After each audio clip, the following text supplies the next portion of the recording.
Due to copyright restrictions on YouTube, I have decided to create a collection of fanfiction novels in audiobook format.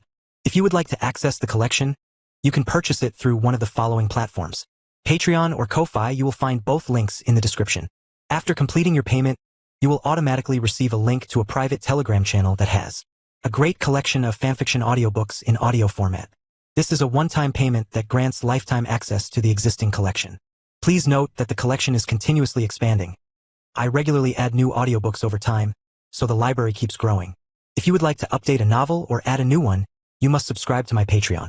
Depending on the tier you select, you will be able to request a specific number of chapters weekly, which I will then produce in audiobook format. 51, Chapter 51. Damn it. Nelson Nash was walking inside the campus of GCU. He was in a bad mood. Nelson. One of his friends waved from the distance. When Nelson reached where they were, they noticed that he was annoyed by something. What happened? You seem angry. Things didn't work out the way I had hoped. Apparently, Terry McGinnis has connections with someone in the board of the university. Minutes earlier. Are you sure about what you just said? Yes. I heard it from Carter himself before the incident happened, and it wasn't just me he told it to. Nelson is talking to the university president. I'll take your word for it. The president said before he fiddled with his smartwatch to make a call. Nelson smiled with satisfaction. Oh, good morning, Mr. Luke. The president's call was picked up by a man named Mr. Luke. Yeah, I'm very sorry for the sudden call. I just needed to ask a question regarding a student you requested me to take in. The president was being so courteous and polite that Nelson wondered who he could be talking to. Plus, the fact that he said about a student that this certain person requested to be enrolled in the university. Yes, Terrence McGinnis. Oh, it's not about his academics where he is excelling, but another issue entirely. The president glanced at Nelson. Nelson was smiling earlier until he got nervous all of a sudden. Yeah, somebody told me that he was affiliated with a gang. And I don't know if you gained knowledge of this, but recently, a student was killed due to gang violence, and we were worried about Mr. McGinnis if he would cause more trouble for us in the future. Oh, he really was affiliated with one. Nelson began to smile once again. The mutant gang, regardless of their better reputation nowadays, we won't be able to accommodate him anymore if he continues to be associated with them. Oh, is that right? The president glanced at Nelson again and made him more nervous. The president of the GCU turned his chair around as he continued to talk. Then, if you say so, we'll have no problems about it. Ha ha ha, that's okay, sir. It's my pleasure. Alright, Mr. Luke. Have a nice day. The president turned his seat around once again and looked at Nelson. It seems you were telling the truth, but it's no longer our concern because Mr. McGinnis has turned a new leaf before entering the university. What, that's it? No repercussions for him. I just said that he is cleared of any suspicion of currently being involved in a gang. What else do you need to know, Mr. Nash? The president furrowed his brows at him. But who exactly did you talk to? If you really need to know, that person on the other line was Mr. Luke Fox, CEO of Wayne Ent, and a member of the governing board of the university, and who so happens to be the person that vouched for Mr. McGinnis to enroll here. He could be lying for all we know. Bang. The president's palm slammed the desk and then pointed at Nelson. Are you telling me to doubt a more credible source than you? The president sighed. That's the end of our conversation today, Mr. Nash. Study well and work hard for our team, and I don't want to hear any more about Mr. McGinnis from you. Whoa, that guy must be really loaded to be connected with someone powerful as Luke Fox. Dirk, one of Nelson's closest friends, said. What are you going to do now? Jody asked. We can't do nothing about it. TSK. This is so freaking irritating. I want that guy to stay away from Dana. Nelson said. What is it about Dana, bro? I mean, I get it, she's hot, but so are the other girls lining up to bang you. Nelson ignored what Jody said. It was obvious that the main reason for him wanting Terry to get away from Dana is because of his jealousy. The jealousy that's been in his heart ever since Dana introduced Terry to them. The way she looked at him and the way she carried herself around him. His place as Dana's boyfriend was being threatened. What if we try to rough him up a little bit? Mason suggested. Then, we'll end up as the bad guys. Especially to Dana. She's resting for a couple of days, right? She doesn't have to know. We just have to make sure he doesn't tell anyone afterwards. What's your plan? Nelson asked him with interest. Well, I was thinking of luring him somewhere, away from prying eyes, and then we give it to him until he agrees to stay away from Dana. If it's anything that people fear the most, it's getting hurt. These men know this since they have done this. Nelson smiled. That seems simple enough, but how do we get him to come? We'll just say we need some help for Dana's welcome back party or something. Nelson pondered for a moment, but his smile already says that he agrees with the plan. Just us four. It's just one guy. We don't need the whole team for that. Mason smiled. Who is it? Max asked after Terry's smartwatch alerted him of a message. It's just Nelson Nash trying to get me to help with a surprise party for Dana when she comes back. Said Terry as he stared at his smartwatch. The reception was great even though they were deep underground where they made a base and were preparing for anything that the sons of Batman and the Jokers might do. The reason was, the mutant leader had already set up signal boosters in it to be able to communicate with the other members of the gang. Terry also requested for Luke Fox's help to make traveling in the tunnels more convenient. I know you can handle yourself but I still don't like it. Max said and glanced at her girlfriend Carrie who was bonding with the other members of the mutant gang. Don't worry too much about me. I'm more worried about you guys helping us. I still can't thank you both enough for agreeing to do this. Nah, we're both happy about it. Especially for Carrie. She's been dreaming about this for like half of her life. Serving a purpose greater than ourselves is a great thing. Both of them looked at Carrie who had no problem getting rough with the men. They were already fond of her as if she's been with them from the start. By the way, we can't keep calling ourselves the mutant gang anymore, can we? Max said. Yeah, but do we really have to call ourselves something? Even the military has names for their squadrons, Terry. I guess Sons of Batman is already taken, huh? He teased. That's somewhat egotistical anyway. Yeah, well, the Red Hood was a previous Robin. I guess it's his pride as an adopted son. What about you? How did you get into this thing? Well, as you can imagine with who I was hanging out with, this wasn't what I wanted at first, unlike your girlfriend. A couple of people saved me from the rut that I was in, and it led me here. They didn't push the responsibility onto me, it was my decision, but it was because of them that I got that option in the first place. And I'm glad I did. That would be Alfred and the police commissioner, right? Right. Yo. Cedric finally came back along with his handful of men. They were the ones that installed the transportation system around the tunnels. That was quick. It only took us almost 2 hours. It's very convenient. The transportation system they installed just needed to be lined on the walls of the tunnels and indicate where the stops should be. Don's team were in charge of assembling the transportation capsules that carried 5 people. It looked like giant balls that balances itself and follows where the lines that were installed on the walls as guides. A person only needs to press the map on the screen to indicate what exit or stop they need to go. This is pretty high-tech. Carrie said. Only to us. People from the government probably already had this kind of tech years ago. Max said. It made sense because Wayne Enterprises is the government's contracted supplier of tech. But only a few chosen people in their group know that their donor was Luke Fox. Did you already test it? Terry asked Cedric. We used it to get back here. Can I try? I need to go somewhere else anyway. Why would you need my permission for? It's thanks to you that we got this in the first place. Cedric chuckled. Terry placed his hand on the capsule and a hatch opened up. The inside looked luxurious and spacious. As he sat down, the hatch closed and a screen from the ceiling went down. It produced a map of the underground tunnels and pinpointed the exits. Time to go and meet up with Nelson. He said as he tapped on the screen. The capsule sprinted and jolted him a little bit. After just a second, he was already at the exit where he wanted to go. I have to thank Mr. Luke again later. He said as got out of the capsule and proceeded to the exit. He is about to meet up with Nelson Nash where they were readying for Dana's surprise party. 52, Chapter 52. Hey. I thought you wouldn't come. Nelson smiled at Terry who just arrived. I'm sorry about your friend, Carter. Terry said. We weren't that close anyhow. Nelson waved his hands. This is a pretty odd place to be planning a surprise party. Terry looked around the place that they decided to meet in. It was closed-down bowling alley next to a closed-down skating rink. Both of these establishments went out of business because college kids rarely go to these places anymore. Did you rent this place? He asked. Yeah, it needs some fixing up, but it's a good place for a party, isn't it? The place had many chairs and tables, and they could bowl if they felt like it. Nelson led Terry into the innermost part of the bowling alley where the manager's office should be. Go ahead. Nelson urged him to go through the door. Terry was suspicious but he was thinking what is the worst thing this guy could do that he won't be able to handle it. If it meant that Nelson would be off his back, then it is worth coming here to take care of him now. Right as he opened the door. Ugh. He was kicked from the back and got pushed inside of the room forcefully. He looked back and just smiled at the 4 men that also got inside the room after him. I knew it. Terry chuckled. You knew this was coming, and you still came? Are you dumb? Nelson said. If I knew I wouldn't be able to beat you, then it would really be dumb of me to come here. This guy, where's your confidence coming from? Mason said. You'll just have to find out for yourselves. Terry said with a menacing smile. In response, Nelson and the football team got paranoid and started looking around them. TCH, did you call your friends here?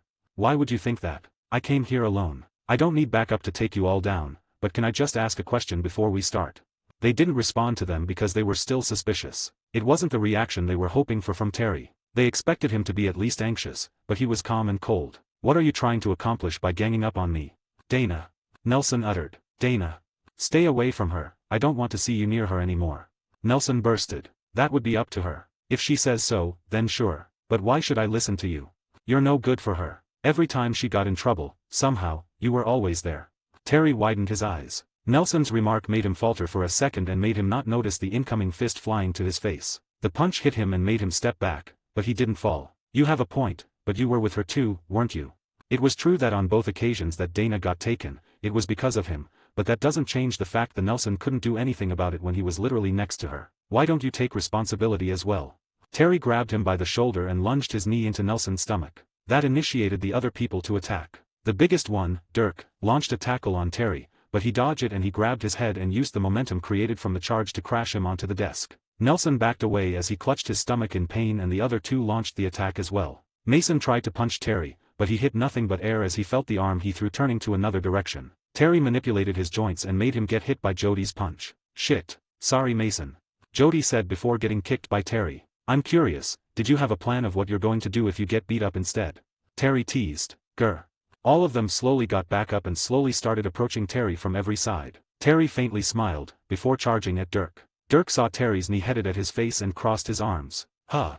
He peeked and Terry was above him. Terry didn't aim to kick his face but instead jumped over him to get out of their entrapment. Even if you brought the entire football team with you, I don't think you'd be able to beat me. Terry said after he landed on his feet. They charged him again without a plan and got hit many times before they exhausted themselves. You guys done? All of them struggled on catching their breath while Terry was still leisurely standing and smiling at them. In truth, Terry was going easy on them. If he hadn't, they would have been knocked out the first time they clashed with him. Not only was he going easy on them because they weren't criminals, but he wants them to remember vividly what's going to happen should they try this again. Grayike. Dirk charged again to tackle him. This time, he finally caught Terry, but Terry didn't budge. You're out of steam, pal. Terry said before elbowing Dirk's bag and grabbing his shoulder and back to shove him against the wall. Rumble, rumble, rumble. Unexpectedly, the wall crumbled and revealed the skating rink next door. Only, unlike the bowling alley, it wasn't empty. Nelson and the others took a peek at the other side and found a crowd of people wearing clown masks. It was the Jokerts. Who the hell are you? One of the Jokerts pointed his weapon at them. Nelson and the other two gulped as they looked among themselves and wondering what to do. But they noticed that one other person that should have still been with them is gone. Terry left them there as soon as the other side of the hole revealed the Joker's hideout. Where'd he go? Nelson asked them. Mason shook his head. He probably already ran away. Let's drag Dirk away from here fast. Hey, didn't I just ask you a question? Hey, what are you doing? The member of the Jokerts started shouting when he saw them grab their friend that got knocked out after hitting his head on the wall and running away. Damn it, after them. He shouted then, members of the Jokerts started chasing after them. Terry immediately backed away once he saw the Jokerts on the other side of the hole. He turned on the cloaking function of the suit as soon as he made sure that everyone's attention wasn't on him. When they started chasing Nelson and his friends away, he started snooping inside. There were still a few of them left in their base but they wouldn't notice him because he was invisible. There, on the farthest right of the skating rink, a device was set up and hooked up to a computer. That must be the device that was missing from their last hideout. He thought. To think that meeting up with those idiots would lead me here. Now, he's glad that he took the time to go along Nelson's whims. He scanned the whole place before finally reaching the computer. The Joker isn't here along with his ranked officers. Clickety-clackety-clack. He started meddling with the computer that was connected to the unfamiliar device to find out what it was. Omega Bomb. All those objects they stole were assembled to make a bomb that produces the same devastating effect as an Omega Beam. It was the device that Batman tried to stop and got him killed. Who's there? Somebody shouted. When Batman turned around, he saw the Red Hood looking straight at him. He had his arms raised up as guns were being pointed at him. Put your hands behind your head. The man shouted at the Red Hood. Batman watched the scene in confusion. Obviously, the cloaking device didn't hide him from the Red Hood but it worked on the Jokerts. As the Red Hood slowly put his hand behind his head. Schwing. A blade slid up to both of his hands from his sleeve. Hey! Bang! Bang! The Jokerts shot at him as he turned around to a kneeling position and simultaneously threw the daggers at the Jokerts that were pointing their guns at him. Gah! Ka! It successfully hit the Jokerts on their throats. The Red Hood, then, quickly drew his gun from the holsters hidden by his trench coat, but before he could fire on the other Jokerts that were charging from the distance, Batman revealed himself and put him in a chokehold. No, this wasn't what Bruce would have wanted, Jason. Bang! Batman swayed his head and dodged a bullet before he threw Jason to a safe place where he'll be safe from incoming enemy fire. He himself dropped and rolled to cover. Rat-a-tat-a-tat-a-ta. Both of them escaped the line of fire just in time. It would be easier if we just kill them. Red Hood said while taking cover across from him. This isn't what you were trained for, Jason. I've been doing nothing but training for this since I was reborn. Red Hood stood up and opened fire. Bang, bang, bang, no. Batman screamed as he charged Red Hood and tackled him on the ground. Red Hood punched him and it turned to a ground fight. Batman ended up putting Red Hood in a chokehold again from behind. The Jokers found where they were, but Batman turned on the rockets on his soles and flew up, bursting out the ceiling. It was to prevent Red Hood and the Jokers from killing each other. While flying away from the building, the Red Hood kept on trying to escape free from Batman's tight grip and made him lose control. They ended up crashing and rolling on the ground. People panicked and ran away from them to keep a good amount of distance. Red Hood finally escaped Batman's hold on him and stood up. Batman also stood up. They took a moment as they locked eyes with each other. 53, Chapter 53. Why do you choose to save them? Weren't they the reason that your friend is dead? Aren't you at least angry that they took them away from you? I am angry, but I'll never resolve to killing them, and you. Batman took a deep breath. You were the one that killed the mutant leader. Ha! Red Hood scoffed. I guess you wouldn't be approved by Barbara and the others into taking up the old man's title if you aren't at least this sharp. I also know you have something to do with the Joker's return. Batman got Red Hood's full attention. Why are you doing this? What's all this for? And don't tell me it's justice. It is justice, but I guess it's futile to make you understand. Red Hood put his guns back into their holsters and made a fighting pose. Come at me. I killed your friend, didn't I? It didn't take much for Batman to be taunted into fighting. He launched a kick and got blocked by the Red Hood. While still flying in the air, he twisted his body and kicked with his other leg. This time, it hit and pushed Red Hood to the side. Batman. Whoa. People cheered in the distance as the two fight. Some even recorded it with their devices. Red Hood got punched. When he dodges a punch, he receives a kick instead. When he blocks a kick, another kick to the other side of his body is received. Eventually, a kick to his stomach made him fall back. He realized he couldn't win normally. While there was space between them, he spun his heel and fired his grappling hook. Let's take this to another place. He just said as he got pulled by the retracting cord of the grappling hook. Batman jumped and turned on the rocket from his soles to fly. Are you taking me to the members of the Sons of Batman? He shouted. Red Hood didn't answer and just kept on swinging. Moments later, he landed in a narrow alley. Batman, who was closely following him, also arrived just a second behind. Where did you bring me? Batman asked. I just wanted to even the odds. I gotta hand it to you, kid. You're one hell of a fighter. Bruce would be proud to have you be his successor, but you're still missing something. Gah! Red Hood suddenly shouted as he charged. He jumped up and launched a Superman punch. Batman put up his guard and blocked it, but because of that, he wasn't able to anticipate the next attack, which was a kick to his stomach. Erg! He trudged backwards, but another attack was headed his way. Grah! Red Hood launched a double flying knee to his chin. When he landed, he performed a combination of jabs and straights. Because the area was narrow, it all came from the front. Batman weaved and eventually got used to the attacks, but when he got used to being attacked from the front, he didn't anticipate guarding his sides. Red Hood suddenly got closer and threw a right hook, and another, then one to the right, and a combination. It was too late to realize that the hooks weren't punches, they were elbows. You wouldn't be able to throw a hook punch normally in a tight space, but you could use your elbow to minimize movement. You see. Red Hood pushed Batman's head to the wall and slammed it. Again, and again and again before jumping and elbowing down. I noticed that you mastered fighting in a large area. The training grounds in the Batcave are quite spacious. Stuff like this can only be learned through experience, and I have a lot of that even before I became Robin. Red Hood grabbed Batman and lunged his knee at his stomach multiple times. Defensive systems at 75%, Lucius. Terry could barely hear it because his head has received so many blows and made him groggy. Eventually, he fell down on his knees. Let me tell you this. Red Hood bended one knee and whispered. The Joker is just something necessary for the justice that I'm going to serve Gotham. His time will eventually come, along with the rest of the people of this city that created millions of miserable lives. It just takes and the cycle of killing never end. That's what Batman did wrong, and I'll be the one to put an end to everything. Batman widened his eyes at his statement. The Omega Bomb. Yes, it's all part of my plan. Red Hood unsheathed his dagger and cocked his arm. He was planning to kill Batman. Fortunately, Batman was able to grab Red Hood's hand that was holding the dagger. Red Hood threw a punch and it was also caught by Batman. Ray-a-a-a. Gyug. It was a battle of strength. Even though Batman should be at a disadvantage because he was on a lower position and was fighting Red Hood's strength plus gravity, somehow with his willpower alone, it was an even battle. It made Red Hood more impressed at his former adoptive father's successor. Red Hood threw a headbutt in to get out of this stalemate, but Batman received it with a headbutt of his own. Gah! Zoom! The rockets from Batman's soles started blasting and propelled him forward. Red Hood eventually lost the battle of strength and got tackled down. Grok! Batman didn't waste any time when he finally pinned down the Red Hood and released a flurry of punches. Red Hood struggled to get out of being pinned down while trying to block or dodge Batman's punches, but it was no use. Punch after punch after punch eventually made his helmet crack. The crack got bigger and formed more cracks that led to creating a hole in the helmet. Jason Todd's face is now revealed. I'll stop you here, and then the Joker. Batman said. Click. Batman looked up and saw a gun pointed at him. When he got a good look on who was holding the gun, the Joker came into view. Having fun without me. He made a big grin. Kill him. Shoot. Jason shouted. Don't order me around, Junior. I'll decide if I'll play along with your stupid whims. If you don't kill him now, he'll be a hindrance to our plans. The Joker chuckled. Then, that makes it all the more fun, it makes me want to kill him less. If you don't kill him now, all three of us won't make it to the finale.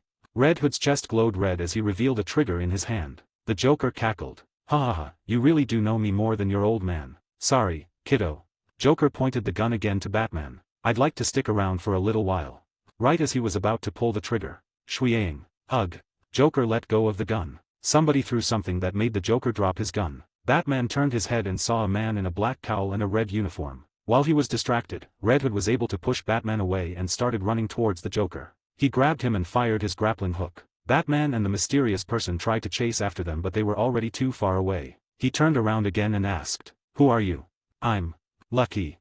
Barbara muttered to herself in her office as she watched the feed from Terry's body camera on the Batsuit. Her smartwatch alerted her instantly when the suit activated. On the feed projected by her computer screen, Terry has fortunately found the Joker's hideout. It was an abandoned skating rink, 3 blocks away from her alma mater, Gotham City University. Omega bomb. Terry uttered as he read the screen connected to the device. It made Barbara gasp. It was the bomb that killed Bruce Wayne. A bomb that replicates the Omega effect from Darkseid's Omega beam. A tragic incident during one of the Justice League's missions. The bomb was said to have the ability to erase the entirety of Gotham along with parts of Bloodhaven and Metropolis. It was unstoppable. The only thing they could do was to minimize the blast radius and isolate the area. The only problem was, someone had to stay and control it. Batman was the only one able to do it because Cyborg in Martian Manhunter was knocked unconscious at the time. He had to stay behind and couldn't beat the time. Something that was that dangerous and even took Gotham's Guardian away is now, once again, inside Gotham. It was a good thing that Terry discovered it early, unlike what had happened last time. They still have plenty of time to disarm it.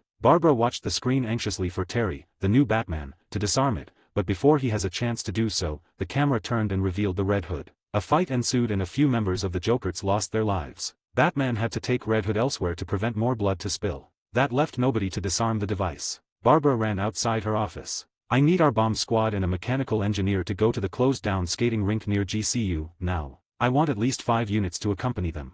"Ma'am, I'm sorry, but the bomb squad is headed to another location in the city. They left just now when someone notifies us of a bomb there. I was just about to tell you before you got out." "What? Then at least send the units there now." "Ma'am, I was also just about to tell you that there's riots everywhere in the city caused by a gang war between the Jokers and a gang called the Sons of Batman. All units are unavailable right now." "Fuck." She screamed as she slammed her door. Barbara ran to her screen again and can now only put her hopes on Batman. But all her energy began to drain when he saw Batman getting pummeled by the Red Hood. "Why are you doing this, Jason? Don't you know that bomb killed Bruce?"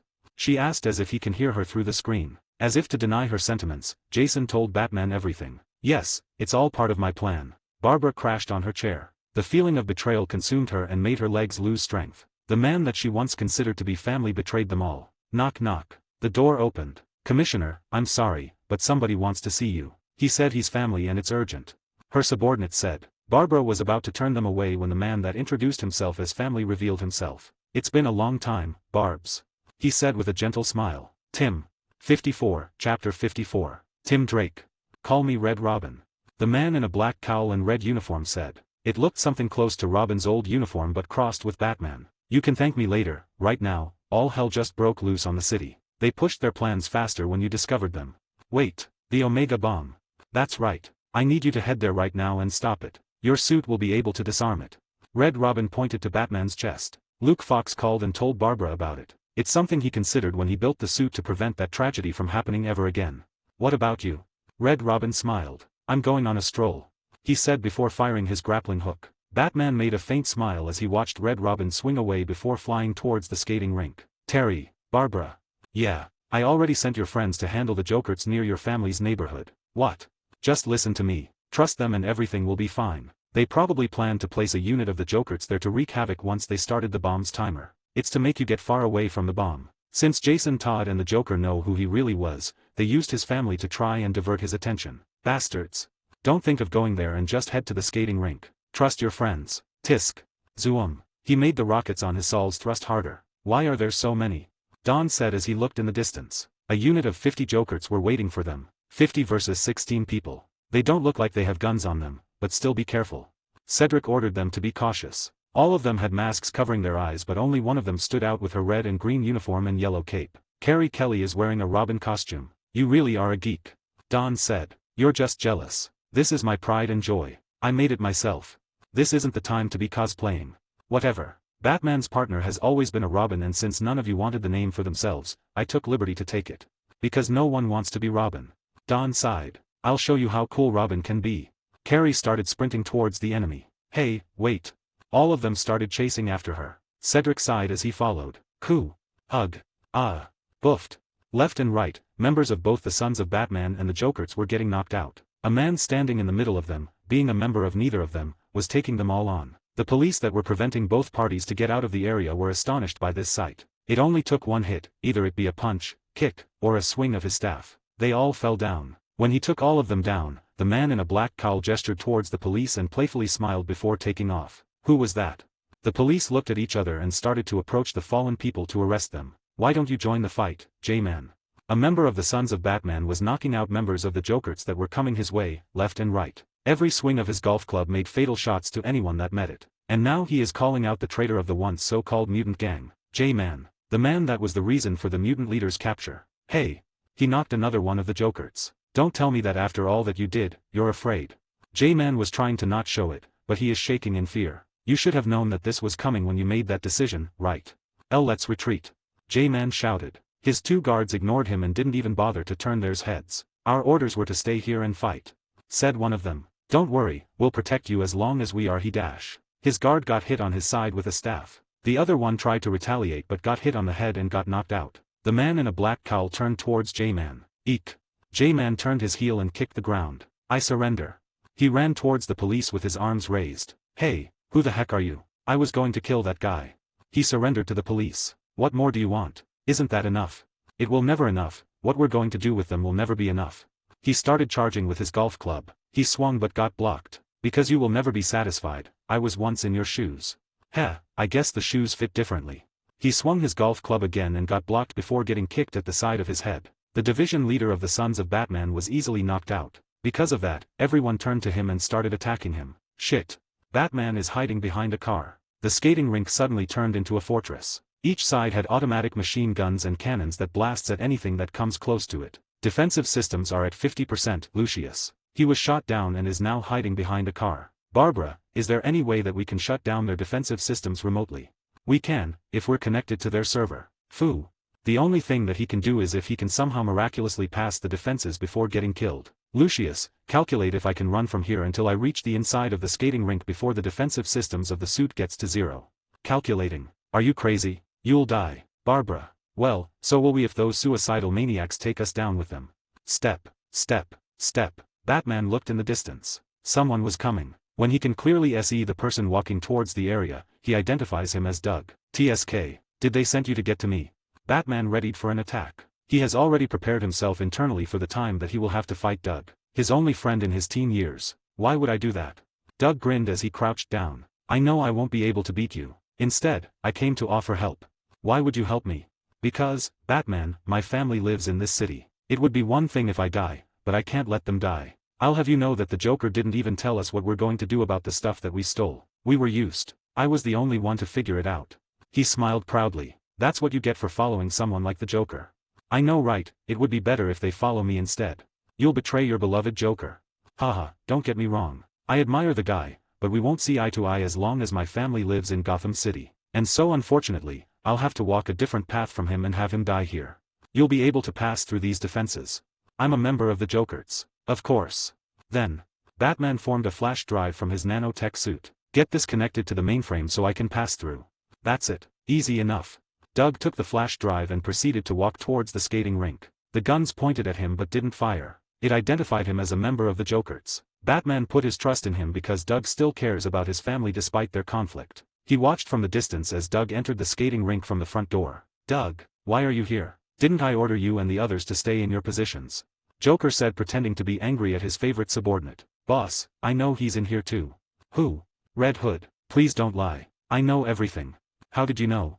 Red Hood got out of hiding. Doug walked and looked at the Doomsday device from afar. I overheard you talking one night. Unlike the other officers, I took my time knowing each member. I followed you infiltrating the hideout and going to the Joker. Ha ha ha, sharp. Very sharp. Joker applauded. Well, it's no use knowing now. What's the worst you can do on your own? Doug stopped walking and leaned on the mainframe computer. You're right, I won't be able to take you both alone. Doug made a wide grin. Hey, get away from there. Red Hood finally noticed what he was trying to do, but it was too late. Whoever said I'll fight both of you alone, anyway? Doug said. The window bursted right after. Batman was able to get inside. I'll take him. Don't let any one of them get to the bomb. Ugh, stop ordering me around. Joker stomped his feet towards Doug. Red Hood faced Batman. You'll never reach the bomb. The timer is already counting down. How are you so confident? I beat you earlier, didn't I? Ha, you got a mouth and a sense of humor unlike the old man. You'll only be able to beat me if you get close, and this time, I brought my favorite gun with me. Red Hood took out an assault rifle from under his trench coat and started firing. Rat-a-tat-a-tat-a. Batman flew and evaded the bullets with aerial tactics. Doug. The Joker grinned at Doug as he was walking to him. How could you? You're breaking my heart. Joker frowned in an over-the-top manner. Sorry, boss. Doug grinned back as he took out 2 daggers and readied himself. In the end, no matter how similar we are in our views, I still have lingering attachments that I don't ever want to lose, and that's where we are different. I'll never be able to fully go to your side. I guess I should have killed your family and framed it on someone else to get rid of those attachments. Joker said in a thinking pose. Ha ha ha, that would have worked for a while, but I'll eventually be able to find out and we'll still end up like this. Point taken. Joker threw a smoke bomb containing Joker toxin. Poof feet. Ha ha ha ha ha ha. The Joker laughed as the figure of Doug Tan got covered completely with smoke. When the smoke cleared, Doug was still standing. Joker furrowed his eyes. I injected myself with the toxin every day with gradually increasing doses. You just looked so cool every time we come out of the smoke and every one of us wore gas masks while your smile was the only thing that can be seen. I think I'm beginning to hate you, Doug. Joker said, unimpressed. Everyone does eventually. Doug smiled before kicking the ground while grasping his daggers tightly. 55, Chapter 55. Red Hood's reload time was just too fast. Batman thought that he'd wait it out until the Red Hood needed to reload before striking back, but he couldn't because he was just too fast. Rat-a-tat-a-tat-a. Stay still, motherfucker. The frustrated Red Hood shouted. You don't have unlimited bullets, Red Hood. You'll exhaust yourself eventually. Batman shouted as he flew around and continued to evade Red Hood's bullets. I'll kill you before then. Rat-a-tat-a-tat. You know, I never expected you to be a masochist. Batman rambled. To think that you'd be attached to the Joker after he beat your ass with a crowbar. Growling. Red Hood kept shooting. I mean, what else could you be, other than a masochist? Did it feel good getting your skin ripped apart and your bones being broken? Shut up. No, really, I want to know. This is good material for my psych class. Shut up. Is this whole thing just a lover's suicide? Why'd you have to bring the city into your toxic relationship? I said, shut the fuck up. Red Hood cocked his assault rifle and switched to the grenade launcher mode. Boom, boom, boom. The explosions caused damage to the ceiling and parts of it began to fall down. A huge chunk of the ceiling fell down and hit Batman. Ha. Red Hood panted. The psychological attacks against him were effective, but it proved to have a positive effect for him in the fight. Red Hood slowly walked over to Batman, who was laying down on the ground being pinned by a part of the ceiling. You'll never know what it's like, the pain that I have endured my entire life while growing up in this cursed city. At least you still had your father, I had no one. Red Hood kicked Batman's head. Batman's head rattled violently like it would break off from his neck. Bruce eventually came along and I thought that would mean the end of my troubles. Wrong. It became worse. It turns out that maniac over there. He pointed towards the Joker who was currently fighting Doug. He developed a hate for Robins. He said to me when he beat me with a crowbar, Batman was more fun without a Robin. He noticed that Bruce was holding back his brutality when Dick was around him. And that was when he decided to kill me. Ugh, Batman groaned in pain. And you know what Batman did? He didn't kill the Joker even when he found out I was dead. He just got a new Robin. That's why it happened the second time with Tim. Batman tried to push the ground to lift himself up, but Red Hood pushed him down again while crouching down. I blamed the Joker after I got revived and got back my memories. Then, I came to hate Bruce after I found out that he left the Joker alive. Jason took off his helmet and gazed at Batman through the mask he wears under his helmet. Then, after a while, I realized the root source of it all. It was this city. Batman and Joker wouldn't have existed if it weren't for this city being flooded with crime, and I wouldn't have suffered all of this. Batman's dream of getting rid of crime in Gotham will never happen. It's a never-ending cycle, unless all of it is destroyed and a new city will be built on top of the previous one's ashes. It's the only way. Beep. Jason Todd stood up and looked at the device that started to count down. The bomb was designed to start counting down by the time it finished setting up. 10 minutes. 10 minutes until real justice is served. Jason took out his gun from his holster. I'll send you to the afterlife ahead of us. Any last words, Terrence McGinnis? He said as he pointed the gun to Batman's head. Terry. Jason turned his head and only just noticed that Doug was drawing his fight with the Joker near him and Batman to stop him. He overheard Jason referring to Batman as his old friend Terry. Doug looked in front of him. The Joker had stabbed him right when his attention was somewhere else. Rookie mistake. The Joker chuckled. Oh, that's right. You were friends. Jason nonchalantly said. Don't worry, you'll meet each other soon. Coo, Doug. Batman shouted as he watched his friend drop to his knees while clutching his wound. Doug was losing blood quick and needed to be provided with first aid fast to survive. Despite that, Doug was smiling. How come you didn't tell me? Doug said before completely collapsing. Doug. Batman pushed the ground to try and stand up. Gug. But he was stomped down by Jason Todd. Don't try.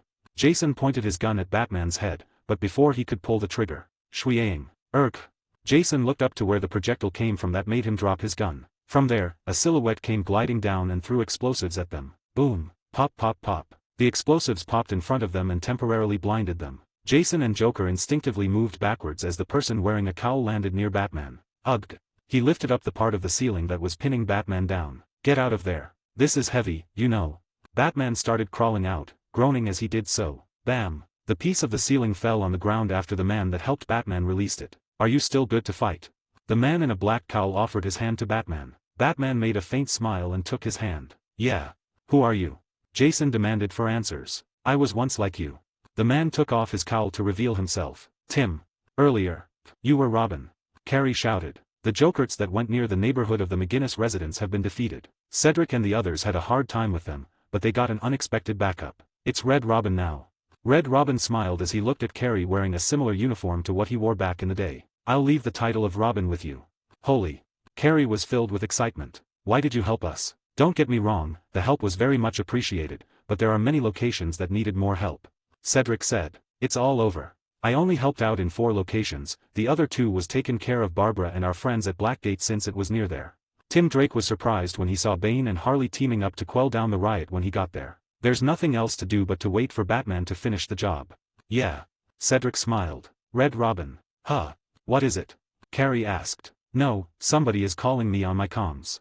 Red Robin, this is Barbara. Head to where Batman is right now. He needs help. Red Robin widened his eyes. What happened? Cedric asked. I need to go. Red Robin fired his grappling hook. Batman is in trouble. The Joker cackled. A reunion. This is turning out to be more fun than before. Hey. Tim Drake said to Batman after putting his cowl back on. You take care of Jason, I have some unfinished business with the clown. Are you going to be okay? If you're worried about my past trauma, my anger right now trumps all of it. Then, I'll leave him to you. Batman said as he walked towards Jason who has put his helmet back on. Red Robin sprinted and swung his staff at the Joker. Ugh. The Joker groaned. That's a long stick you got there. Shut up. Hearing you talk makes me sick. Red Robin swung his stuff and missed, but he twirled it around his body and swung from the other side. He has mastered the staff to a point that it looked like an art. It was beautiful to look at, but also violent. Gah. Joker moved back and clutched his side where he got hit. Haha, you sure missed me a lot. I guess you couldn't forget the fun we had back then. I said, shut up. Gugk. The Joker got jabbed to his throat with the end of the staff. Ha ha ha ha ha. The Joker cackled. What's with all this foreplay? Why don't you just kill me now? Don't order me around. I won't make the same mistake as last time, I'll make sure you rot in jail. Red Robin spun his staff and swung it over Joker's head. Gah. Joker glared at Red Robin. Grr. And Red Robin received it with a smile. On Batman's side, Red Hood is now more on the defensive side since he can't overpower Batman head-on. All he needs to do is stall for time before the bomb explodes. Jason. Batman shouted in frustration. He stopped chasing him and launched projectile weapons, but Red Hood evaded them all. Batman launched another swarm of projectiles, but Red Hood dodged them all again. Heh. Batman chuckled. I'm glad you're still in the mood to laugh. Or are you laughing from exhaustion? I was just thinking that you were the one chasing me earlier, and now the tables have turned. You are exhausted. Well, after all that, of course I would be exhausted. So, why don't you do me a favor and face me head-on? Why should I? You're right. Why should you when you know you're going to lose? You can't provoke me. Red Hood smiled under his helmet. You're just adopted after all. Batman suddenly shifted the conversation. What do you mean? Batman tried his best not to smile but the corner of his mouth twitched a little bit when he got a good reaction from the Red Hood. Exactly what I mean. You can't be Batman's successor because you're adopted. Plus, you're the least qualified Robin to be his successor. Tim Drake and Dick Grayson are more qualified than you to take up the mantle. So, how could you beat me? Who cares? At least we were adopted by Bruce himself. That, at least, indicates some validation. Meanwhile, you're just some punk with talent that Alfred and Barbara picked up. Bruce was dead even before you could have a chance to prove yourself worthy of inheriting his title as Batman. So, why should I listen to you? Oh, right. You don't know. Batman smirked. I'm his biological son. Red Hood stood still. That should be enough validation, isn't it? Batman added. Lies. Red Hood said. Can't you see the resemblance? Batman revealed his face for a while until Red Hood got a good look at his bare face reminiscent of his biological father. It's fine if you don't believe me. I don't have anything to prove to my adopted brother. You. That's why I cringed so hard when you called your gang the Sons of Batman. Because the son should correct his father's mistakes. Batman imitated his speech in a mocking way. I was like, bro. You're not even his real son. Gray ah. Red Hood started charging Batman. 56, Chapter 56. Gray ah. Red Hood started charging Batman. Batman smiled. He got Red Hood to attack him by provoking him. Red Hood launched himself into the air and aimed his whole body towards Batman. Batman only needed to move his body a little bit to the side and spun around to launch a kick when Red Hood got close enough. Blagabag. Red Hood, after getting kicked, flew towards the computer connected to the bomb and crashed. Ha, ha ha, you'll never be able to turn off the bomb now, you've doomed yourself. Batman looked to the distance where Red Robin's fight with Joker has also concluded as he walked over to Red Hood. When he got to Red Hood, he crouched down. I just want you to know that I never meant everything that I said earlier. Don't bullshit me. Red Hood fixed his posture into a decent sitting position. No, I'm not lying. Clearly, everyone in the Bat family is qualified to inherit everything that Bruce left behind, even though, from what I heard, you caused so much problems for Bruce and Alfred back in the day, they saw the good in you. And, I don't think this is what they wanted for you, Jason. Batman reached for the back of his helmet and clicked the button to remove it. That's why you always wear that Robin mask under the hood, right? Because you know that yourself. Jason shed a tear. Even if you tell me that now, it's all over. We're all going to die unless you have a way of getting everyone out of the blast zone before the timer runs out. He looked at the timer which only has 30 seconds left. Don't worry about that. Batman reached for something near the processor of the computer behind Jason. He revealed a flash drive. I threw a drone earlier with this flash drive that deactivates the bomb. Even if the timer runs out, it won't activate. Jason Todd widened his eyes before making a wry smile in defeat. Heh. I guess the part of what you said about being Bruce's biological son was the truth. Batman threw the drone along with the projectiles aimed at Jason earlier when they were fighting. Jason Todd didn't even notice it. When the timer went down to 0, the bomb really didn't activate. Please don't make this hard than it already is and just let me take you to prison quietly. Batman said as he offered his hand towards Jason to help him up. Don't worry. Jason grabbed his hand and stood up. He turned around and put both of his hands behind his back. After he tied up Jason's hands, he guided him to where Red Robin and the Joker was. Ha ha ha ha. Joker still had the energy to laugh even though he had blood and scars all over. I guess we'll be cellmates, Jason. No, they'll put you in Arkham while I'll go to Blackgate, you freak. Jason replied. That is, if they'll take you alive. His vest started glowing red. Batman looked at his hand and only now noticed him holding a detonator. Jason.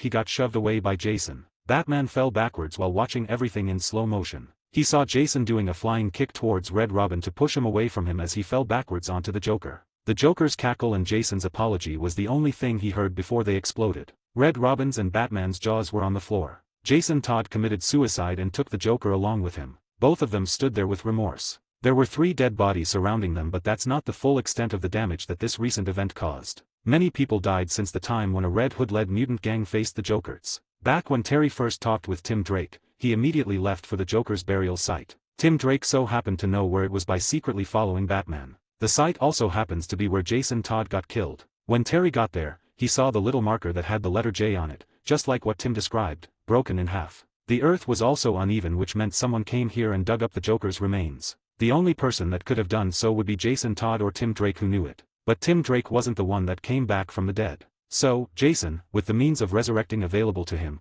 would be the #1 suspect of taking the Joker's remains and bringing him back alive. He decided to keep this to himself until he had enough evidence to accuse Jason of causing everything that was happening in Gotham. It was out of respect for Barbara, Alfred and Luke Fox, who considered Jason as family. He got lucky when he happened to discover the Joker's hideout where the bomb was. If he hadn't, the chaos that the War of the Jokers and the Sons of Batman would bring to the whole city would distract them from the Red Hood's true intentions. They held Jason's burial the next day. He was buried in the grave where the body of someone they thought was Jason was buried, next to the Waynes. They never got to know how Jason came back alive. They didn't even have a chance to ask. Joker's remains were left to Tim Drake. He volunteered to be the one to decide where it will be placed. It's not your fault, Terry. Barbara said. I know that, but if only I saw it coming, Jason wouldn't be dead. If only I was stronger, Doug wouldn't be dead. Do you think if one of us did it, it would end up differently? Barbara said before looking up at the ceiling. I heard your speech to Jason. You're Bruce's real heir, right? She teased. Please don't joke about that. Terry got up from the bed and exposed his bare skin that had bruises all over. It was worse the night before when the incident had just concluded. That's how much damage he had received during the fight with Red Hood. Okay, but I'm only half joking. I'm serious about how we wouldn't be able to do a better job than you. Have some confidence in yourself. Even Tim was all praise yesterday when we talked about it. All of us appointed you and approved you to be Batman. Have confidence in us if not in yourself. Barbara said before turning her body to the side. I'm going to sleep now, okay? Terry glanced at Barbara's bare back and shoulders before staring into space again. Her words were comforting, but he himself thought that there's still more room for improvement. The following day was Doug Tan's funeral. Terry couldn't look Dana and the rest of her family in the eye because he felt guilty about Doug's death. As he threw down a flower to Doug's coffin, the image of Doug smiling as he died overlapped with his memory of him when they were in their teens. When the flower reached the coffin inside the ditch, Terry's tears followed closely. As he was just about to leave, Terry. He turned around and saw Dana with a pained expression. Dana immediately ran towards his chest and embraced him, which pained Terry even more, because this might be the last time he will ever see Dana. In front of him, stood Nelson. He just nodded to him and Nelson nodded back. Terry remembered their confrontation the day that he covered the Joker's hideout. Nelson's words struck his heart. If he continues to be close to Dana, she will always be put in danger. As he hugged her tightly, he was also relishing the final moment where he can be with Dana. Goodbye, he said to her before he released her and walked away without ever looking back. Dana watched Terry's back as he got further away. It looked large and sturdy, but it also looked lonely. Along with his goodbye that sounded like a final farewell, she began to worry. The next day, Dana tried contacting him, but her account was blocked. Terry never showed his face on campus since he didn't have to. Dana tried asking Max Gibson and Carrie Kelly, but both of them just said that he shows himself when he wants to. Did I do something wrong? Is he angry at me? She asked them. No, he's just worried about you. Carrie tried to explain it without revealing anything. Worried about me? If he's really worried about me, then why doesn't he come see me? What kind of friend is that? Dana objected. Do you really just see him as a friend? Max suddenly asked with a straight face. He's special. Dana couldn't put her feelings into words. Max sighed. If you're really his friend, then, you should respect his privacy and observe your boundaries. Then, she grabbed Carrie and walked away from Dana. Dana was left standing there with a blank stare. That was a little harsh. Carrie said with a guilty expression. Can't help it. She won't understand why unless she knows, and she can't know. Max replied. Soon after, Dana even tried going to his place of work, Wayne Manor. But she ended up not even knocking because she decided that he wouldn't come see her either way. She decided to listen to what Max Gibson said and leave Terry alone. Are you coming later tonight? Coming where? To the party, Dana. Nelson sternly said before he held her hand as they sat across from each other. Come on, why are you like this? You barely hang out with us anymore. Chelsea and Blade are the only ones that get to see you, and that's only because you live together in your sorority house. When was I ever interested in going to parties, Nelson? Dana furrowed her brows at him. Dana. Nelson lifted his shoulders. I just want to spend more time with you, but I don't know how because you always make up some excuse for you to not come with me. Dana sighed. I'm sorry, Nelson. I just want to be alone sometimes. Sometimes. Nelson furrowed his brows. Sometimes. He nodded as he licked the inside of his cheek. He stood up in an angry manner and turned away from Dana. If it was Terry that invited you, would you go? Dana's eyes were empty as she looked up at Nelson. She didn't say anything, or rather, she didn't want to. Nelson clenched his fist then, released it. Don't bother thinking of an answer, I already know. Then, he proceeded to leave. In fact, he already knew the answer when she came to Terry first for comfort instead of him when her brother died. He thought he would have a better chance when Terry decided to stay away from Dana in his own volition, but that does not seem to be the case. 57, Chapter 57. Hey, Dana. Chelsea sat on Dana's bedside as she talked to Dana, who was lying down on her bed as usual while reading a book. Oh, hey. Dana didn't even notice her coming inside the room. She spotted Blade, who was behind Chelsea. What is it? We heard what happened with Nelson. Don't want to talk about it. Dana faced her book once more. Can you reconsider coming to the party? I already said no, okay. Dana, are you really okay with this? With what? This. The way you've been treating everybody. Everybody that genuinely cares for you. I don't know what you're talking about. Dana flipped a page of her book. Chelsea looked at Blade with an expression of giving up. Blade furrowed her brows and stomped her way to Dana and slapped the book she was holding out of her hands. Hey! Dana shouted at her. You're being such a bitch, Dana. Dana and Chelsea were shocked. Who are you calling a bitch? You bitch. Dana immediately put her hand on her mouth. She was too caught up by the moment that she shouted what she was thinking. What's the matter? I know what people think about me. A real bitch, right? The campus slut, always sleeping around to get what she wants. Blade lashed out. Blade. Chelsea uttered. No, I know. I always see it on social media. I've always known. But you know what? I don't care what people think about me as long as my close friends don't see me that way. Blade started becoming teary-eyed. But there are days that it does get to me, and I cry alone, because they don't know what I've been through to become this way. I just want to be understood. That I didn't become like this for no reason. She started telling them about her traumatic past that made her feel less of herself. She was raped. And after that, her then-boyfriend left her and blamed her for what happened. Then, when she thought she found a better relationship, she immediately got dumped after they had sex and rumors of her being a slut started spreading. She even considered suicide once. Fortunately, that didn't end her life. Then, that's when she decided to just own it. She figured it would bother her less if it was at least true. That was just the start. Over time, she realized the only time she ever felt wanted was during sex. It became addicting to her. I'm sorry, Blade. Dana said with a pained expression. Chelsea was speechless and just stared at Blade's face and felt her pain. It was a rare sight for Blade to show so much emotion. She always looked happy. That's why people always judged her to be an airhead. That's why you're lucky, Dana. So, stop being a bitch and don't take the people around you for granted. Especially Nelson, who looks like he is really trying. Don't look for people who aren't here. Blade was obviously referring to Terry. Dana stood up with teary eyes and hugged Blade. Chelsea also stood up and embraced them both. I love you, girls. Chelsea said. Once they got to the party. Girls. What are you doing here? Mason stood in front of them as soon as caught sight of them. Hey, Mason. Dana, I thought you weren't going to come, haha. He was stuttering and acting suspicious. Dana raised her brow before asking a question. Where's Nelson? Nelson? I don't know. I saw him around here earlier, but now he's gone. Maybe he already left. The girls looked at each other and exchanged confused looks. Nelson has never left a party early. Girls, what's up? Another one of Nelson's friends walked up to them. Hey, Jody, do you know where Nelson is? Chelsea asked. Yeah, I think I saw him a couple minutes ago going upstairs. Jody happily answered. Dude. Mason slapped Jody's arm with the back of his hand. Ow, what?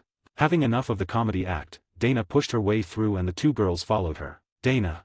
Mason shouted as Dana pushed her way into the crowd of people. Idiot.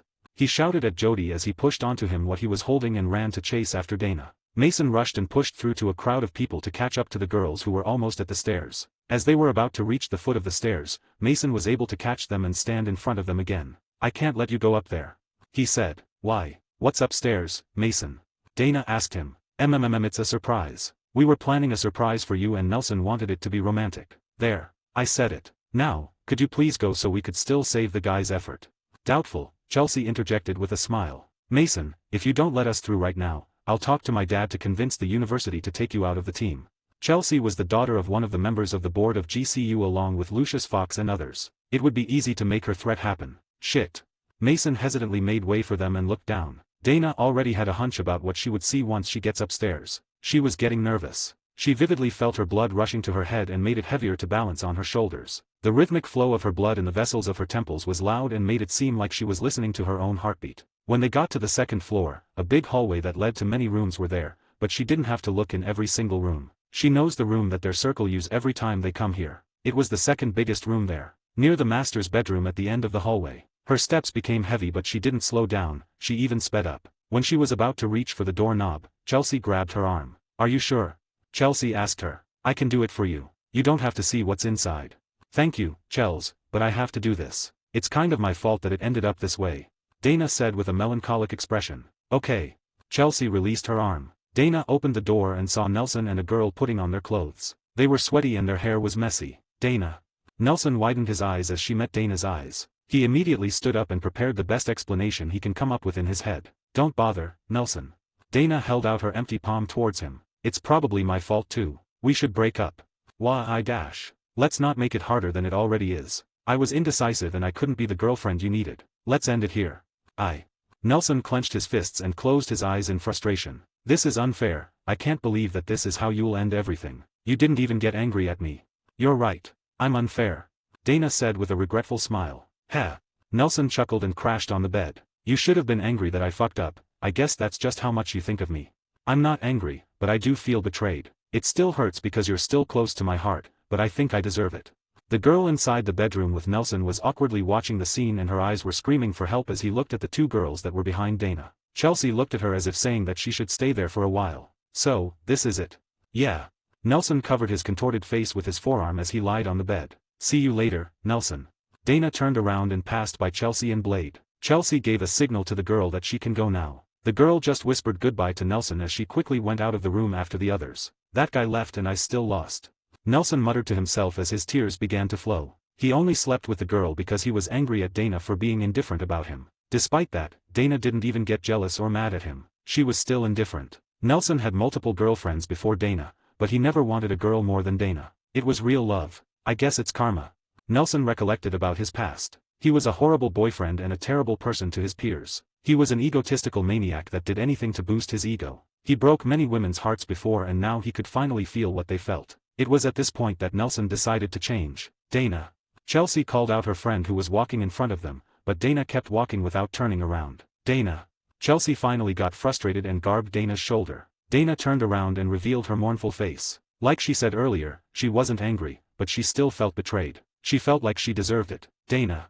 Chelsea hugged her and let her cry on her shoulder. She glanced at Blade. Blade was calling someone on her smartwatch. She gave Blade a disappointed look but Blade didn't back down and gestured her to wait. When Dana was finally able to come down, they continued walking back to their house. As Dana and Chelsea was about to walk up the stairs to the porch. Dana. A familiar voice rang out. Both of them looked up and saw Terry McGinnis looking at them with a faint smile. Dana walked up the stairs and Chelsea let her go alone. Terry didn't expect a warm greeting. Pow. But he also didn't expect to get punched in the face. He clutched his nose as he looked back at Dana who was about to burst into tears again. You dumb idiot. She started crying and suddenly jumped into his chest. Terry just awkwardly smiled. Chelsea looked so confused and looked for Blade behind her to make sense of it all. Did you call him? No, I called him.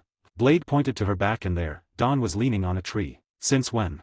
He asked for my number before when we were at the party the night when Dana got kidnapped. It took a long time before he called me and asked me out because he was busy or so he says. Are you too? Yeah, I'm sorry I didn't tell you guys earlier. Because if I told you, then Dana would keep asking about Terry and he asked me to keep it a secret. I felt guilty every time we hang out with him. You bitch. Chelsea chuckled. Blade just smiled and shrugged. See you later. She waved her hand and spun her heel. Where are you going? I don't know, we like to keep things exciting like that. Blade giggled. Chelsea gave up and sighed. She looked back at Terry and Dana who were having their own moment. She became a bit jealous of her friends that got to find happiness, but she was also happy for them. I should ask Terry if he has any more friends to introduce next time. 58, Chapter 58. It still feels wrong. Terry got up and sat on the bedside. Don't think too much about it. Barbara replied. I feel like I'm a danger to everyone close to me. Do you think living as a cop is all roses and no thorns? Huh. We risk our lives every day, showing our faces, being vulnerable to the public. We make enemies with dangerous people almost every day. If anyone has a grudge on us, it would be easy to find information about us and use those important to us to get to us. So, we just have to do our best to protect the people that are close to us. You don't think I know that? You're not getting my point. Barbara sighed and stared at the ceiling before looking at Terry again. Do your best to protect everyone you love from your enemies, whether it be as Terrence McGinnis or Batman. It's the life we chose to live in. It's just the way it is, but you could also think of what happened this way. You could say it was because of your connection to Dana that we were able to find the hideout and it was because of her that we got to infiltrate the skating rink. Everything even from the moment that she first got abducted eventually led us to the Jokerts and ultimately their defeat. She's our lucky star, Terry. Terry was hesitating on forming a relationship with Dana because of what happened to her before. Batman's enemies are much more dangerous than Terry McGinnis. Lucky star, huh? Terry chuckled before standing up and put on his pants. Barbara stared at Terry who was putting on clothes. Terry glanced at her and continued putting on his shirt. What is it? Nothing, it just really feels like the last time. Terry put on a melancholic expression. I'm sorry. No, I'm okay. Barbara faintly smiled as she stretched her arms. NNNGH. I got my most use out of you. Wow. Terry chuckled at Barbara's joke. Well, I hope I did well. He said before going out of the door and go to his own room. Barbara stared at the door for a moment before turning to the window. She chuckled to herself as she reminisced all her moments with Terry. The nights are going to get colder again. They both agreed on their last night together as casual lovers because Terry was planning to ask Dana out the next time they meet. Barbara got up and put on her clothes too. It was still early morning and Alfred was still asleep. She decided to take a stroll before going to work. Barbara walked aimlessly around the property and noticed that the direction she was walking to was the graveyard area in the Wayne estate. She decided on a whim to make a quick visit to Jason's and Bruce's graves since she's on the way there anyway. As she got closer, she noticed a figure of a person in the distance. She narrowed her eyes and identified the person as a woman based on her figure and her long black hair. She didn't know if Alfred had any visitors, but a person paying respects to a grave could not have been anything else but a visitor. Barbara stopped to at least 3 feet away from the woman and let her pay her respect for the dead. The woman was standing in front of Bruce Wayne's grave. Barbara fought the urge to roll her eyes as she assumed the woman was someone that was infatuated with Bruce Wayne from before he died. It wasn't uncommon for someone with that kind of reputation. It's unfortunate. The woman started speaking. Barbara was taken aback. She doesn't know if the woman was just talking to herself or to her. She couldn't have been talking to Barbara because Barbara tried her best to hide her presence and not disturb her. He could have accomplished so much more. Do you know why he would choose this as his fate? The woman turned her head ever so slightly to signify that she was talking to Barbara. That means that she did feel her presence. Barbara widened her eyes at the feat of discovering her presence and at her question. Excuse me. I said. The woman turned around and revealed herself. Would you know why he would choose to die for people that don't even deserve to be saved? Barbara smiled. She recognized the woman standing in front of her. Talia, of course you wouldn't understand why Bruce would do that. You crave nothing but power. Is it that bad to crave power? With power, you can protect everyone you love, even from death itself. She glanced at the grave next to Bruce Wayne's. It was Jason Todd. I had a hunch that you were the one that brought Jason back to life. There's only a number of people that secured Lazarus pits around the world. Were you the one that brought back the Joker too? Yes, at Jason's request. Did you bring Jason back to erase Gotham? Were you the one that gave him the plan to blow up Gotham? Now, why would I do that? Why would erasing Gotham from the map be significant to me? So, it was all Jason's. Ever since he got his memory back, that was all he was talking about. Then, why did you bring him back? I wanted a successor. And you just let your successor die off. I didn't need him anymore. Bruce has already given me another one. Another one. Barbara narrowed her eyes. What do you mean? Talia just smiled mischievously and suddenly started levitating. Barbara took a step back and dropped her jaw. Talia then flew away. Barbara was dumbstruck, but she can't space out now, so she slapped her face with both hands and started thinking about what Talia said. Could she mean Terry? She wants Terry to take over the League of Assassins. So, what really happened to you? Why didn't you show your face even once after Doug's burial? I was afraid that something like that might happen to you. Terry took a deep breath. I haven't told you yet that the times you were abducted was because of me. No, the second time just happened to be a coincidence. Terminal, Carter, raided the party because of me and my friend. They were trying to get to us. Why were they after you? I was part of a gang, but don't worry. By that time, I already left and that just happened because it was just recent. Terry nervously explained. Dana made a melancholic smile. I wish Doug made the same decision to leave that kind of life like you did. He was just lost. But you know what I heard? Terry made a faint smile. I heard that if he used his last moment to buy time for Batman. Terry's statement seemed to have lifted up Dana's mood. Really? Where did you hear that? From the police. Oh, right. Your mom works there. Yeah, if you don't mind. Terry cleared his throat. Would you like to come with us for dinner sometime? What do you have in mind? Well, it's my mom's birthday and I promised her to bring a date. Terry glanced at Dana. It's okay if you don't want to, it might be too much dash. Sure, Terry. Why really? But you owe me another dinner, with just the two of us next time.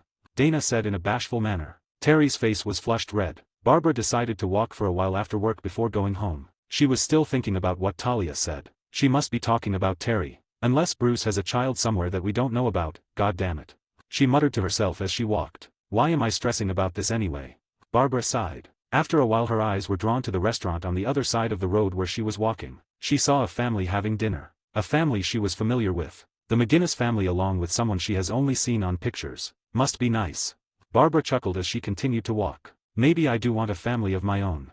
She re-evaluated herself. As she continued to walk, she felt a presence and immediately looked for it. She looked up and saw a figure on top of a building. Barbara decided to see who it was because of what Talia said earlier. There's a possibility that one of her men is scoping Terry. She climbed the building through the emergency exit in the alley. When she got up there and got a closer look, she immediately recognized who it was and slowly walked over to the person who was facing the direction of where the McGinnis family is having dinner. There's no mistaking who it was by the color of her hair. Silver white hair and tanned skin. It was Rose Wilson. If you had arrived a month earlier, then you would still have a chance. Barbara said. You think so? Rose chuckled without looking back. It's okay, as long as he's happy. Have you finally forgiven him? What's there to forgive? I was the one at fault. I should have never left. Yeah, I think you could have worked it out if you had just stayed. I guess there's no point being here anymore. Rose finally faced Barbara and walked past her towards the exit. Wait. Barbara stopped her. Would you like to have a drink? Rose turned her head towards her. Sure, why not? It's been 9 months since I had a drink. Barbara furrowed her brows. 9 months. Then it hit her like a train. Wait, you, she gasped then covered her mouth. Rose put her finger on her lips. Please don't tell Terry. It would ruin everything for him. Is that really okay? Yeah, I'll raise the baby on my own. Did the Titans know? Yes. I asked them to keep it a secret. God. Barbara put her palm to her face. Why didn't you tell us? My mind was still clouded and I felt guilty about leaving. I just took it as my punishment. Punishment? You stupid girl. Barbara massaged her temples. I know, it was stupid. Rose said with a regretful face. All of a sudden, Barbara widened her eyes. Is it possible that somebody other than the Titans and me know about this? No, I don't think so. Why all of a sudden? Okay, good. That's good. Maybe this is for the best. Barbara took deep breaths. Why? What about it? There's a saying. Barbara put her hand on Rose's shoulder. That every Wayne will do great things. Whether bad or good, it will be great. Earlier, I met Talia al Ghul. Either she's looking for a successor or she already found one. Her father once recruited Bruce to be the successor and even used Talia to make him fall in love. I think she wants to recruit Terry this time. I know Terry will refuse, but a child from the same bloodline. Rose widened her eyes. A child would be easier to manipulate if they raise it themselves. Do you now know what I'm trying to say? Yes, I just have to hide my child's connection to the real father just like we planned earlier. Exactly. But now, you have to be more careful about it. One question, why couldn't she just have impregnated herself with Bruce Wayne's seed? Barbara widened her eyes. She also doesn't know why she hadn't thought of that possibility. You're right. Why haven't I thought of that earlier? Rose laughed. I'm sorry. She said while wiping her eyes. No matter what it is, protect your child. You don't even have to say it to me. Rose gladly replied. 59. Detective Barbara Gordon. Hold still or I'll shoot. Barbara Gordon, a detective for the NYPD, shouted while pointing her gun. If you shoot, I'll slash her neck. A man holding a knife to a woman's throat shouted back at her. Barbara was sweating and shaking from just pointing a gun at another man. The man holding a knife noticed it and smiled. He slowly backed away. I said don't move or I'll shoot. You won't shoot. The man boldly replied as he continued to back away to turn a corner. He didn't even bother keeping his eyes on Barbara. Tisk. Barbara struggled as her body tremor intensified to a degree she couldn't control anymore. As the man holding a woman captive in his arms began to disappear into the corner, she collapsed and started to catch her breath. Ha, ha, ha. She took off her blazer and threw it on the ground before clutching her chest. Bang, bang, bang, ah. Shots echoed through the hall and a woman's scream followed right after. Blood began to flow on the floor from the corner where the man disappeared to. Another police officer came out of the corner and confirmed the kill. He turned on his radio and reported to their superior officer as he took glances at Barbara that was sitting on the ground in a terrible posture. Barbara couldn't look him in the eye in shame. After reporting, he immediately ran towards Barbara and held his hand towards her. Barbara hesitantly grabbed his hand and pulled herself up. Damn it, Barbs. Again. I'm sorry. I know how you feel, but it's been a year since that time. You don't have to remind me. Are you even going to your therapy sessions? Yes. The police officer sighed. I hate to see you like this, Barbs. You were number one in our class in everything. Barbara couldn't say anything. A year ago, she experienced killing a person for the first time and she couldn't forget it. It's a good thing you were there, Manning. The police captain said. Thank you, Captain. Detective Tanner Manning replied. As for you, Gordon, good job. Keep up the good work. Thanks. Barbara said with her head down. You're a fine detective. Lift your chin up. You'll make sergeant in no time. Yes, sir. The captain walked up to Barbara Gordon. Don't let that get you down. It's not a requirement to become a great police officer, but I hope you fix it soon or someone might get killed because of it. I will. Barbara said sternly. Barbara and Tanner walked out of the captain's office. Barbs, are you going home? Yeah. You want to have a drink first? Barbara faintly smiled and said yes. At the bar, most of the patrons coming there were cops. I figured you'd need something to drink after that. Tanner said. Yeah, it helps, thanks. Barbara replied. How did you get over it, Tanner? Me? Well, I think I just don't think of it. I focus on who I helped and whose lives I saved. Barbara looked at the glass in front of her that contained beer. Wasn't that guy a veteran that was struggling to keep a job? She was referring to the guy that held a woman hostage earlier. Yeah. Isn't it our job to help him too? Barbara. If he kept losing his job, he must not be very good at it. You didn't check his profile in detail, didn't you? Barbara furrowed her brows. He kept losing jobs because of his random episodes caused by his PTSD. Tanner looked at Barbara Gordon with awe and surprise that she was thinking about that. How could I take the life of somebody like that? Tanner Manning closed his eyes in guilt and took gulps from his glass of beer. I'm sorry, Tanner, I wasn't trying to guilt trip you. Barbara turned her face away from Tanner and looked down. No, it's okay, I'm just in awe of you, Barbs. You probably didn't join the force just for the benefits. You joined because you really care about what's going on around you. Barbara blushed. 2 important men in my life taught me that. They must be proud of you then. Tanner finished his beer and went to the restroom. Barbara watched his back as he walked away and finished her beer for courage. She was very flattered that someone would compliment her by comparing her to her father and Bruce Wayne, the two most important men in her life. There and then, she decided to show her appreciation. She stood up and walked in the men's restroom where Tanner went in. "Barbara," Tanner said as he struggled pulling his zipper up. Barbara walked up to where he was and pulled him into a kiss before pushing him into a cubicle. She followed him inside and locked the door behind her. "YMMM." Tanner's words were blocked by Barbara's kiss. He struggled until he successfully pushed her off. "I said wait." Tanner tried to catch his breath. "What? Isn't this what you want?"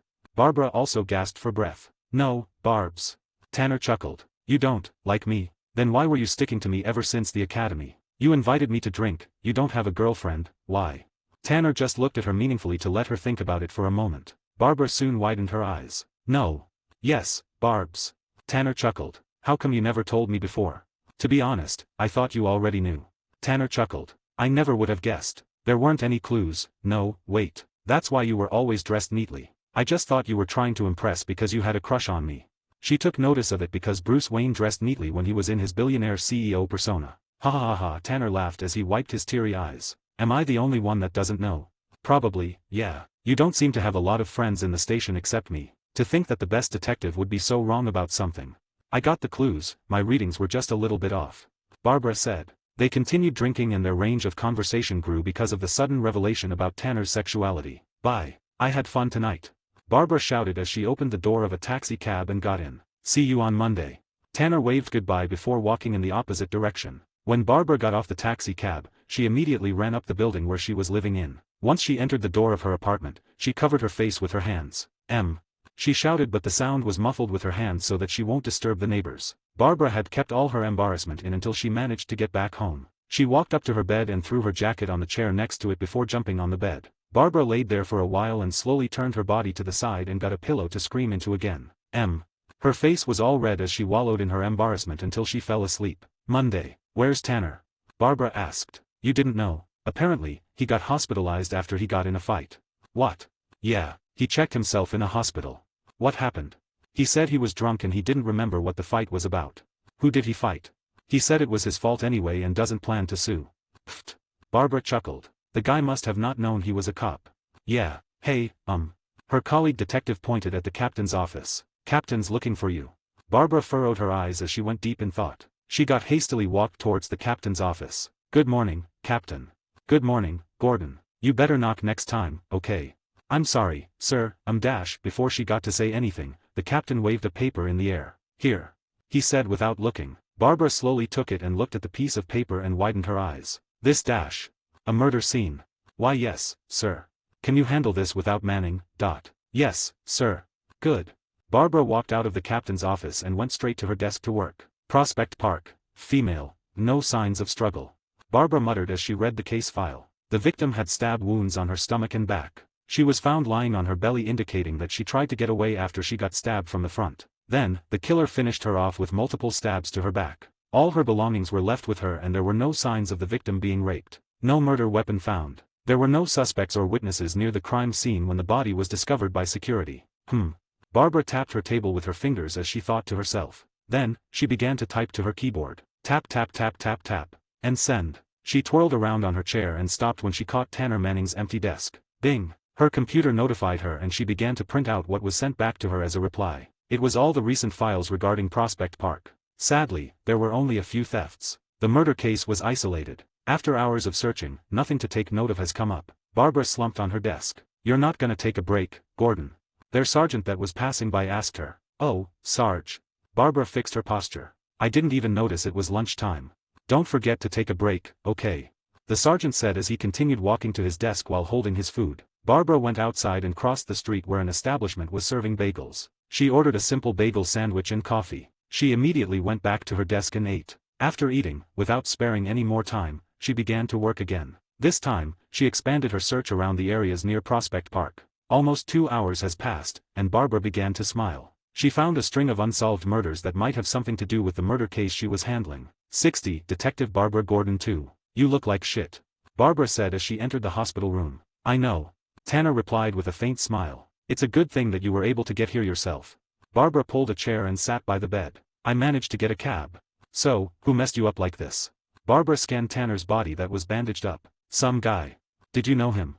"Nope. I just bumped into him and we were both drunk. These are serious injuries.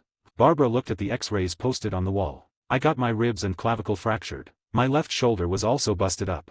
Damn, was he trying to kill you? If he did, he wouldn't have left me alive. Tanner chuckled. Do you get into fights a lot when you're drunk? Yeah, it's bad. Haha. Would you recognize his face? Stop. Tanner's face turned serious. You don't have to find him. We fought and I lost. That's it. I guess I overestimated myself too because of our training. Why, was the guy big? Huge. Well, there you go. She chuckled. Anyways. Barbara started to talk about the case she's handling. A serial killer. Tanner is sitting up on his hospital bed. Yeah, the majority of the victims were women. All of them were stabbed to death. Multiple stab wounds that indicate frustration and anger. The few men that were killed usually were near the crime scene where the women were murdered. They must have been unlucky witnesses. Barbara replied. She visited Tanner right after she finished her shift. No witnesses. None at all. Ugh. Tanner clutched his head. What is it? Nothing. My head still hurts. Tanner grasped his head. Didn't think you were a lightweight. Barbara teased. Tanner just faintly smiled. Thank you for coming, Barbs. Don't mention it. We're friends. Barbara punched Tanner's arm. Ouch. Tanner clutched his arm in pain. Sorry. I got carried away. She was trying to make up for the embarrassing scene she made at the bar's restroom the other night and handled it awkwardly. The following morning. If what you said is true, then we'll have to get the FBI. What? Barbara Gordon shouted. Don't shout. Sorry, but the FBI. This is a serial killer we're talking about, Gordon. It's protocol. I don't like leaving this in their hands. Yeah, I know. Don't worry, they'll ask for cooperation with us. You'll still get to work on the case. Wait, this is still just suspicion, Cap. I trust you. You're the best one I have. See, Captain. I'm flattered, but what would happen if your best was wrong? It would embarrass me, you, and the whole station. The captain made a thinking pose. How many victims are related to this? 15 women and 3 men. In the span of almost 2 years. God. The police captain gasped. To think that just one person could be behind all this.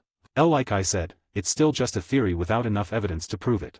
15 women dead. All of them unsolved. The 3 men died in the same night, in the same area as some of these women. It's too much to say it is coincidence. I'll risk my reputation on you, detective. The police captain sternly said. That's too much, Barbara thought. Okay, sir. Barbara left the captain's office with a headache. Later that night, Barbara decided to go to where the victim was attacked. The place has already been searched for clues, but she thought she still might find something there. It was an area in the park where people would less likely go to at night. It couldn't be security. Barbara muttered to herself. The closest suspect would be the security that found the body, but then it wouldn't connect to the other murders and it just wouldn't make sense. Then, Barbara quickly turned around as soon as she felt something. Who are you? She asked. The person in front of her was a woman with long blonde hair wearing a white collared shirt and black slacks. Why would I answer that? The woman replied. She showed no emotions and her blue eyes that glimmered under the moon were sharp. I'm a police officer. The woman made a faint smile. Even more reason why I shouldn't answer your question. Then she turned her heel and started walking. Barbara was pissed. She ran and tried to grab her shoulder. Wait. But soon after, she found herself flying through the air. It happened so fast that she wasn't able to react to it. After being thrown, she rolled on the ground and hit a nearby tree. Ah. She groaned in pain as she tried to get back up. Barbara looked around, but the woman was already gone. Shit. After resting for a while, Barbara walked back to the street and hailed a cab to go home without gaining anything but a small bruise. What are you doing, detective? The captain approached Barbara. Captain. I was just searching in the records for a blonde-haired woman. You found a lead? Maybe, I'm not sure yet. Well, whatever it is, you can talk to Special Agent Sterling about it. The police captain introduced the man behind him, Detective Barbara Gordon. Sterling held out his hand. Pleasure. Barbara stood up and shook his hand. I'll leave you to it, then. The police captain said before leaving. Please, continue. Sterling gestured to Barbara's desk. You're not going to ask me to brief you. I already read the files. Victims were almost all female, right? The time gaps between the murders were irregular. Like the killer just happened to come across them, indicating that he or she lives in that general area, or it was on their way home. Oh, okay. Barbara awkwardly sat down and continued her search. What are we looking for? Blonde-haired woman, blue eyes, sharp facial features. Barbara briefly answered. A suspect. I don't know yet. The FBI agent raised a brow. Would you say that she's an attractive-looking woman? Oh, yes. Nice face, curvy but tight body that indicates she's athletic. Where did you encounter her? I was searching for more clues in the area where the victim was found. She happened to be there and refused to answer my question. She didn't respond. No, well, she did, but it was vague. Right after I said I was a police officer, she said that she refuses to answer my questions even more. That's why you're searching for criminal records with the same description, because you suspect her to have one by the fact that she refuses to divulge any information to the police. Yeah. Well, what if I told you that you wouldn't find her there? I'm sorry. Barbara tilted her head. What if I told you that she is a criminal, but she doesn't have a record, at least not yet? Do you know this person, Agent Sterling? Just a hunch. If the person I'm thinking of happens to be the same person you're searching for, then, yes. He said as he started fiddling with his smart tablet. Is this her? He showed her a picture projected by the tablet. Barbara widened her eyes as she saw the picture. Yes, this is her. I knew it.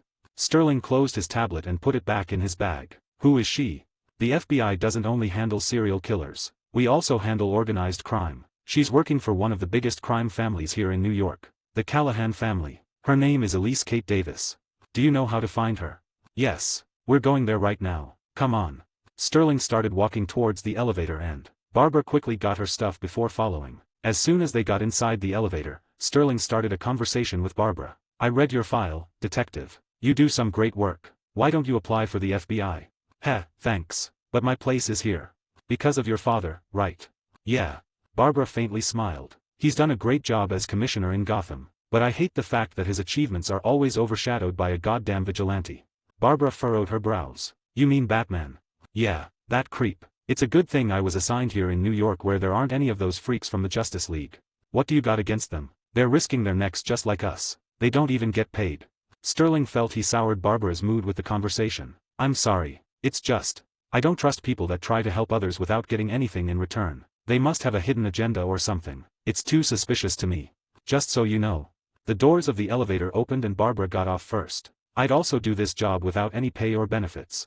Sterling widened her eyes in awe and just made a faint smile before following Barbara off the elevator. I guess there are people that are genuinely like that. He muttered. Cling clang. The bell rang when the door of the bar opened. Barbara followed Agent Sterling closely as he walked towards the counter. What can I get for you? The bartender greeted the guests with an annoyed face that seemed to say they are unwelcome. I want to speak to your boss. Sterling said. I own this bar. The bartender said with a mischievous smile. Sterling made a smile of his own and showed his FBI badge. FBI? So what? You think you can threaten me? That's against the law. Listen dash. Slap. Before Sterling could finish his sentence, Barbara slapped the bartender so hard that his head jerked and the whole side of his face turned red. You busy dash. Before the bartender could cuss her out, he got slapped again and got pulled over by his collar. Get your boss right now if you don't want to keep getting hurt. Barbara said in a tone void of any emotion. Is this what the FBI does? The bartender shouted. She's not FBI. Sterling said with a calm smile. Bang. The bartender's head got slammed on the counter. Ack. My nose. The bartender was teary-eyed because of the pain. You better take this seriously. Get your boss here, now. Barbara shouted in his ear. Just when she said that. What's going on here? A blonde-haired woman came out of the back door with an annoyed expression. You. She uttered as soon as she found Barbara. Barbara Gordon let go of the bartender and grinned as she reunited with the woman that threw her in the air last night. Elise Kate Davis. Barbara uttered. 61. Detective Barbara Gordon 3. How did you find me? Elise Davis narrowed her eyes at the unexpected visitors. I'm Special Agent Sterling. This is Detective Gordon of the NYPD. We came to ask just a few questions. FBI. Elise grinned. That's why. She pointed at Barbara. That's police brutality. What is this? Barbara pointed at the bartender with a smug grin. This was just self-defense. I can testify to that if you're going to file a case. Although, that would invite investigators to come into this establishment. You wouldn't want this place searched now, would you? The FBI agent made a faint smile, but Elise was unbothered and just smiled back. You won't find anything here. You should know because your agents are always monitoring us outside in their van. So, you're saying you'll go forward with the case against Ms. Gordon? Elise chuckled through her nose. No, there's no need. She gestured to the bartender with her head. Clean yourself up. I'll handle our guests. The bartender scowled at Barbara as he left towards the back while putting pressure on his nose. What do you want to talk about? Elise leaned on the counter in front of Barbara and Sterling. Last night. What were you doing there? Barbara didn't waste any more time and started questioning her. I was out on a stroll. Bullshit. Believe me or not, that's my statement. Then, why did you run away? I didn't run away. I have a lot of more important things to do than to be questioned by a cop. Even now, I think I'm wasting my precious time just dealing with you. You arrogant by dash. Agent Sterling held out his hand to calm Barbara. Were you running an errand for Callahan? Elise chuckled again as if to say this is pointless. Do you think I'd answer that truthfully, Mr. Sterling? Fine. Let me rephrase the question. Were you there on official business? Elise gave a playful smile. It was personal. Like I said, I was taking a stroll. Were you also there last Friday night? Why would you want to know that? Because, Ms. Davis, we are currently investigating a series of murders. A serial killer is on the loose. Right now, you're the only lead we have. You might even be our number one suspect depending on your answer. Elise took a deep breath and sighed before she reached for her back to stretch. I was there last Friday night. Barbara widened her eyes. On official business? Sterling asked. Yes. Did you see anyone else there? Barbara asked, feeling hopeful that they may get to find the serial killer faster. Elise smiled and said, no, which dampened Barbara's mood. Barbara clenched her fist on top of the table and held her head low in frustration. Sterling stared at Elise for a while and pondered on his own. Why are you lying? Barbara lifted her head once more and stared at Elise. She was smiling mischievously. Now, why would I lie?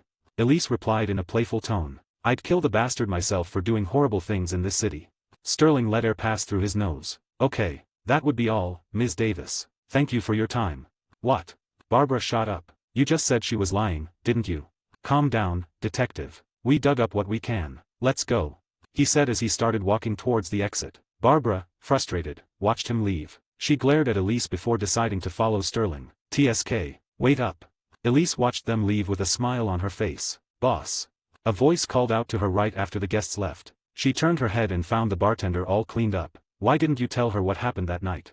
He asked her. Because I don't want to. I won't be satisfied by the way they handle things. I'll catch the killer myself. She said, wearing an ominous expression that made the bartender nervous. What the hell happened back there?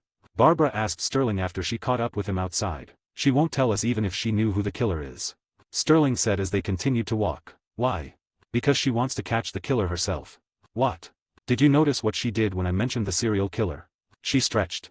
Sterling chuckled. She was unconsciously reaching for something behind her back. Question mark. Barbara tilted her head. She unconsciously reached for something behind her back and realized it midway, so she just put it off like she was stretching. What exactly was she reaching for? It was probably a wound. A wound. Barbara pondered by herself for a moment, then reached a conclusion. She's supposed to be the killer's victim that night. How is she alive, then? She's not your typical brawler. I assume you already know. Judging by both of your personalities and the way you greeted each other earlier, you probably fought with her and lost when you met and she refused to answer your questions. Another question is, why are both of them still alive after that encounter? Either one of them stepped away for some reason, or one of them managed to get away from the other. Yeah.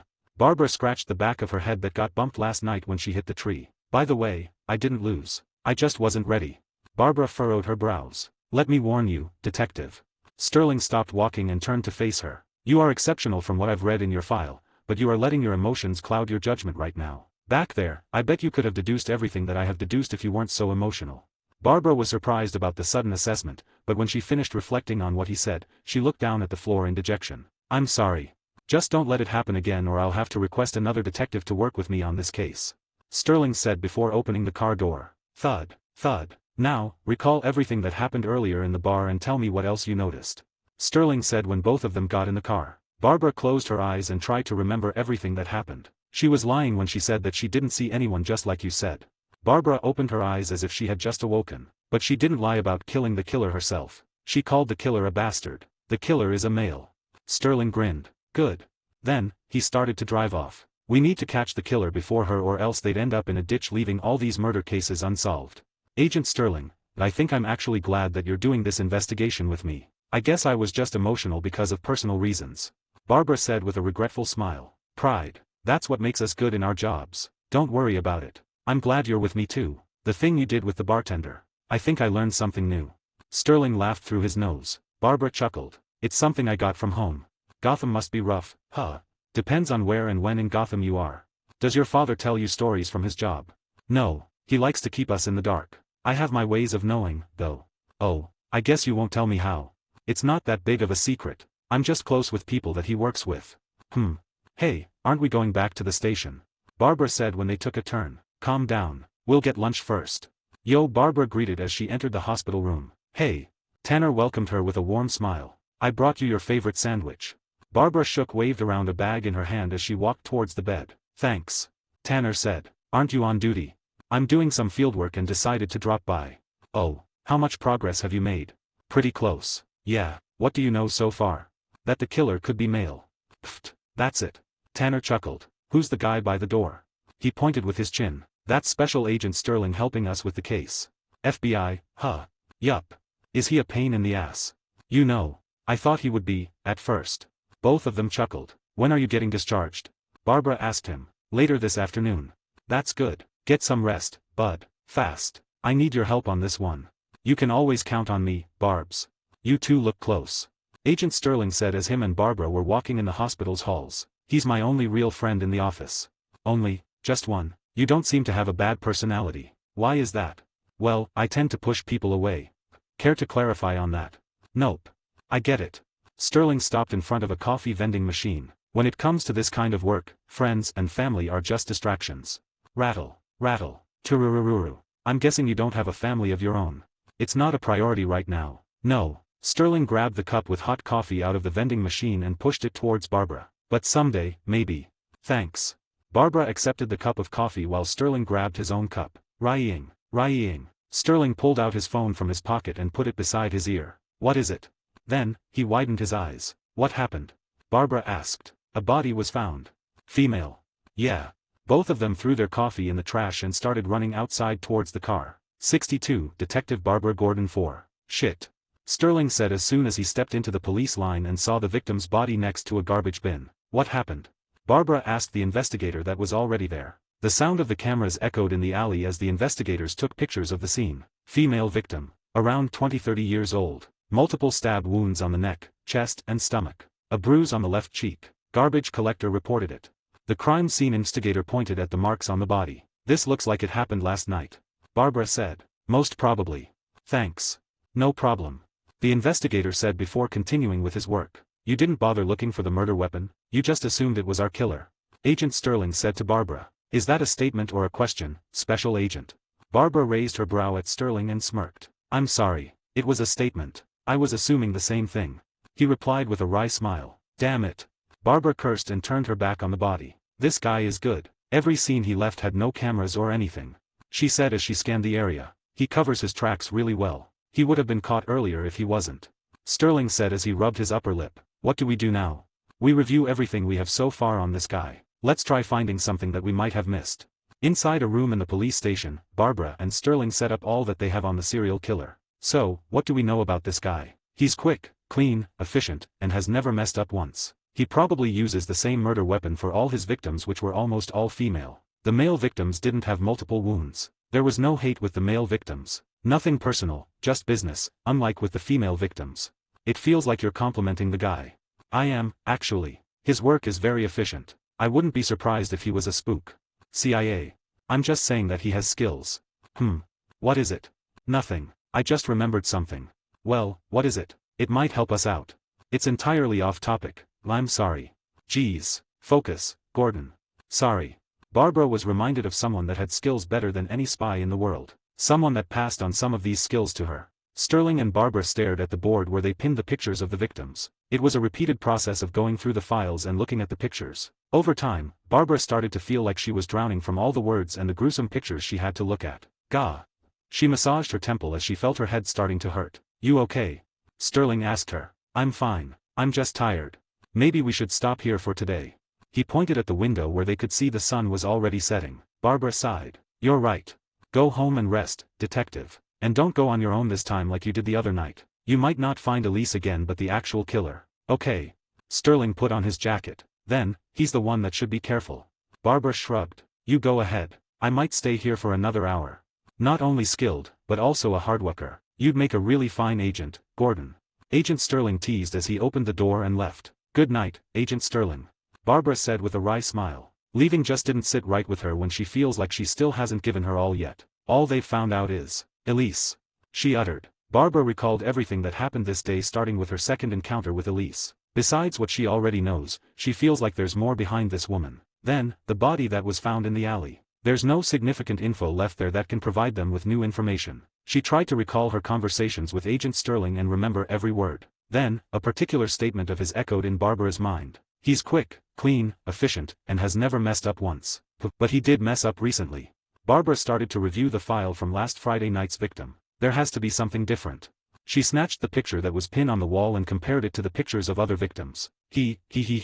Barbara started chuckling. I discourage you from going any further with this, Elise.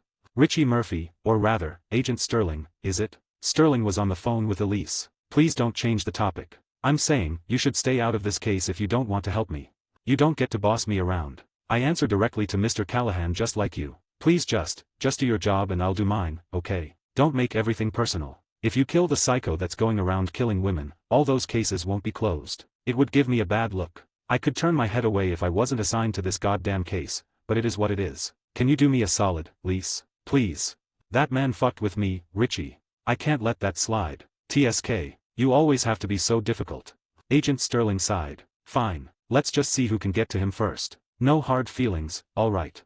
Beep. He hung up the phone and put it back in his pocket. Richie Murphy, currently given the code name Sterling by the FBI, sighed and drooped his head. One was already enough, but now I gotta deal with another woman with basically the same hard-ass personality. He looked up and made a dry laugh. Fuck my life. Good morning. Agent Sterling walked into the office and greeted Barbara that was drinking coffee while looking at the files. Agent Sterling, good morning. Barbara put down her coffee cup and looked at Sterling with an excited impression. Did you stay here all night? Sterling put his bag down and furrowed his brow. No, I came here early. Listen. Barbara picked up a picture and walked up to Sterling to hand it to him. Huh, this is last Friday night's victim. Am I supposed to see something here? Yes. Look at her hair. Brown hair. Ponytail. What about it? Compare it to the other victims and the most recent one. They all have a different hair color. Sterling looked at the pictures with a puzzled look. Can you please just tell me what it is that I'm supposed to see? It's still early. Sterling said to Barbara. It's their hairstyle. That one has a ponytail and the others don't. Another man replied for her. Tanner, you're back. Barbara greeted the man that just entered the room. I'm sorry, I haven't introduced myself properly. Detective Tanner Manning. Tanner reached out his hand towards Sterling. Special Agent Sterling. I understand that you'll also be helping us with this case. Yes. Sterling faced Barbara again. Tell me why the hair is important again. Well. Barbara took the picture and pinned it back on the board. I remembered what you said yesterday. About our killer not messing up once. But he did mess up. Last Friday night. Sterling still had a puzzled look but soon widened his eyes when he finally got what Barbara was saying. Because of Elise. Exactly. So, I assumed that he must have messed up at that time and compared this picture with the others to see the difference. This one still has a ponytail and the others got removed. Removed? You mean the other victims also had ponytails before their bodies were found? Exactly. Look at the hair of the other victims. All of them have a bend in the same area. He's taking their hair tie as trophies. Yup. This is good progress, Barbara. Sterling looked at her impressed.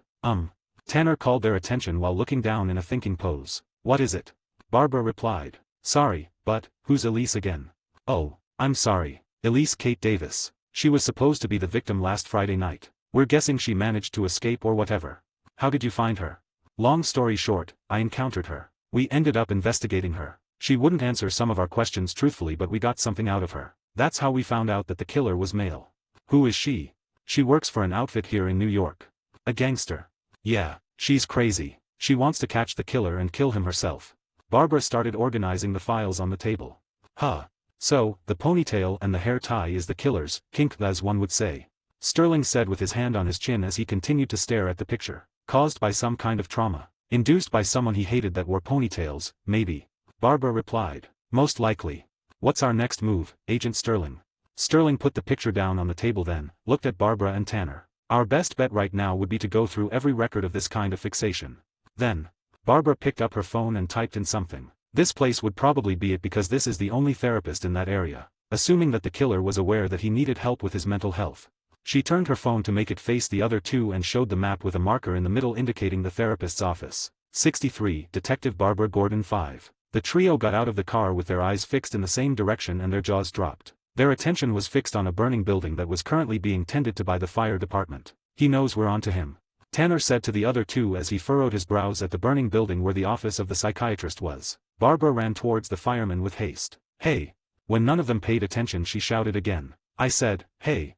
She finally got their attention and one of them started walking towards her with his palms pushing to her direction. Ma'am, please move back. We're still putting out the fire. Barbara quickly searched for her badge and flashed it to the fireman. Detective Barbara Gordon. Are there any survivors? NYPD. There were no occupants in the building. Barbara's hope was rekindled. Except for one. A psychiatrist. And that hope immediately turned into disappointment. Is this a crime scene? The fireman asked with a worried look. We don't know that yet. They waited for the fire to be put out until they could all enter the building. Once they entered alongside the firemen, they immediately went inside the office of the psychiatrist they were supposed to pay a visit. This part of the building is more scorched up than the rest, Tanner said. Foo dash. One of the firemen covered his mouth with the back of his hand after he turned a corner. The trio rushed to see what it was that got the man agitated. Ah. Sterling flailed his arms in disappointment. There he is. Then, gestures towards a burnt body. Barbara and the rest came close to the remains and crouched to study it. It isn't clear, but he doesn't have any stab wounds. So, he knocked him out and left him here while the building was burning.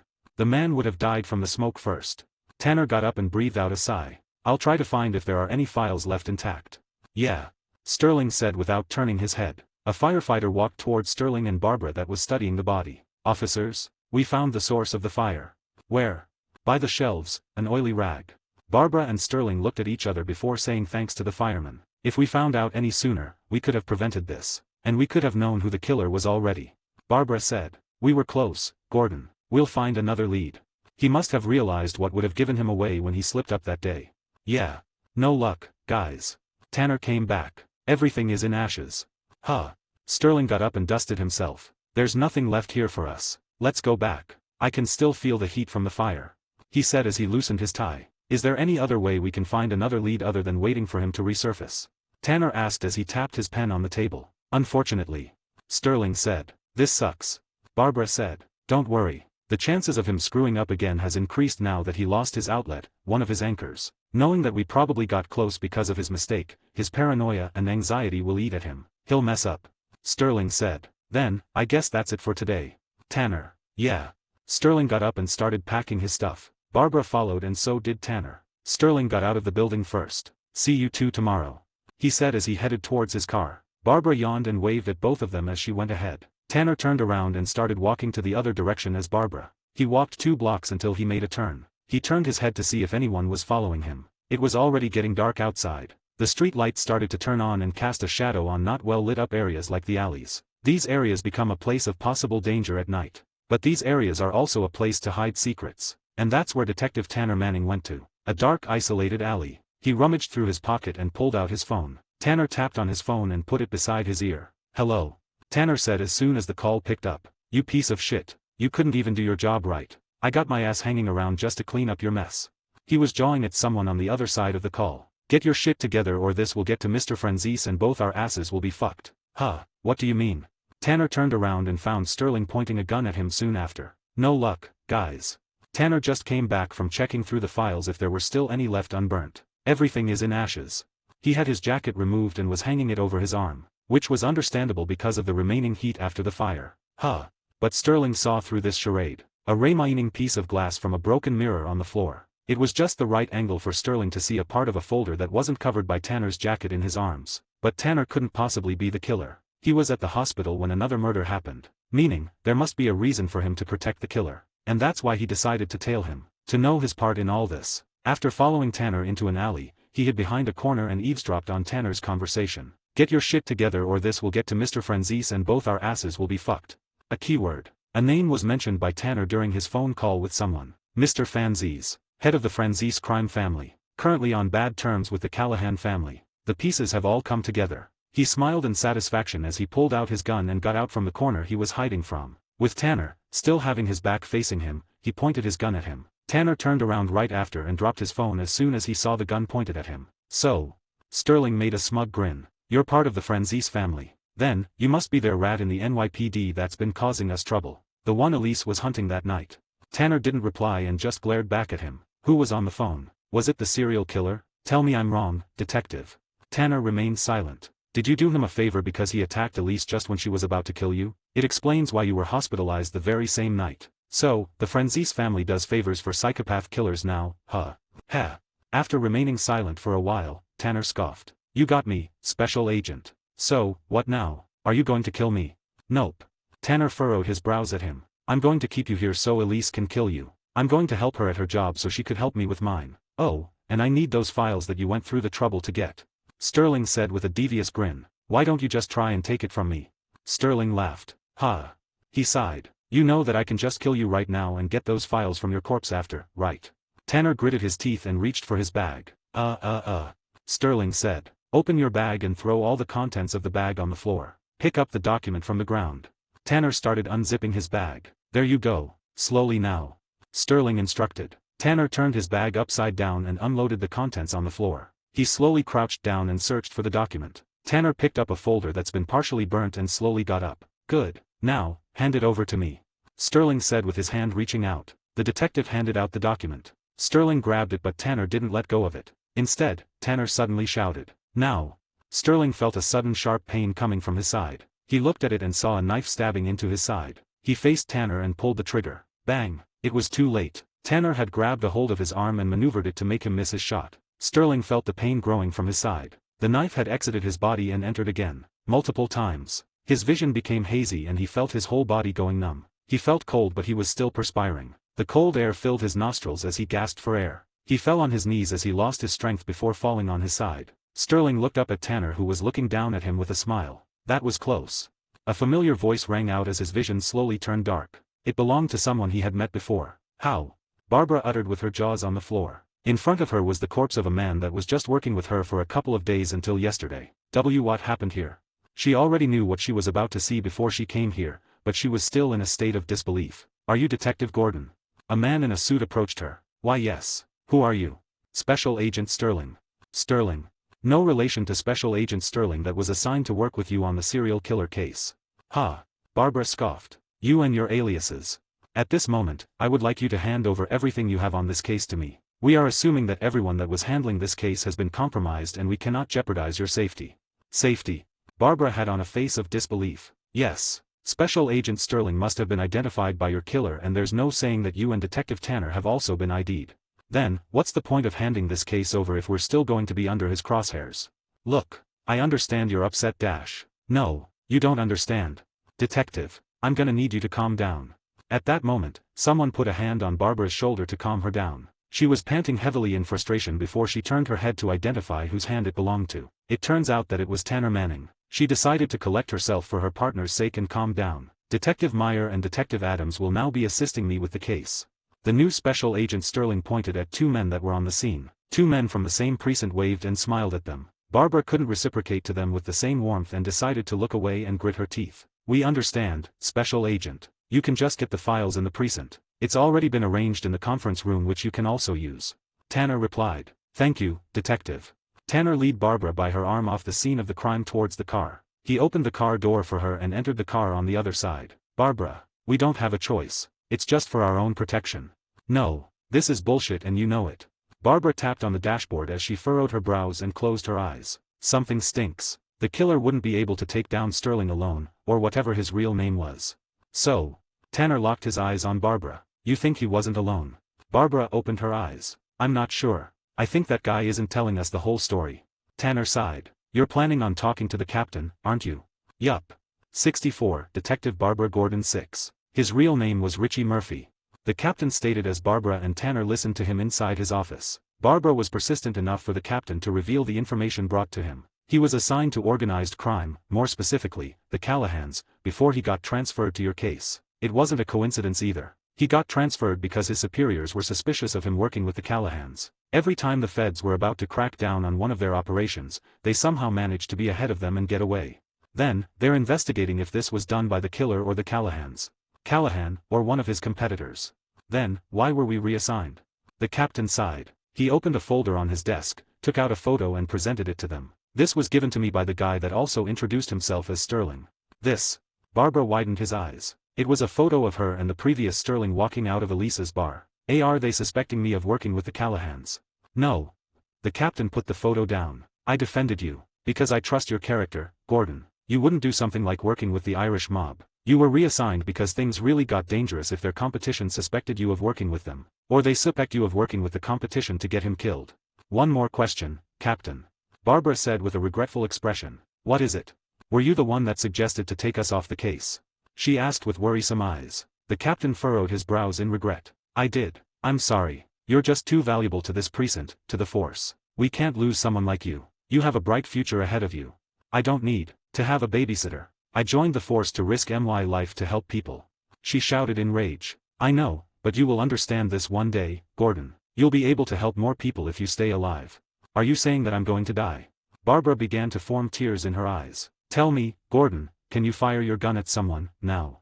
Barbara was taken aback by his sudden comment. If you're willing to risk your life but not ready to take one, then you are really asking yourself to be killed. It's not bravery anymore, it's just plain stupid. The captain stated firmly. Barbara collected her breath and fixed her posture. Ha! She scoffed. What was that about not needing to fire a gun to become a good police officer? This is different, Gordon, and you know it. This case is gonna get ugly now that the mob is involved. You underestimate me too much, Captain. Barbara spun her heel and got out of the office. Bang! She slammed the door shut in frustration. Every head in the bullpen turned their heads at her direction. The captain massaged his temples and sighed. Why are you still here, Manning? Sir, why are you so protective of her? The captain chuckled. There's 2 reasons. He glanced at the photos displayed on his desk. She reminds me of my daughter. Headstrong, grounded in her principles, stubborn. And the other reason. I know his father. He'd personally come here for me if ever his daughter got hurt. And you still did it, knowing that she'll get angry at you, just for these reasons. She isn't a kid that needs to be protected, sir, with all due respect. The police captain made a wry smile. I guess I'm stubborn too. Let's just put it that way. Are you gonna be okay? Yeah, I think I'll take a walk before I go home. Be careful, okay? Yeah, you too. Barbara walked away without even bothering facing Tanner as she said goodbye. She decided to cool her head down with a little stroll and refresh her mind with the sceneries of Brooklyn. The sky began to dye itself in all shades of red and yellow. The tall buildings weren't a hindrance to this magnificent scenery but somehow made it more beautiful as the windows reflected the sky. As she continued on her stroll, Barbara found herself at the waterfront staring at Lower Manhattan and the Brooklyn Bridge. Dozens of people watched the sunset with her. Barbara found a bench to sit on and gazed at the horizon where the streaks of red and yellow were slowly being replaced by blue. Less and less of people gathered as the sun was replaced by sparkling man-made light to illuminate the surroundings. She was able to clear her head now. The unnecessary thoughts that were clouding her mind from what she should do were washed away by the beautiful scenery. Just when she was about to get up from the bench, someone she knew sat next to her. Barbara didn't even have to turn her head to know who it was, and that person looked like she wanted to say something to her. What do you want, Elise? I don't want anything that you don't want, detective. Please don't waste my time and quit the charades. Barbara warned her to stop putting on airs. What I want the killer just like you. Ha! Barbara scoffed. Are you still salty about your encounter with him? I almost had him. I should have finished him there and then. Then, why didn't you? Someone else came by. An innocent bystander. I had to escape. In the end, that girl became a murder victim. Barbara widened her eyes and turned her head towards Elise. She glared at her. You offered up that girl to a wolf. I didn't know what he was going to do. Elise faced Barbara. If I had known, I wouldn't have left. And now, Richie is dead too. She said with a sullen face. Richie, so, it was true that he was working for your outfit. That lying son of a, wait, is that why you came to see me? Do you know something? I do know something. I was the only one that got to see that son of a bitch's face. I had him drawn up by a sketch artist. Barbara scanned Elise from top to bottom before she made a wry smile and looked away. But you won't hand it over to me. You want something in exchange. Ha, are you gonna give me an offer I can't refuse, or something along those lines? Elise sniggered. I think you wouldn't want to refuse. It's a good deal. I don't even need to threaten you. As if you can threaten me with anything. Oh, I think you forgot that you still have your friends at the precinct. Detective Tanner, was it?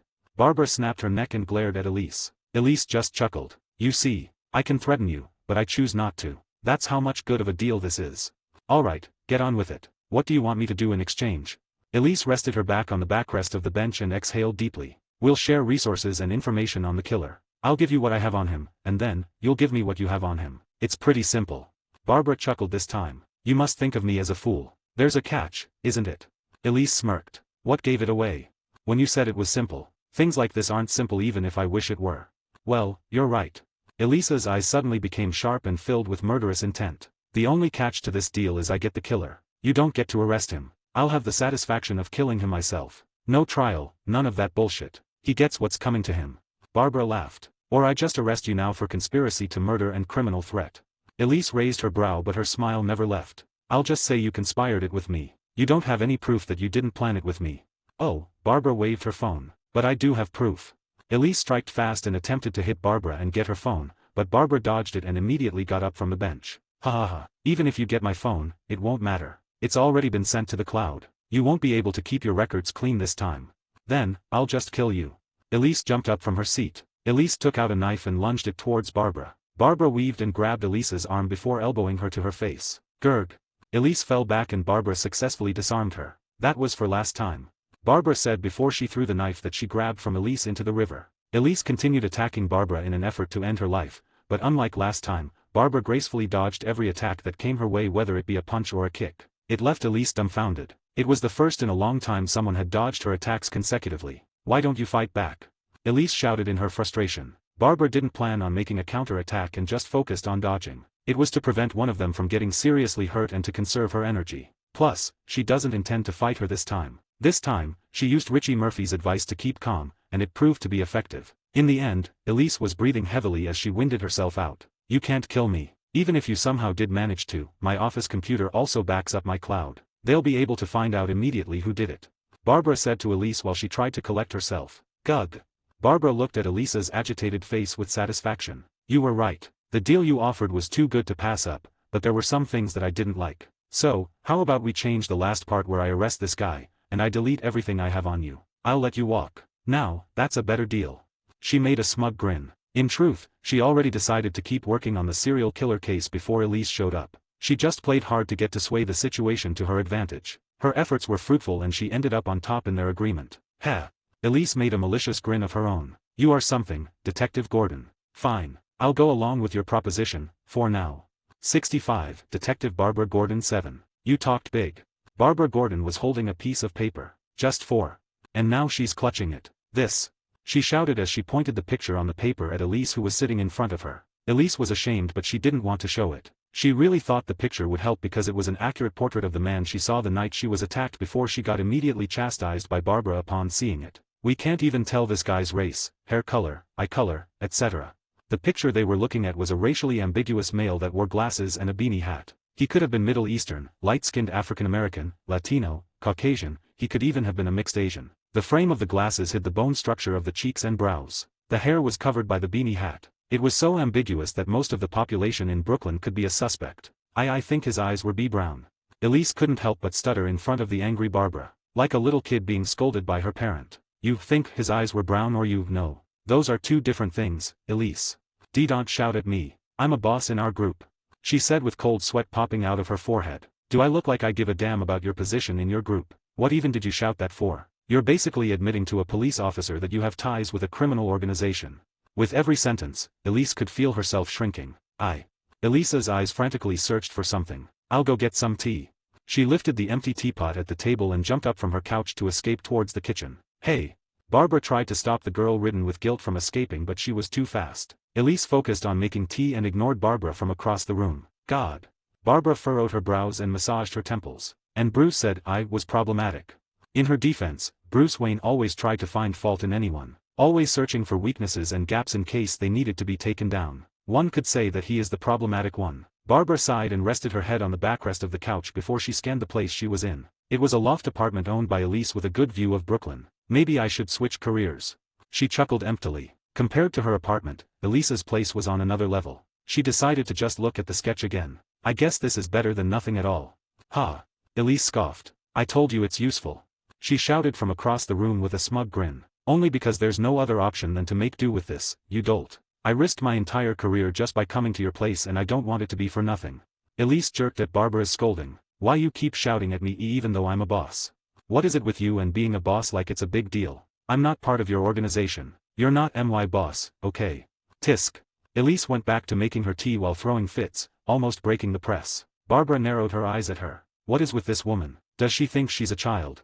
She muttered. "To think that a boss and an assassin from a criminal organization would act like this. Her whole look and demeanor doesn't match at all with the behavior she is showing right now, but she somehow still made it cute because she was pretty." Barbara didn't expect it at all. It made her kind of curious as to what kind of life she has been living in for her to think that the way she acts is normal. She shook her head and just focused on the files in front of her instead of thinking about what could Elise's past be. After both of them had calmed down and after having some tea, they went straight to business. "So, from what we know, this guy's targets are women with ponytails. His main weapon is a knife according to the stab wounds and backed by your testimony. He wears a beanie hat and glasses to make it hard to identify him without it. We could most certainly be sure that those glasses aren't prescription just because of that fact. He could either be bald or not. What do we get with all of this information, detective?" "Well, we get that it would be hard to identify him on the street. So, we have to find him when he's wearing these two accessories. So, we have to find him during his hunt." "That's right." Barbara smiled in satisfaction. "But doesn't he do this randomly?" Barbara suddenly had a breakthrough. "What is it?" Elise furrowed her brows. "It isn't always random." "What?" Elise tilted her head in confusion. Some targets would have been premeditated. A target that he always sees when he goes to work by day and he fights the urge to kill her there and then. We just assumed it was always random because of the irregular time gaps of the killings, plus, the time you were attacked. It wouldn't make sense if it was always by impulse because then, he wouldn't have always gotten away with it. Then, Elise had an expression on that seemed to say so what? Then, we bait him out. Have someone in a ponytail walk around the area where he's at. And that will work. It has to. Do you have someone that can do this for us? Why don't I do it? He'll already be wary of you. It won't work. It can't be you either because he might know what you look like already if he really did kill Richie. Don't worry about something like this. It's times like this that I can show you the power of a boss. Elise said proudly. Barbara just rolled her eyes in response. By the way. Elisa's proud smile turned into a smug one. Did I mention that I learn quickly, detective? No. Barbara furrowed her brows. What do you mean? Elise grabbed the TV remote and pointed it at the television set near them. Barbara glared at Elise immediately. The TV projected a live video of Elisa's apartment in 4 different angles. I relearned the importance of leverage from you the other evening, and so I did this. Elise smirked. If I go down, then I'll take you down with me. Barbara's leverage on Elise was made for her to get the rights to have the killer once they catch him. But now that leverage has become useless because she too will end up in prison if she uses it. Barbara stared at her with disdain. You really want to kill him that much? That you even set this up to get me off this case? After I just planned everything. Whoever said I'll take you off this operation? You'll just continue this on your own and get in my way regardless. Nah. Elise chuckled. I just wanted to level the playing field. It really irked me when you ended up on top in our deal. Matter of fact, I'm making another proposition. Okay, what is it? Barbara calmly urged her to continue as she laid back. You don't want me killing him, but I don't want you to take him either. So, why not continue this arrangement of ours in sharing our resources and let the first one to catch him when he shows up have him? That's what Richie and me decided before he died, so. Barbara formed a faint smile. Let me clarify this. If I get to him first, I get to take him in and you won't complain about it. Yup. Elise smiled thinly. No more bullshit about trumping each other to get the rights to the ponytail killer. Agreed. Barbara made a smug smile and held out her hand. Elise smiled back at her before shaking her hand. Sure, ha, hiya, hua, pack, bang, thud. An empty gym was echoing the loud sound of skin hitting leather mixed in with some breathing and grunting. Hey up. Barbara breathed in as she lifted her arms up slowly from the side until her palms met at the top. Sure. Then, she exhaled while bringing down her praying hands to her chest. Barbara always comes to this place to work out because no one is around. The owner trusts her enough to close it herself when she leaves. You have good form. Elise came out of the shadows and remarked. You really just watched the whole time. Heh. Barbara chuckled. I thought you were gonna come in at any moment because of your excited energy pulsing in the air. Elise chuckled as well. I guess you noticed me following you here too. I know as long as I don't become one of your targets, I can let you hang around me. You don't have any reason to target me, anyway. Barbara's eyes suddenly turned sharp. Unless I get just one whiff of your organization's scent, so, you best not stick with me for long. Elise returned the stare before chuckling. You're really something, detective. And now, I'm curious to know what school did you learn in the arts of fighting? I didn't learn from a school. I learned from the best. Elise laughed. You must be mistaken, because I know, I learned from the best. We couldn't be talking about the same person. You're right. Everyone that's proud of their skills say they're the best, but I've only ever heard my teacher was the best from his opponent's mouths and not his own. Barbara made a wry smile as she wiped off her sweat with a towel. May I ask your teacher's name? I can't tell you that. She replied with a playful smile. So, you've also been sworn to secrecy. Maybe our teacher is one and the same. Barbara chuckled as she started packing her stuff. I doubt that. Elise made a thinking pose. Do you know anything about a secret league? Barbara raised one of her eyebrows at Elise before chuckling through her nose. I think I know now where you learned from. Elise raised a brow. You really do? Yeah, my teacher outgrew that place a long time ago. Elise widened her eyes. He is one of my seniors, then, if that's true. But how come I've never heard of such a person? Probably because your teacher doesn't want to admit it. Roz being a little bit salty that his proposition to my teacher of becoming his successor was turned down. Why you dash? Elise wasn't sure if Barbara really knew about the League of Assassins or she was just leading her by the nose to fish for information, but hearing her master's name from Barbara's mouth made it clear. Someone like that exists. A person that even Roz acknowledges. Elisa's eyes were restless. You're from Gotham, right? Could he be Dash? I won't give you any more hints. Barbara put her bag on her shoulder and gave a smug grin to Elise. That's just unfair. Elise sulked as she watched Barbara leave. 66, Detective Barbara Gordon 8. It was a rainy night. A trained warrior and assassin, considered one of the best in her class, left covered in mud and in her own blood to die. Step, step, step. A man in a white suit with a matching fedora hat stopped next to her and looked around as he smoked a cigar under his umbrella held by one of his subordinates. TSK. Such a mess. The whole area was filled with countless bodies. They were in a compound owned by their competitor. The League of Assassins had made a business deal with their group, a huge chunk of rare metal in exchange for taking down their competitor. And now, it's their job to clean up their mess. Sir Callahan, is it possible that they might kill us too? His confidant asked nervously. They wouldn't. Unlike this organization in the past before I took over, they have a code of honor. Ugh. The assassin by Callahan's feet groaned. She's still alive. What do we do with this one, sir? Callahan looked at the woman dressed in ninja attire. Have our men fetch her and get her treated. Shouldn't we just leave it to our business partners? Our business with them is over. They already left New York with the payment. Which means, they left this one for dead. She's worthless to them, but she might be useful to us. Callahan said before he spun his heel to return back to his car. You and you. The confidant pointed at two of their men. Get this girl treated. Right away. One of the men replied. They both lifted the girl without any resistance. In their hands, she felt cold, almost like a corpse, yet she was still breathing even if it was faint. She was surely dying, but her will to live was strong. In the end, the girl left by the League of Assassins reached the doctor and got treated just in time. Barbara. Huh, what? Barbara snapped out of her daze. I said, I'm leaving. What's wrong with you? You've been preoccupied the whole day. Tanner said. I was just thinking about something. Barbara, you're not still working on that case, are you? Barbara didn't respond and fixed her eyes at something far away. Tanner sighed. Are you really gonna do this? Captain reassigned you for a reason. Do you agree with him, Tanner? Barbara's eyes were fixed on his but her hands were anxious as it tapped repeatedly on her desk. What he did was a little out of line, but No buts, Tanner. He didn't have the right. I'm not some kid that he should protect. I'm a detective, goddammit. Bang. She slammed her palm onto her desk causing all attention to turn to them. But Barbara only needed to see someone's reaction to it. For him to know that she was really upset. She locked eyes with their captain who was looking at her with a worried expression. His genuine concern only made her more irritated. She quickly grabbed her things and raced towards the staircase. Tanner could only look at their captain with a helpless expression, but he's glad that his friend was off the case. Yo. Barbara entered the apartment and was greeted by Elise. She ignored her and went straight to the couch by the coffee table where the files on the serial killer was on. They've been doing this for a couple of days now and they both got comfortable being around each other in this setting. Elise has adjusted, more or less, working with someone that's not above or below her in rank. With Richie and the other bosses in New York under Callahan, they just acknowledge each other and tried not to get in each other's way. Elise looked at her as she paused cooking in the kitchen. You seem to have a lot on your mind. She said as she continued cooking, flipping the French toast that was on the pan. You should relax for a bit. We don't have anything to do today but wait for a report from my men. 3 women were tasked to create a daily routine that would make them go by the area that the killer prowls in while Elise's men looked after them from a distance. The area was divided into 3 and was assigned to these 3 women. They were all obliged to wear ponytails, of course. Why did you become so talkative, Elise? Barbara furrowed her brows. She pondered as she put the French toast on 2 separate plates and topped it off with maple syrup, butter, and mixed berries. I don't know. I'm not like this with my men. Then, she took the 2 plates with her towards where Barbara was. Here. This is yours.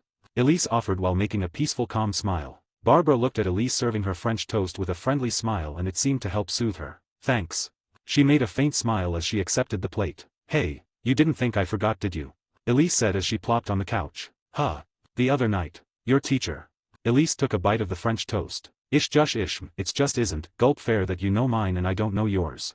Pfft, Barbara chuckled. You're still stuck on that. She paused to take a bite and chew on her food. The ish really good. She added a compliment at the end. Yeah, I just couldn't help thinking about it. Someone that good, and was even able to leave the league, contrary to Ra's wishes. It's unthinkable. Elise explained before she took another bite. Well, is it really that hard to leave? I mean, you did too, right? Elisa's mood turned sullen and she paused eating. The league isn't a group you can just leave. Either you die in the league, or they throw you away. I was the latter. This is the first time I heard someone leaving on his own will and was able to. He must be really something for Roz to let him go. He must really have his favor. Oh no, they didn't let him leave. My teacher forced his way out and defeated anyone in his way. Without killing anyone, for the record. Elisa's jaw dropped. Anyway, why would they throw you away? Well.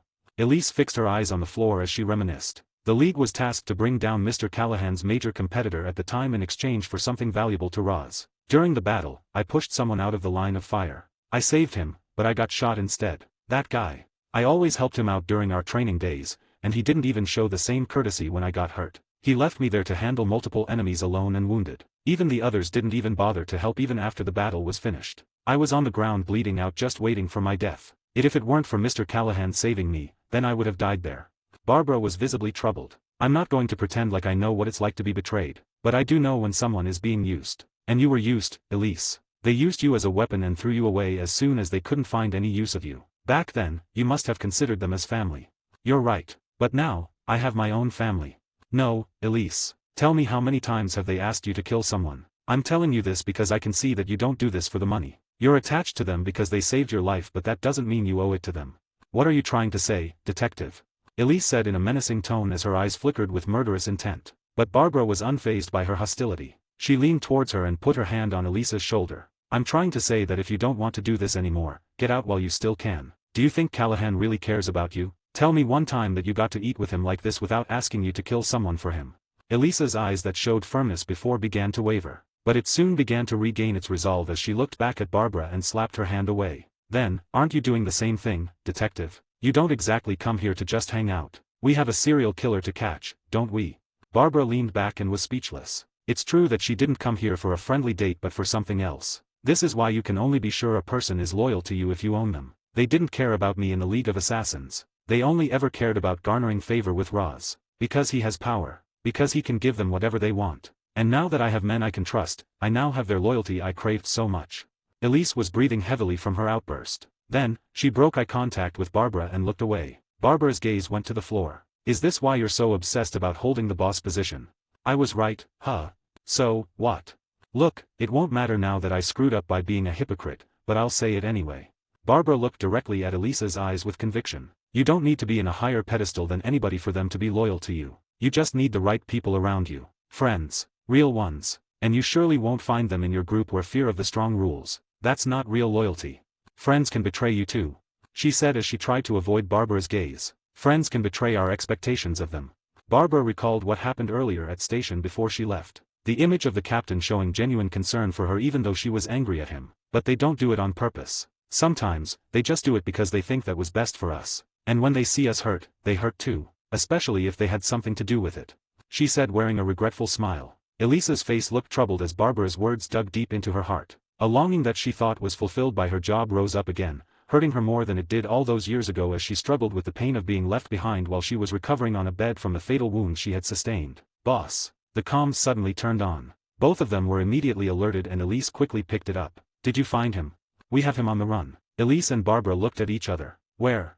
67, Detective Barbara Gordon 9. Elise and Barbara ran right after getting out of the car. Elise approached one of her men. Where is he? There, sitting on the bench. He's been watching our girl jogging around the block for some time now. Good job. Elise patted the man's shoulder before looking at Barbara, who was already gone and was running towards their target. Damn it. Elise forgot about the deal they made that whoever gets the killer first has right to do whatever with him. She started sprinting too. Barbara felt kind of bad but just blamed Elise for her forgetting for a moment. The target, wearing a beanie and glasses, got up immediately after seeing Barbara rushing to him. He didn't manage to get away, he got kicked on the stomach just before he tried to run. Ugh. He groaned as he sat back on the bench and clutched his stomach. Please, don't hurt me. Barbara took him by the collar and shook him around. We've got you now, you bastard. She said triumphant. Elise arrived right after. You cheated. I didn't cheat. You were just too slow. Barbara said as she held the man. Grr. Anyway. Barbara looked back at the man she held tightly and removed the beanie and glasses. The man was blond and he had dry lips. He had large bags under his eyes which were hidden by the frame of the glasses. What's your name? I am Bob. Surname. Barbara shouted. M. Mercer. Then, she flashed her badge. Detective Gordon, NYPD. Well, what did I do, officer? Trying to act innocent.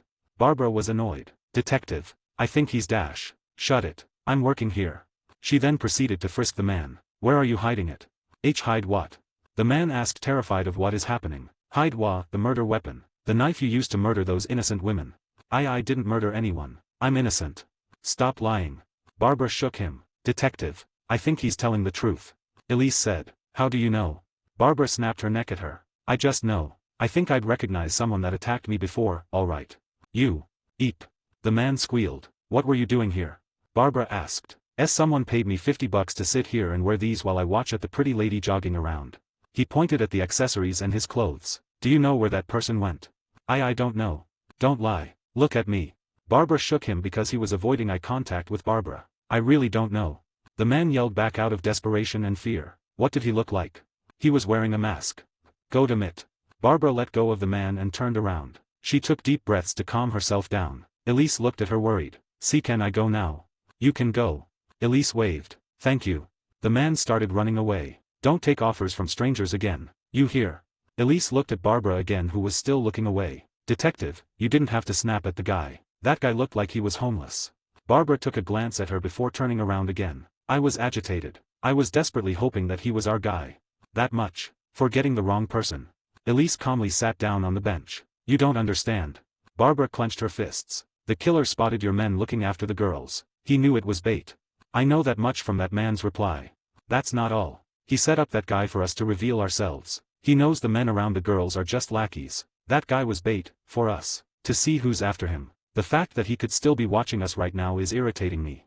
Barbara chuckled emptily. Elise scoffed. What's he gonna do? Does he think he can touch me twice? Does he think he can threaten us? It looks like you've forgotten your lessons from Roz, Elise. Barbara furrowed her brows. Hasn't he told you not to underestimate your opponent? Elise furrowed her brows as well and has now took the situation seriously. Inside a car parked not too far from them, a man was taking a video of them. What are those pictures you sent me? It's Elise, Sir Francis. I know it's Elise. Who's that with her? It's Detective Gordon from the NYPD. From my station, sir. Is she one of Callahan's men too? No, sir. But I think there's a bond between them. I hired a lip reader and we got the name Roz being mentioned by the detective. Are you telling me that Callahan has another assassin from the League of Assassins as one of his men? Is he preparing for war? Maybe. That son of a bitch. I'll get to his aces before they get to us. I'll declare war on them myself. Days later, after Barbara and Elise failed baiting the killer. Barbara.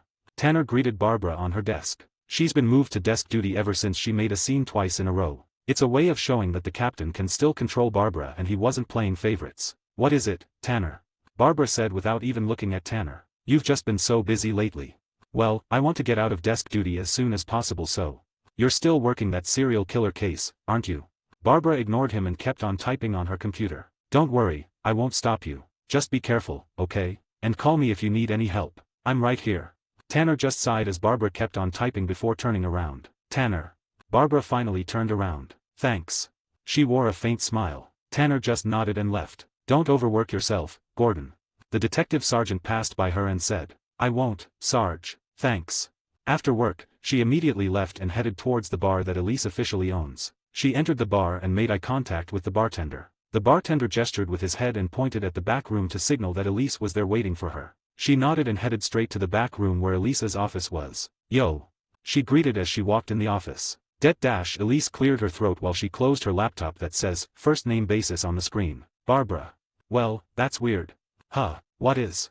Elise tried her best to act naturally. Barbara narrowed her eyes but shook off her head afterwards. She was going to say that Elise didn't call her detective or by her surname anymore but decided not to pay it any mind. Anyway, I came here because you haven't contacted me yet about the killer. Because we haven't gathered anything new yet. He really didn't slip up after that time he screwed up. Me too. I was trying to find the times he slipped up before, but it's not like unsolved murder cases will have a note saying that the victim's hair tie was removed after she was killed. She sighed. Elise couldn't think of anything to say. An awkward silence fell in the room. Would you like a drink? Elise finally had the courage to say something and reached for the bottle of gin near her desk. Sure, why not? Barbara replied. As she watched Elise pour drink in 2 glasses, she had the urge to ask something. Hey, Elise. What is it? How did you end up in the League of Assassins? Elise was taken aback by the sudden question but answered it nonetheless. I was an orphan picked out by Talia in an orphanage. I was chosen just because I was the only kid who has never gotten sick. She moved the glass of liquor towards Barbara. How is it living there? I only heard stories from my master and it was very bland. I figured it was just because of his personality. She said before taking a drink. Well, I think it's just like he said. We didn't do any leisurely activities. We eat, drink, and train. The only time we were able to go out is when we do missions. I feel bad for you now, but I don't feel bad about my teacher. I think that kind of lifestyle suited him. Elise chuckled. What about your life here in New York? I don't know. I think I've only ever worked my whole life. Really? Does Callahan treat you like a slave? No, he doesn't. But, I don't think I've found something I like doing. Anything. Do you watch TV? I do. The news channel. There's entertainment news there. You haven't found something you're interested in. Well, I wanted to go to the zoo one time when it got featured on the news. Did you go? I did, but I was there too. Elise glanced at Barbara and decided to be careful with her words. To do a mission. I enjoyed it for a while though. You didn't come back. No. What? Barbara shot up out of her seat. I have an idea. She smiled at her. Why don't we go now? Isn't it closed already? I'll handle it. Barbara winked. She finished her glass and grabbed Elise. She pulled her out of her office. Where are you going? The bartender asked them. We're going to the zoo. You're in charge, Stan. Stan, the bartender, watched his boss get dragged by Barbara out of the bar. We're closed. The guard said to the two girls in front of him. We're police officers. Barbara flashed her badge. Elise widened her eyes but she immediately tried to act natural. A dangerous suspect was seen running towards this direction. Have you seen anyone? I haven't seen anyone. Can we inspect the place just in case? The guard scratched his head. Would you take long? I don't know. If you can give us a map, maybe we could finish earlier. Okay, come with me. The guard started leading the way. Barbara turned around and mischievously smiled at Elise. Elise was chuckling as she went along with Barbara's whims. The guard gave them a map of the zoo and 2 flashlights. Where do you want to go first? Barbara asked Elise as soon as the guard left them on their own. I don't know. What animal did you see that made you want to go here in the first place? It was a red panda. Elise replied in a shy manner. Barbara smiled. Then, let's go there first. After having fun looking at the red pandas and even sneaking into their enclosure to take pictures of them, they checked out the other animals. There was an alpaca, a baboon, a wild cat, they even saw a sea lion. Then, they decided to rest at the carousel they happened to find while walking around. By the way, you haven't told me much about you yet, Barbara. I just know you grew up in Gotham and your father is a police commissioner. Elise said while leaning on the guardrails. It's boring anyway. She only meant the parts she could say. You meeting your teacher sounds interesting though. I met him when I was out at night. I got into trouble. I bit more than I could chew. It was a good thing that he was there to rescue me. What were you doing? I don't think you need to know. Barbara said. Come on, you basically know what I do even though we talk about it vaguely. Fine, I'm going to trust you, okay? She chuckled because she couldn't believe that she's trusting a criminal with her secret past. I liked to play hero back then. You were a vigilante. Were you a famous one? I don't know. Haha. Oh my god. Have you worked with the Batman? Why yeah.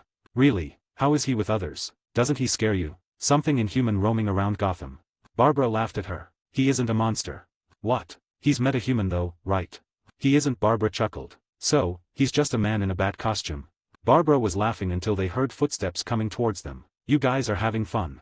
A man smoking a cigar holding an automatic rifle revealed himself. Behind him were about 100 more men holding rifles. Who are you? Barbara scowled. Elise touched her shoulder. Run. What? Run. They're Franzisa's men. Rat-a-tat-a-tat-a-tata. 68. Detective Barbara Gordon 10. Rat-a-tat-a-tata. Elise and Barbara dodged and took cover just at the right time when gangsters from the Franzese outfit ambushed them and started firing. They managed to hide behind something solid. It was the control panel. The gangsters shot at it and it turned on the carousel ride. Lights from the ride turned on along with children's songs. Shit, we're heavily outnumbered. Elise shouted. How did they know you were going to be here? Barbara asked. I don't know. We were the only ones that knew we were coming here. Unless one of us called them here or dash. We were being followed. Foo, do you have a gun on you? I do, but dash. Give it to me. I know you still haven't gotten over your fear. But dash. Don't worry about the bullets. If we somehow survive this, our group will clean this up and remove any evidence that you were here. Elise said as she held out her hand gesturing to give the gun to her. Barbara hesitantly took her gun from its holster and gave it to Elise. Elise nodded after receiving the gun and immediately returned fire. Bang, bang, bang, bang, bang, hug, hug, gah. 3 men fell down. Shit, how many bullets do you have on you? Bang, bang, rat-a-tat-a-tat-a-ta. Barbara was shaking, knowing that she's basically letting another person kill for her. The sound and smell of gunpowder intermixing with the screams in the air made her lightheaded and nauseous. Barbara, this isn't the time to lose it. It's dash. Barbara covered her mouth and stopped herself from puking. She peeked her head and saw the men that Elise just killed. All of them had the face of the man she killed. The robber that she shot in the head before he could pull his gun out. She executed the shot perfectly because she trained more than anyone else in the academy. But what the academy didn't teach is how you deal with the fact that you took someone's life afterwards. The images of that man she killed and the men on the ground overlapped with each other and stunned her. The flashes of light coming from the rifles in front of her made her close her eyes. It was aimed at her. Tata-tat-tang. The bullets that were aimed at her hit the railings behind her instead. Barbara. Elise pulled her back to cover just in time. Pull yourself together. Remember your training. Help me. She shook Barbara and slapped her so many times, but Barbara still had her eyes closed. God damn it.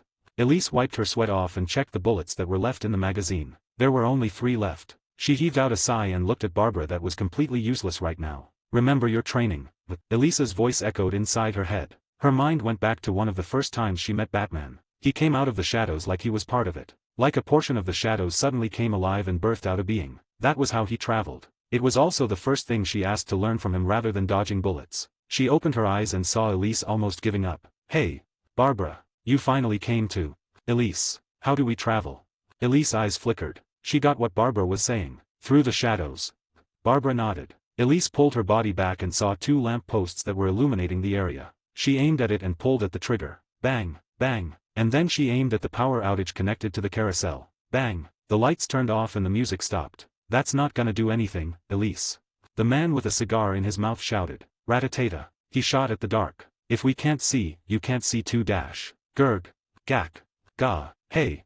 The man panicked as his men kept grunting one by one. He kept turning to his left and his right, whichever direction the noises were coming from. Slowly, the cries in the dark dwindled until it was totally silent. You be bitches. Where the fuck are you?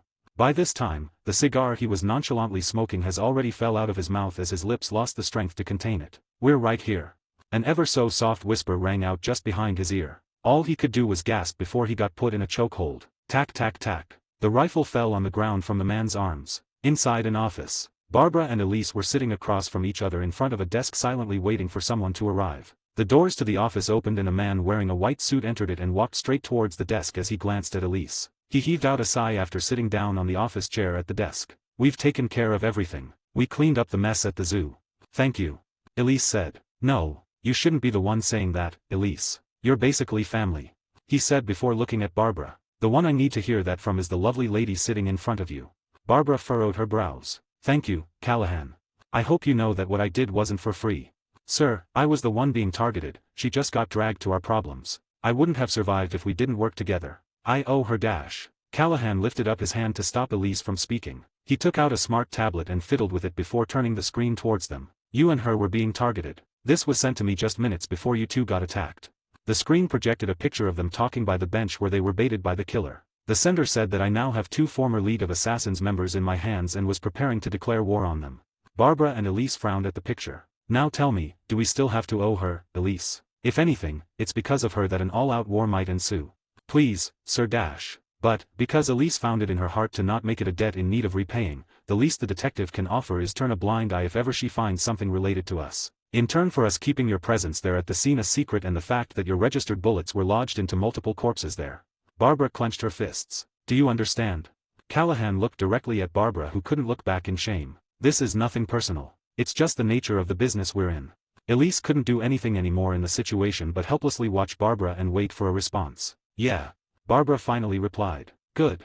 Callahan said with a satisfied smile. You both are really something though. Do you know how many men you both took down on your own? Short of 100. Francis didn't underestimate you too.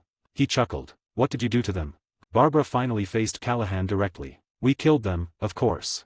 Callahan said nonchalantly in front of the police officer. Barbara couldn't help but furrow her brows at him. What do you expect? We don't take prisoners. What would we even do with them? Francis would still kill them after he finds out that they got captured. Plus, even if we gave them to you to arrest them, what story would you tell, huh? That you were hanging out with a boss of a gang and they attacked you. He scoffed. Even though he was right, Barbara couldn't accept it easily. She's aiding and abetting what is basically murder on a large scale. What were you two doing here anyway? Callahan tapped on the picture in the tablet. We were. Elise was the one who volunteered to explain. Let me get this straight. Callahan leaned on the desk to look at both of them closely. You both are after a serial killer that's now somehow managed to get Francis to target you, and our organization and start an all-out war. And this all leads to the night that Elisa's target got away. That sums it up. Elise replied. We don't know how he got to turn the Francises against us or what his connection might be with them. Barbara said. Callahan tapped on his desk as he pondered. Does Elise really not know how? Elise tilted her head at him before widening her eyes. Have you figured it out now? Callahan looked at her with a smirk. What is it? Barbara asked. Your serial killer got his connection to the Francises because of her target that got away that night because she was attacked. Who was your target, Elise? Barbara asked. A police officer working for the Francises. It was Detective. Barbara widened her eyes as soon as she heard the name of Elisa's target. So, what do you do now, Detective? Callahan asked her. She closed her eyes to find her determination to question and possibly arrest a colleague. I'll be the one that approaches him. I'll convince him to give up the killer and call off the attacks on your organization. Callahan locked eyes with her to study her and smiled in satisfaction. Good. He stood up. It's getting late. I'll have my men take you home. No need. I can handle myself. He smiled wryly. Clearly. Well, he put out his hand to Barbara. Nice to meet you, detective. I hope we don't see each other again soon. Barbara scoffed before accepting his hand and shaking it. I agree. I don't want to see you again. She got up and got her things. Just know that if I come across you, even if we made some kind of deal today, I'll take you down even if I go to prison with you for it. I'll walk away now, but you better go clean or steer clear of me. She glanced at Elise who was still sitting down and just nodded at her before leaving the room. That detective is stubborn, isn't she? Just like someone I know. Callahan glanced at Elise. Elise chuckled through her nose. Yeah. Elise. Callahan called her attention. I'd like you to do something. What is it, sir? I didn't tell everything to the detective. Elise furrowed her brows at him. I think I know who the serial killer is too. Barbara went back to work and acted casual while glancing at the man working for Francis. Her plan was to follow him after work. As soon as she saw him walk out the door, she immediately gathered her things and tailed him. She wore a hood and followed him leaving the station, walking 2 blocks. Barbara mixed herself in the crowd every time he looked behind him. At a crosswalk, while he was waiting for the green light, he took out his phone and answered a call. Afterwards, the light turned green but he didn't cross the road. Instead, he turned the corner. Barbara quickened the pace of her steps as she sensed that something was wrong. Right after she turned the corner, she found the man running. Shit. She cussed and started chasing after him. Her coworker didn't even bother anymore waiting for the light to turn green while crossing the road. Beep beep. Eek. Asshole. A cab driver shouted. Barbara took out her badge to flash it when she crossed the road too. The man soon ran into an abandoned building. Barbara wasn't foolish enough to chase him into the building right away. She looked around the building and found the fire exit. She entered there instead. Stealthily walking into the building, she found the man waiting for her near the door where he came in. Slowly moving in on him, she took out her gun from the holster. Barbara soon found herself behind the man and pointed her gun at him. Drop the gun. She shouted. The man dropped his gun and slowly turned around. 69, Detective Barbara Gordon 11. I think I know who the serial killer is too. Callahan said to Elise after Barbara left. I mean, the main suspect, at least. How can you be sure? Being in my position, you always need to be multiple steps ahead of anyone. I'm sure you know that, since I made you the boss in Brooklyn. Small things make me paranoid. Okay. Think about it. How did Richie Murphy die? He was stabbed from the back. Right, and what was he doing before he got stabbed? He was holding his gun. He was pointing his gun at someone. There were 2 people there. The one he confronted wasn't necessarily your target because he didn't know who it was but he suspected it to be him. And why would he confront your target when he knows you'd be angry at him? So why? Because. Elise pondered for a moment. Because he already knew he was working with the killer. Exactly. And how would they know how to contact each other if they haven't before? Because they have. What would that mean? They work with each other. Exactly. So, who is it?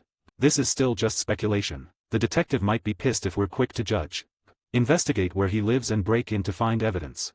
Elise was remembering what Callahan told her. She's worried that it might break Barbara's heart but it's also for her safety so, she is willing to do it. Standing in front of an apartment door, she crouched down and started picking the locks. After a minute or two, she finally opened the door and entered the apartment. She needed to make the search quick so she scanned the place for the best hiding spots to keep something. Elise started searching with every drawer and cabinet. Then, the shelves. Then, anything that can hide something in it. Flasks, containers. She took hours but in the end, she couldn't find anything. She put back everything in its original place and made sure not to leave any evidence that someone's been there. Before leaving the place, she took one last glance before shutting off the lights. Looks like Mr. Callahan was wrong.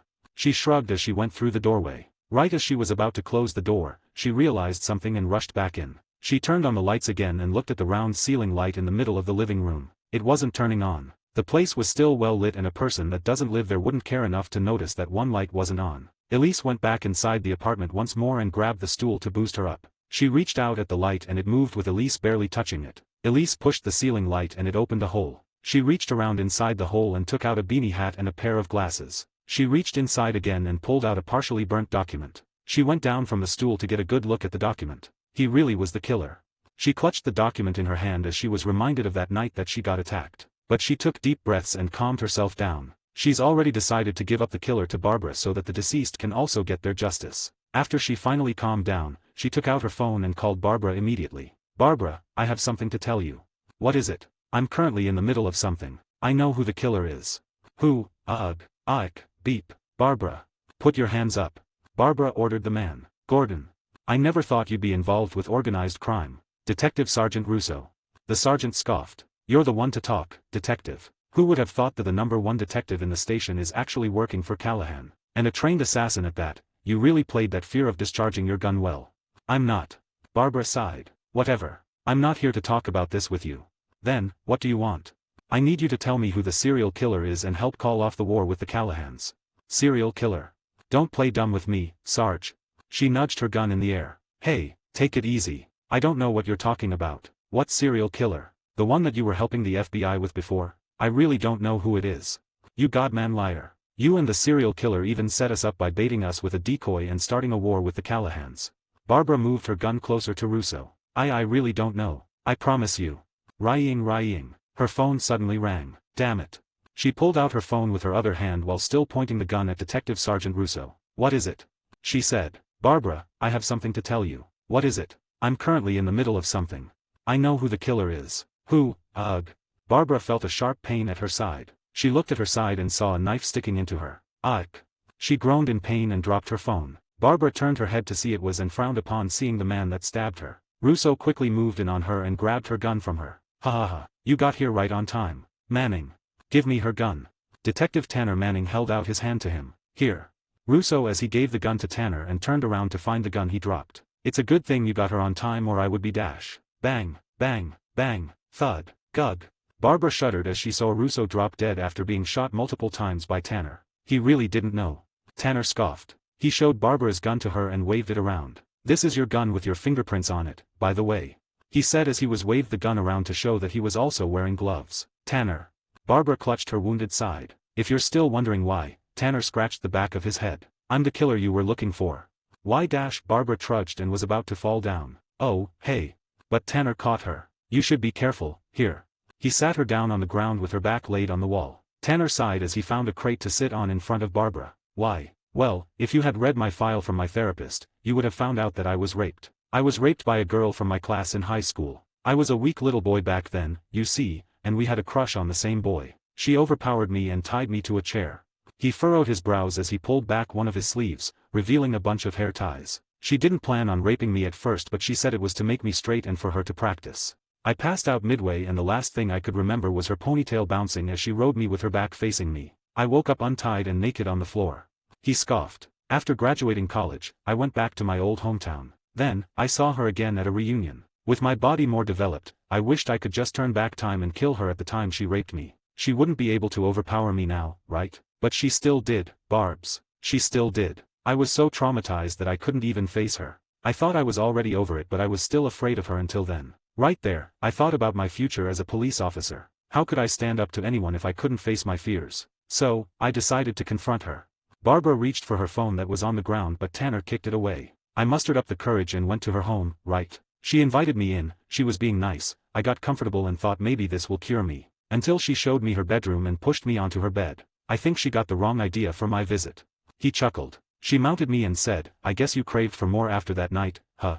There and then, I felt helpless and weak again. Whispering in my ear, you look better now than you did back then, too. That's when I decided to overcome it. To overcome her. I pushed her but she still didn't got off of me. I reached towards her side table and so happened to find a switchblade.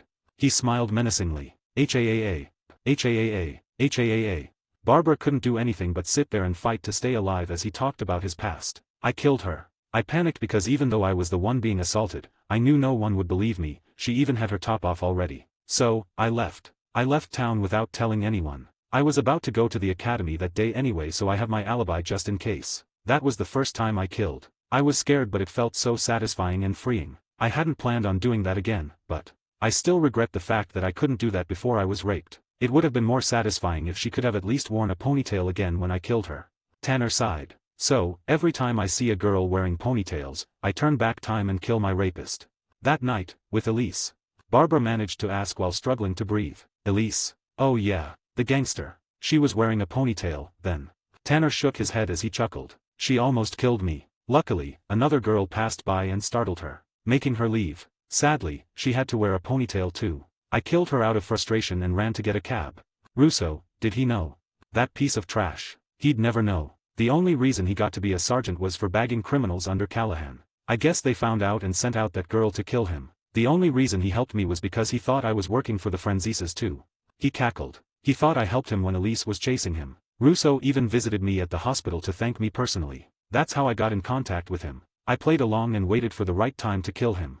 Tanner showed a devilish grin and pointed his gun at her. And now it's your turn. I'll play it off like I found out you two were working for rival gangs and I had to kill you after you killed the sergeant. If you kill me, the Callahans will still find you and kill you. You won't be safe. Tanner raised his brow as he pondered for a while. Erg. Barbara struggled as she was standing up. Hey, don't try anything. Tanner warned her. I thought we were friends, you were the only one I got close to at the station. Yeah. He scoffed. Some friend. You forced me down at the toilet. It made me sick and remember how it was to be powerless. It's a miracle that I didn't think of killing you, then. So, kill me now. Ha ha ha, you're really something, Barbara. I bet you're hiding something from me. Will I be caught if I kill you? He narrowed his eyes. Why don't you find out? Tanner studied her for a moment. He scanned her from her head to her feet. Then, he grinned. Nah, you're just bluffing. He pointed the gun again at her. Bang. 70, Detective Barbara Gordon 12. Bang. He missed. Barbara dropped and rolled towards Russo's gun. After she got the gun, she immediately went into a shooting position. Put the gun down, now. She shouted. Tanner just grinned and slowly turned to face Barbara. Oh, Barbs. I'll shoot. Don't move. I don't know how the Franzises concluded that you're also a stone-cold assassin just by knowing a guy named Rash or whatever. You see, a killer wouldn't shake while pointing a gun at someone. I'm shaking because I'm wounded. No, I've seen you do this multiple times. And trust me, he chuckled. I know someone traumatized when I see one. Barbara was hesitating to pull the trigger, not just because she was afraid of killing someone, but also because the man that she was pointing a gun at was someone who she considered as a close friend. Someone she had good memories with. Gug.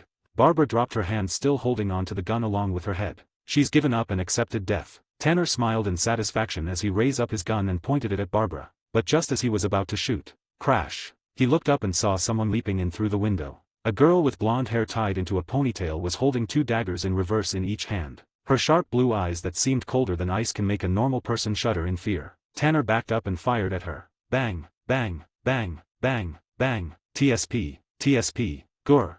He threw the emptied gun away and ran. Elise threw a dagger at him. It would have hit Tanner on his head if he hadn't passed by a pillar. The pillar received damage instead. Are you okay, Barbara? Elise tended to her and helped Barbara change into a more comfortable position. Ugh, I'm still okay. How did I had our business partner trace your phone? Tanner. Don't worry about him. I closed off all other exits other than here at the front. He'll have to pass through me. Elise said before turning her attention to Tanner, who was panicking and frantically trying to open all the doors. I blocked all the exits, Tanner. The only way out is through me. Elise exclaimed. Heh. Tanner scoffed. Then I'll just have to go through you. He walked slowly to the dagger that was lodged in the wooden pillar and took it out. Then, he walked towards Elise. Elise did the same but soon noticed something different about her. It looks like I didn't totally miss earlier, Tanner said with a grin. Gug.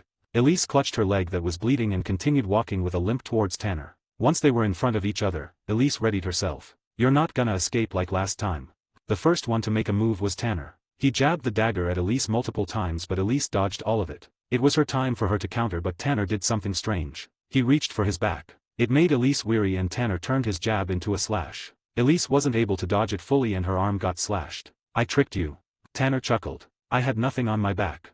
He turned around showing his back. This made Elise annoyed because an enemy was carelessly showing his back to her. She charged in and Tanner turned around simultaneously. Kidding, he pointed a gun at her. It was a trick using a sleight. He already reached for his gun before he turned around. He turned around again to reveal it. Bang, bang, bang, bang, bang, TSP, TSP, there.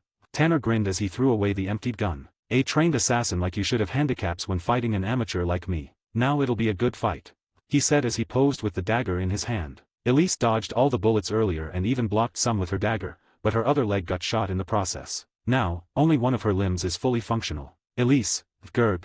Barbara clutched her side as she worried about Elise. Don't worry about us, Barbs. It'll be your turn soon. Tanner said. Fuck you, asshole. Barbara cussed him out. Tanner went on the attack again. Jab, jab, slash. Everything attack that went to Elise's way was either dodged or blocked by her dagger. She was slower than earlier because of the wounds she sustained but still fast enough to manage Tanner's attacks. Elise was preserving her strength just like what Barbara did to her last time and focused on defense. Gerg, Gug, ha. Tanner sped up his attacks but only got gassed faster. His moments got slower and Elise was able to grab a hold of his arm that was holding the dagger and manipulated his wrist to drop them. Grr. Tanner grunted as he tried his best to keep the dagger in his hands. It was no use. Tink tink tink. The dagger fell out of his hands and Elise kicked it away. Tanner spun to get out of Elise's hold but she let go of him and he got off balance. He fell down on his buttocks leaving him open without a dagger to block with. Elise slashed down on him. Tink. Tanner blocked it with his arm but something was weird. It was supposed to slice through but it stopped upon contact. He smiled and took out a dagger from its sheath that was under his sleeve the whole time and used it to block Elise's attack. Tanner slashed at Elise's arm. Arg. She grunted as she let go of her dagger. He kicked Elise's stomach and made her fall back. Without wasting any time, he got up and went on the offensive again. Tanner tackled Elise and pinned her down. He lifted his dagger up high with Elise's throat as his target. Bang! He let go of the dagger and it fell down just next to Elise's head. Elise and Tanner were both shocked at what happened. Tanner got shot in the chest. Bang! Bang! He got shot twice more. Tanner clutched his chest and fell down off of Elise. Elise moved back away from him and looked at the direction where the shots came from. Barbara, who was already in tears, was still pointing the gun at Tanner's direction as smoke came out of it. Barbara. Elise slowly crawled near her, worried. Barbara, you can let go of the gun now. She took the gun from Barbara and guided her hands down. She put her arm around Barbara and clasped her hands with her other hand. Gug, ugh. Barbara started to wail. It's gonna be okay, Barbs. It'll be all right. Half an hour passed until Barbara finally stopped crying. My organization will come by any minute now. Elise said as she continued to put pressure on Barbara's wound. Thank you. She smiled wryly. What for? Barbara asked. You overcame your fear and saved me. Ha. Sniff. Barbara chuckled. I wasn't gonna let someone get killed. That's just it. I'm not just someone. I'm barely even innocent. Just like him. Elise looked at the lifeless body of Tanner. I'm just another criminal, and you saved me. You're not just some criminal. Barbara smiled at her. You're my friend. Elise bit her lip because it started to tremble but she still couldn't help her tears from falling. She quickly wiped it away. I'm sorry. Sniff. Thank you. Bam. Callahan was the first to enter the door. He quickly scanned the place and rushed when she found Elise. Elise. Are you okay? Mr. Callahan. I just have some bullet wounds, but Barbara has a deep stab wound on her side. We'll get you two to our doctor, right away. He said, finally calming down. What do we do with all this? Clean it up to look like they shot each other and Barbara found them. Elise looked at Barbara. If that's okay with you. Barbara nodded weakly. Yeah. With the position of detective sergeant now empty, and because Barbara was the one that caught the serial killer and the rat in their station, the rank and position was given to her. Congratulations. Detective Sergeant Gordon. The captain greeted her at the stage as she was awarded the Medal of Valor. Thank you, sir. She shook his hands, but immediately gave him a hug afterwards which wasn't supposed to be part of the ceremony. The captain was surprised but he also hugged her back. Ahem. The captain cleared his throat and nodded at her before walking away. Barbara looked at the audience with her station being proud of her, but she noticed a pair of eyes watching her in the shadows of the balcony and just made a wry smile. You're quitting. You're not just taking a vacation. Yes. Elise said to Callahan firmly. Okay, then. He said, shrugging. Elise was taken aback. That's it. Well, yeah. I mean, who would want to stop an assassin that can kill multiple men alone from leaving? He nonchalantly replied. Wah dash. Look, we didn't force you to be here either. You could have said no when you were offered to be a boss in Brooklyn after paying your debt. Elise was stunned. I'll deposit money to your account as a farewell gift. Callahan tapped on his tablet. Why wait, that's really it. You won't plant bombs in my apartment or anything like that. Callahan scoffed. You always check your place before you go in, anyway. He looked at Elise who was dumbfounded and sighed. Elise Kate Davis, if you don't go now, I'll change my mind. Oh okay. She hesitantly got up and left. Exiting the room, a man charged at her. She thought, I knew it. But the man that charged at her was someone she knew and he didn't have any killing intent. Instead, he hugged her. Boss.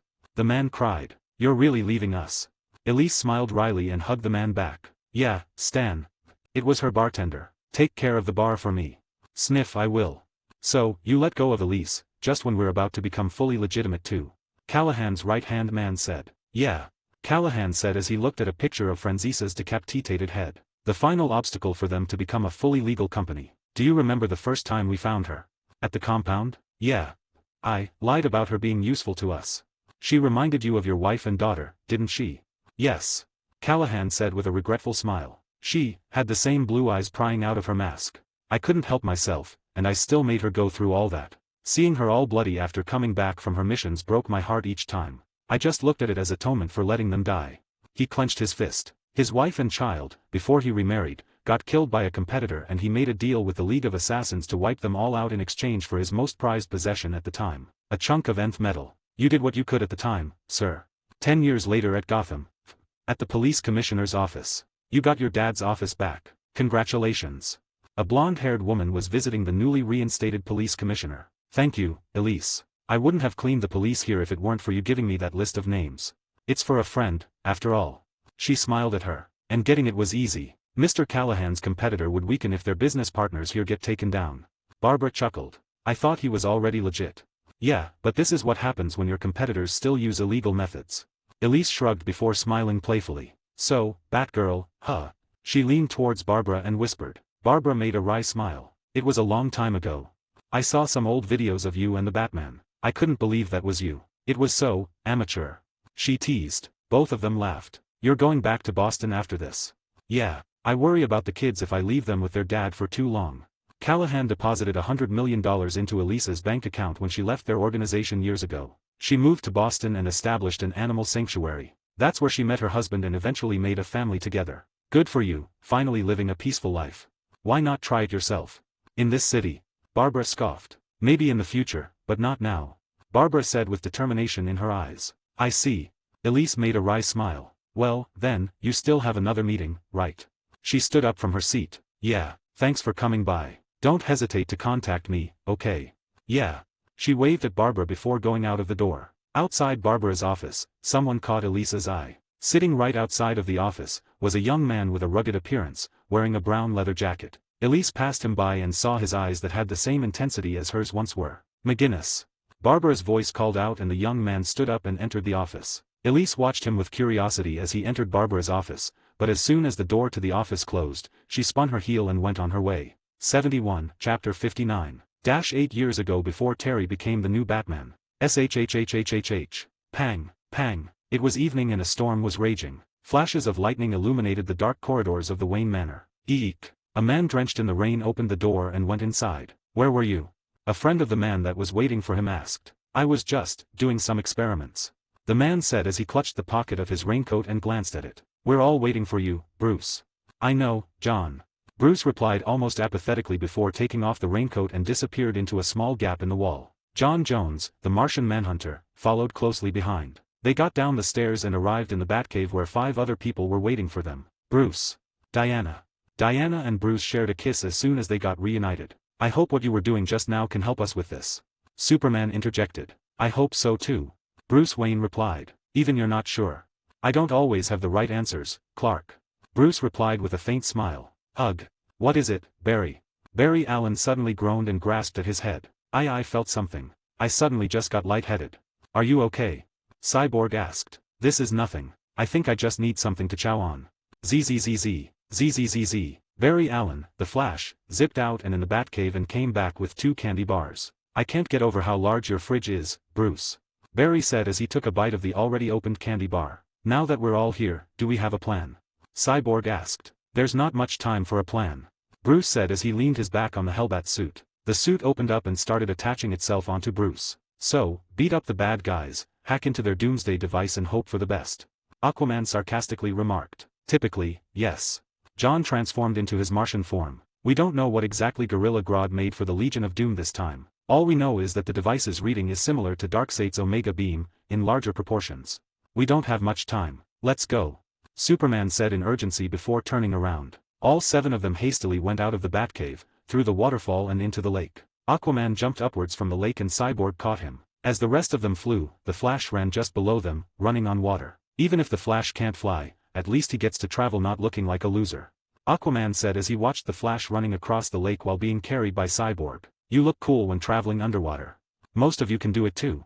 Aquaman ranted. And as if to prove his point, Batman, donning the Hellbat suit, can be seen traveling underwater like a torpedo. His red eyes shone under the water before surfacing and flying next to Cyborg. I hate that suit. You remind me of someone I know.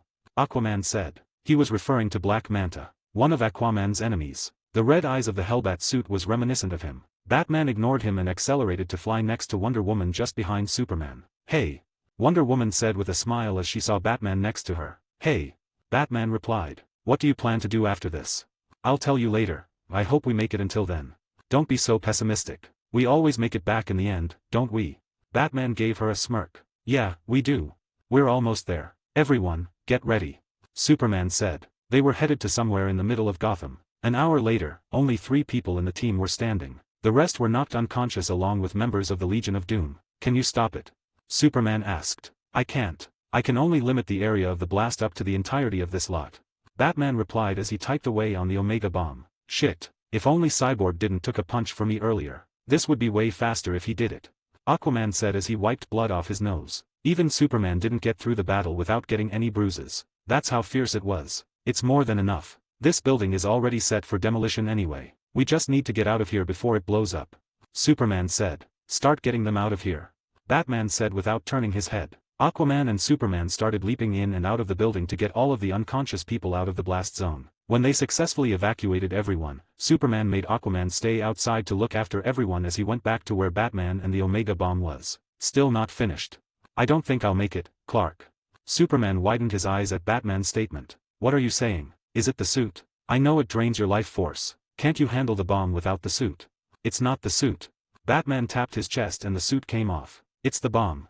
"So, you lied earlier about limiting the blast zone," Superman said with a dejected look. Bruce scoffed. "I didn't lie. But it constantly resets to its original settings once I let go of it. Like the machine is fighting me. It's taking all of my energy to focus on this thing and talk with you at the same time right now.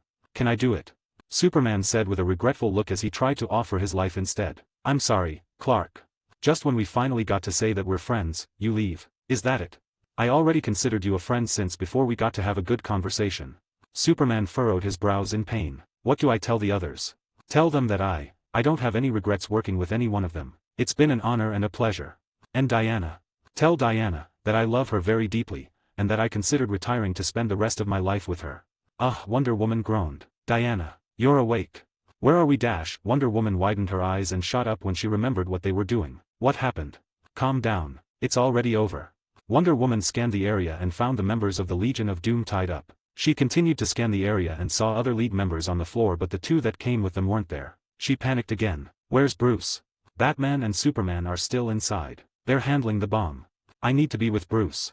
Diana furrowed her brows in determination before turning around. But before she could fly away, she saw Superman coming out of the building, seemingly carrying Batman. Superman slowly flew towards Wonder Woman and Aquaman with regret in his eyes. Diana is visibly worried for Bruce as she patiently waited for them to arrive. When Superman finally descended, Wonder Woman and Aquaman ran to them. "What happened? Is he okay?"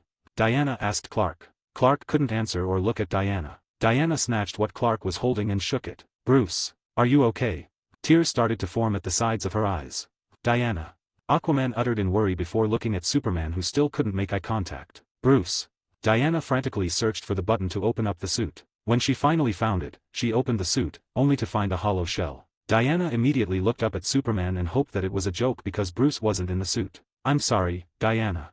But Superman's words proved her wrong. She widened her eyes. "Bruce." She tried to fly away, but Superman grabbed her leg and pulled her back to the ground, embracing her. "No." She banged on Superman's chest as she struggled. Then, a very bright red light consumed the building behind them. When the light ceased to exit, so did the building and everything in it. "No." Diana flew towards the remains of the building when Superman finally let her go. When Superman's eyes met Aquaman's, he was met with mixed emotions of pity and disdain. But what can he do? He just has to take the blame for it all as their leader for what happened. He treated it as his retribution. The whole world mourned as it lost one of its greatest heroes. All attention was on Gotham as they held a funeral for Batman. The Gotham police and even the military were there in attendance. Along with the whole Justice League, even the ones that weren't part of the mission were on the stage for presentation. Green Arrow, Blue Beetle, and even the Titans. When the ceremony was over, Wonder Woman was the first one to leave the stage. Seeing this, Superman chased after her backstage. The other League members saw this and left them alone. "Diana." Superman called out to her. "I hate you," Wonder Woman said without turning around to face him. Superman stood there silent and prepared himself for the words that Diana was about to unleash. "I hate that you got to be with him in his last moments instead of me. If only I was as strong as you. Or maybe even stronger." "You're plenty strong enough, Diana Shweeing. Don't you dare console me, Kryptonian." Wonder Woman pointed her sword at Superman. Superman took a step back as he felt Diana's words stab his heart. He knows that explaining would only deepen Wonder Woman's pain. Cling, clang. She dropped her sword and her knees gave out. She started sobbing. Seeing this, Superman's guilt only became worse. But he knew he still had to deliver Bruce's last message to Diana. "I don't have any words of consolation. Knowing that I was there and still couldn't save my friend, but at least hear me out, not even as a friend, just as a messenger for Bruce. Superman proceeded to give out Bruce Wayne's last message to Diana and stayed with her until she stopped crying. Wonder Woman picked up her sword and put it in its sheath. Consider this as my resignation from the League. She threw the Justice League ring on the floor near Superman. Superman couldn't do anything to stop her from leaving. The heartbroken Diana decided to spend the rest of her days in Themyscira. After that, the sentence for the Legion of Doom were death sentences carried out by the government with the help of the Justice League. Gorilla Grodd, Brainiac, Captain Cold, Cheetah, Giganta and Sinestro were all put to death and the plans for the Omega Bomb were destroyed. Or at least, to their knowledge, that the only copy of the plans for the Omega Bomb was destroyed. 72 Chapter 60. 8 years has passed since the events that led to the demise of the mutant gang, Sons of Batman and the Jokers. Crime rates in Gotham has diminished, close to nil, thanks to Batman and his associates, the Outsiders. The Outsiders are a band of vigilantes that Batman formed during the time when the Jokers and the Sons of Batman were in war. This has ushered Gotham into a new era. With the help of Luke Fox, CEO of Wayne Enterprises, the city began to rebuild from the ground up. A way to accommodate more space for businesses to flourish and end poverty that was the main cause of crimes in the first place. The project was so successful that other cities began to copy Gotham's innovative structure. But as the environment evolves, so do the beings that live in it. Why did you do it? Detective, how many times do I have to tell you? Because I can and I wanted to. The detective laid his back on the backrest of the chair as she massaged her temple. That's your motive. That's the story you came up with. You don't have any family to feed. Bills. Nope. The criminal smiled. The detective sighed one last time before getting up and walking out of the interrogation room. Same thing. Commissioner Barbara Gordon was waiting outside the room. Same story. Like everyone else that we arrested. Because they wanted to. Barbara made a thinking pose. Her hair was now cut short, and she always wore glasses now. Wrinkles started to develop too, but she still looked younger than her age. I guess crime will continue to exist despite the increase of job opportunities because of these kind of people. They're crazy, that's what it is. You can leave now, Carrie. Shift's over. What about you? You're still staying, Commish. For a while. Trying to escape from your husband and kid again. Get off my back, will you? Bye. Carrie waved as she walked away. Say hi to Max for me. I will. During the 8 years that passed, Carrie became a police officer. She got inspired by Barbara Gordon to be a police officer during her time with the Outsiders as Robin. When she became a detective, she officially quit being Robin. Barbara Gordon walked through the halls of the building and examined the police. They've gotten lax. She muttered as she saw police officers not doing anything important. Because of the low crime rate, the police have gotten used to this easy lifestyle, but Barbara stayed sharp all these years. It's making me more paranoid that nothing is going on. She was like war veteran growing anxious as she experienced peace after a long period of fighting. Barbara's eyes rested on a statue near the elevators. It was no ordinary statue because it is a remembrance of the last time the public was in danger from a real threat. It was when Derek Powers escaped from Blackgate Prison. It was no easy feat to escape from Blackgate because of the toughness of the security ever since Bane became the warden. Derek Powers developed a power due to the reaction of the nerve gas that was killing him and the nuclear radiotherapy that he underwent. It gave powers that can replicate the power of nuclear energy. He busted out of prison causing an explosion with his powers. It wasn't long until Batman came to face him. They ended up fighting in a steel mill and he ended up being encased in molten steel due to his own actions. Scientists have studied what he has become and confirmed that he is nothing more than a statue now. The nuclear energy he emitted also died with him. Having nowhere to go, Barbara decided to keep it as a remembrance of some sort, just like how Bruce kept memorabilia in the Batcave. Barbara made a faint smile as she stared at the statue that was also Derek Powers' remains. A symbol of how humans can choose to keep falling after falling down once, or they can rise and be better. Derek Powers chose the former. Batman chose the latter. Terry, as Batman, has a career that can almost be compared to Bruce Wayne's even for a shorter amount of time. It was a testament of his conviction after the events that caused 2 of his friends' death and a member of the Bat family. He took out the last crime families that were left and made sure that no small gangs would attempt to follow their footsteps by scaring them into rehabilitation. Barbara came to her senses after she found herself on the rooftop without knowing it. She was mindlessly walking and ended up there near the bat signal that was turned off. Maybe I'm just being too paranoid. Maybe this is the time where we all get to finally have peace. She said as she touched the bat symbol on the bat signal. Or maybe not. Barbara looked into the distance where red and blue lights flashed as the sirens went off. She walked to the switch of the bat signal and pulled on it. In the distance, in the direction where the police cars were going, a small figure with wings and fire coming out of the back was following. Barbara made a wry smile as she turned around and walked to the exit. As she was about to grasp on the door handle, she furrowed her brows. She remembered a random memory that happened 8 years ago. She doesn't know why, but she has a bad feeling in her gut. Well. Barbara stepped into the doorway and proceeded to go back downstairs. It's no use preparing for something we don't know. In her mind, she knows she has already done everything she can to keep Terry's child a secret even from the father himself. A secret that distanced herself from Terry. Terry just thought that she was awkward because of their past relationship. Terry walked into the door of his house. He was able to afford it with his savings from when he was working as Alfred's attendant during his college years. He has already graduated and was properly employed in Wayne Enterprises. Because he was efficient and worked hard on the job, he got to rise up to be the second highest position in Wayne Industries, the research and development division of Wayne Enterprises, in just 2 years without the help of Luke Fox and Alfred. This invited unwanted attention and many came to hate Terry because of their jealousy. They dug up information on him and discovered that he is close to the top people. They assumed that he used his connections to get promoted to the top. It was somewhat true because the division manager knew of this earlier and wanted to get closer to Terry and by doing so, gain favor with Luke Fox. Despite knowing all this, Terry decided to just focus on working hard day and night. In his day job, and at night, being Batman. "Hey," the woman on his bed said in a sleepy manner. It was Dana, his girlfriend, who lives with him. "I told you, you don't have to wake up when I come back home. Go back to sleep," Terry said with a wry smile. "Okay." Dana closed her eyes again. Terry sighed as he sat down on his bed and took off his clothes. He glanced back at Dana. He has always wondered why she trusts him when he comes back late at night. He didn't even get questioned as to why. She just always says that she trusts him. Sometimes, he goes out as Batman and stalk Dana if she was cheating because there had to be a reason why she doesn't get jealous. But every time he does, Dana just goes straight home after work, doing normal stuff as she waited for him to come back. Why?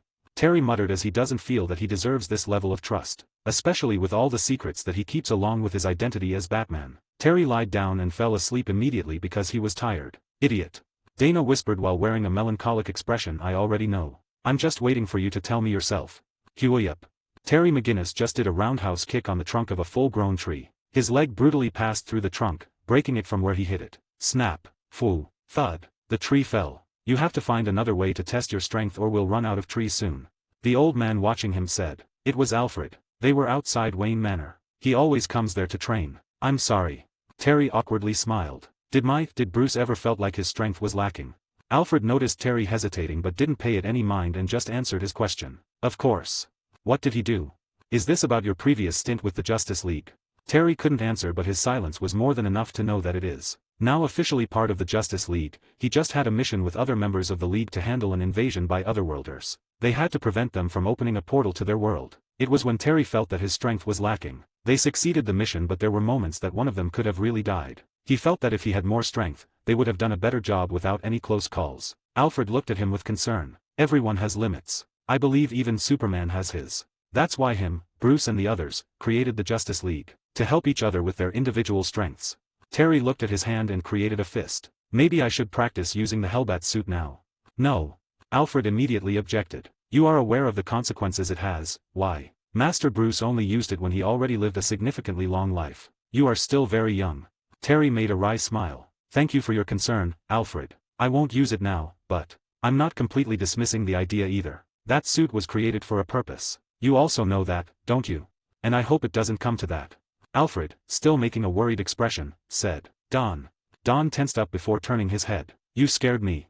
There's going to be a gala at the museum. I'm assigning you there." Don sighed. "I bet it's going to be boring," he said as he typed away on his keyboard. "Then, liven it up," his superior said. Don is now working for the Gotham Gazette as a journalist. "Who's going to be there?" he muttered as he checked the guest list of the event. The usual ones were there. The big wigs of Gotham, so to speak. Wayne Enterprises, Powers Tech. Visitors from other cities like LexCorp and Queen Industries. There were a lot of big names in the list, but the only ones he was interested in were two names. One from Wayne Enterprises and the other from the police department. Terrence McGinnis and Caroline Kelly. His friends. He met Barbara before but he hasn't bonded with her like the other two. Don made a faint smile. The vigilante group that they formed as a retaliation for the chaos that the Red Hood and the Joker, the Outsiders, was disbanded after the crime rate became low and each one of them decided to make a livelihood. Terry was the only one left because his responsibility as Batman is greater than theirs. Because of this, they haven't had much time talking to each other. They don't want to use social media to talk because of the secrets they might divulge. Don continued to scroll on the guest list. One certain name was also included in the list. Diana Prince. Archaeologist. 73, Chapter 61. Annoyed by all the meaningless chatter going around, Don decided to stay at the bar as he waited for the important guests to arrive. His job as a journalist is to cover the events of the party and get a word from those special people such as Luke Fox. He ordered a beverage from the bartender to ease his nerves. As he waited, he didn't realize he's already on his third drink. Just when he was about to take a sip, somebody bumped his arm causing him to spill a little bit of his drink. Annoyed, he turned around to give them a piece of his mind, but he widened his eyes instead when he found out that it was Carrie Kelly. "Hey." Carrie smiled. Dawn sighed and smiled back. "Hey. You look like you're having fun over here." She pointed at the empty glasses in front of Dawn. "I mean, I had to because these rich folk all just like to babble about nonsense." Dawn chuckled. "You alone?" "No, I came with the commissioner." Carrie pointed at Barbara Gordon in the distance who nodded at them. Dawn just did a little wave in greeting. "Have you seen Terry, yet?" Carrie asked. "Not yet. He's going to be part of Luke Fox's entourage, I presume." "Speaking of the devil." Carrie turned her eyes near the entrance. Wayne Enterprises just made an entrance. Each member of the board came one by one starting with Luke Fox. The next ones to enter were their division managers, and along with them was a face all too familiar with the two. When Terry's eyes met theirs, Carrie and Dawn waved at him. Terry smiled at them and gestured them to wait as he greeted everyone he knew along the way. "Man, I'd hate his job." Dawn said. "Yeah, criminals are more interesting to talk to. Because you have the same wavelength as them." Dawn teased. "What do you mean by that? You were a criminal too. And that's why we're pals." Dawn ate an olive while grinning at Carrie. Carrie chuckled through her nose. "Geez. How's Max BTW?" "Well, she's doing really well in her job at Wayne Tech. Even though I say that, she gets frustrated a lot because her competition is high. She was used to having it easy back in GCU. Yeah, the world is just that big after all." "What about you, Mr. Hotshot Journalist? Have you decided to marry Blade yet?" Dawn stared at his glass filled with liquor as he swished it. "It hasn't been going well." "Why?" Carrie furrowed her brows in concern. "Blade is, I don't know. She keeps distancing herself from me." "What did you do?" Dawn laughed bitterly. "I don't know." "Hey, guys." Terry finally came over. Sensing an uncomfortable mood, he asked what happened. "It's nothing." Dawn waved it off and smiled. "How's everything?" "Well." Terry was still suspicious but he decided to respect Dawn's privacy. "It's very stressful at work. I bust my ass every day and haters just try to sabotage me all the time." "I can imagine." Carrie remarked. "How are you and Dana?" "Dana? She's doing great. We're doing great. You could say it's too great." "What do you mean by that?" Dawn asked as he gave a glass of wine to Terry. "Thanks." Terry grabbed the glass. "It's just too suspicious for a relationship to be this long without any major problems. I think she's hiding something." "Well, you're hiding something too." Carrie rolled her eyes. "I know, that's why I can't get suspicious because of my guilt." "Maybe it's about work. She works at Arkham with Chelsea, right? Have you tried asking Chelsea?" "No, she says everything is great. Even Chelsea's story matches up with her." "Then why worry? Stop being too pessimistic about it." "You're right." Terry took a sip from his wine glass. "Maybe I'm just being too paranoid." "Hey, it's what makes you a great BOW." Dawn massaged his arm. Carrie pinched him and was glaring at him. "Sorry, I guess I've had too much to drink and was being too comfortable." Dawn said. Terry laughed and Carrie shook her head. "I have to go to work now." Dawn got off his seat. "You better watch yourself this time." Carrie warned Dawn. "Don't worry. I'll be the one asking questions anyway." Dawn said and set his eyes on the crowd of people. Among them, a beauty happened to catch his eye. "Hey, Carrie, who's that talking to Commissioner Gordon?" Carrie narrowed her eyes to get a good look. "I don't know." "Why, what about her?" Terry asked. "She looks like someone important." "Hey, maybe that's why you're having problems with Blade." Carrie glared at Dawn. "What? I'm very faithful to her. I just got curious because it's my job." "Well." Terry fiddled with his smartwatch. Matching her face with the party's guest list, her name is Diana Prince, an archaeologist. "Since when did Commissioner Gordon have a friend archaeologist?" Dawn raised a brow. "It probably has something to do with that world." He is referring to the otherworld-like life of superheroes. As they were talking about the mysterious woman named as Diana Prince, Barbara Gordon made eye contact with Terry and gestured with her head to come over. "See?" Dawn shrugged. "Looks like your hunch is right, Dawn," Terry said before leaving his wineglass on the counter and walking towards Barbara and Diana. "You processed all that with just one look." Carrie praised Dawn but she would soon regret it. "Ha." Dawn scoffed and looked at Carrie. "I'd probably be a better detective than you." Annoyed, Carrie tried to punch Dawn on his arm but Dawn successfully evaded it and ran away to do his job. "Barbara." A sweet alluring voice made Barbara Gordon turn her head. A woman with luxurious black hair and sharp facial features wearing a red gown accented with gold accessories was there. Diana?" Barbara uttered. "Hi." Diana Prince smiled. "Did you come back to the league?" "No." Diana furrowed her brows. "I'm here on personal business." "Will you tell me if I asked you what it is about?"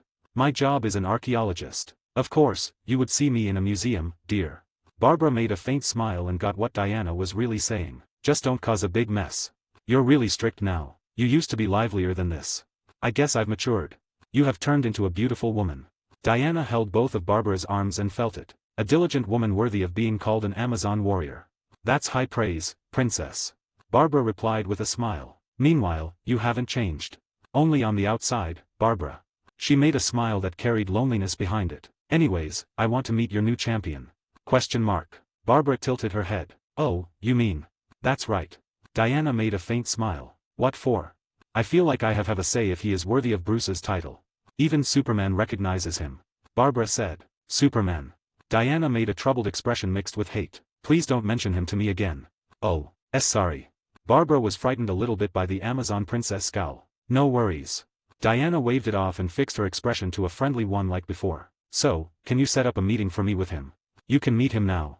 Barbara said before looking towards the bar where Terry was talking to his friends. Terry noticed her and proceeded to walk up to them. Diana's face slowly turned into shock and awe as Terry drew nearer. When Terry arrived to where they are, he got a bit awkward as Diana was still staring at him. Terry, this is Diana Prince. Diana, Terrence McGinnis. Diana quickly grabbed Terry's face. Terry and Barbara were shocked by the sudden action of Diana. Terry tried to say something but Diana turned Terry's face. Terry didn't even get to fight it. So, uncanny. Then, Barbara finally realized the reason for Diana's reaction. They have their differences but he does look like him. He's Bruce's biological son. Question mark. Diana widened her eyes at Barbara then, removed her hands on Terry's face. Sorry. Terry turned to Barbara who just revealed a major secret to a person he doesn't know. Barbara. It's okay, she was once part of the League. There were many people that had already left the Justice League since it was established so, Terry wouldn't be able to guess who Diana was easily. She's here on personal business. Or so she says. Barbara said. You still doubt. I'm telling the truth. We'll see. Boom. The entrance of the museum suddenly exploded. Out of the smoke and debris, multiple armed men came forward. Everybody, get on the ground. Now, this is a robbery. Bring us the Eye of Anubis. One of the armed men said. Terry turned to face Barbara and Diana to ask permission to leave, but when he turned, Diana already wasn't there. Looking at Terry's helpless face, Barbara felt the need to explain. She already left. Stand back and watch for once. Let's let her handle this. I said. Bring the Eye of Anubis out now. The man shouting was suddenly pulled by a golden lasso and got thrown onto a wall. A woman with black hair and a gorgeous face wearing golden bracers and a tiara stood up on a table to make her presence known. Surrender now. She said with a commanding tone. Terry turned around to face Barbara with amazement. She's Wonder Woman. Said Barbara. 74, Chapter 62. Woof. Woof. Hey buddy. Terry crouched down as Ace greeted him at the front door. You're doing a good job keeping watch for Alfred. He said as he petted the dog. He has been doing a good job of keeping me company. He even took care of a burglar all by himself one time. Alfred said with a faint smile. Alfred, now in his 90s, has maintained his strength enough to live by himself. Terry, before he moved out of Wayne Manor, proposed to Alfred about hiring his brother Matt to be his attendant. Alfred refused because their mother would be alone. He suggested that Matt should live with his mother at least until he graduates college and have a job that can pay for a place of his own. But it was also to prevent another stray from discovering the Batcave, which almost always happens. He looks like a great companion for you, Alfred. The robed woman behind Terry took off her hood and revealed herself. It's good to see you again, Diana. Alfred greeted her with a warm smile. You still look strong. Just enough to live by myself, but I can already feel the years piling down. Please, come in. After letting the two of them in, they settled themselves in the living room. Would you like some tea? Yes, please. I miss your tea, Alfred. Diana replied. Oh, I'll do it. Catch up with her instead. Terry said as he got up and went straight to the kitchen. Alfred just smiled and nodded before he sat down with Diana. Don't worry. I trained him myself to make tea. I heard he became your attendant before. That is some fate for your master's son to become your servant. Alfred chuckled. It was the circumstances at the time. Barbara made a wry smile. It's really good to see you again, Alfred. It's good to see you too. Why are you here, by the way? You haven't contacted anyone ever since. Alfred paused. Diana had a mournful expression. It's something personal. Well, whatever it is, you can stay here. I planned on it. My business is connected to Bruce. Is that the reason why you're keeping the Eye of Anubis in your bag right now? Terry came back with a teapot and teacups arranged on a tray. Diana took out the large gemstone out of her bag. This is just for bait. Diana, as Wonder Woman, asked the museum to lend it to her to keep it safe. She said it was being targeted right now and it isn't safe with their security. After Terry brought down the teacups already filled with tea, he settled down on the couch too. So, your business is with someone who's targeting this? Yes. May I ask who and why are you after this person? Talia al Ghul. Alfred was unfazed but Terry was surprised. She went to Themyscira and stole something from me. What would you do if you catch her? I'm going to kill her. Diana said with unwavering eyes. Barbara was in thought as she looked outside the window of her office. The police headquarters was busier than ever. I can't say I missed this. What? Terry overheard her and replied. They were on a call and he was on speaker. I'm sorry. I just have a feeling that this spike in the crime rate just now has something to do with Diana's business with Talia. What should we do, then? Best to stay out of it. This is their business. Our job is to prevent casualties. That's it. Talia is going to get killed. Terry, Talia can handle herself. I don't know what she stole from Diana, but maybe it has something to do with the fact that she can fly now. I saw her visiting Bruce's grave one time. You're only telling me this now. Look, it's best we don't get involved. All right. I feel like you're not telling me something, Barbs. Think whatever you want. I'm hanging up. Barbara pressed the button on the speaker to hang up. She sighed and dropped her head. Talia is bad news, Terry. I'm sorry. Terry sighed after Barbara hung up. Who was that? Dana? It's nothing. Just business. Terry said before walking towards her. Let's go back. It's the weekend. Dana and Terry shared a kiss before going upstairs. Ding dong. The security cameras showed a police officer with a teenage boy behind him as they waited for the gate to open. The gate electronically opened and the police and the boy entered the premises and headed towards the door of the mansion. The door of the mansion opened before they could arrive. Alfred and Ace was waiting for them. Good morning, sir. Good morning, police officer. What can I do for you? Well, sir. This kid has been caught causing trouble in a bar last night. He beat up 3 guys, sending them all to the hospital. That's 2 offenses. Assault and underage drinking. I didn't even drink. The teen muttered. I am sorry, but I think I missed something. What does that have to do with me? Alfred said. Well, sir. This kid says that he lives here. We were planning on letting him off with a warning, but now I'm thinking that we should detain him. The officer glanced at the kid. Alfred pondered as he looked at the teenager. What is your name, young man? Damien Wayne. Wayne, he says. The officer scoffed as he sent a glare to Damien's way. I'm sorry, but are you saying you are Bruce Wayne's son? Damien finished Alfred's sentence for him. Yup. Drawing the line, the officer tilted his hat at Alfred. I'm sorry, sir. I think this kid is a pathological liar. We'll leave now. Sorry for disturbing you. He grabbed Damien's arm, but Damien yanked it off. Wait. Alfred said. What's your mother's name?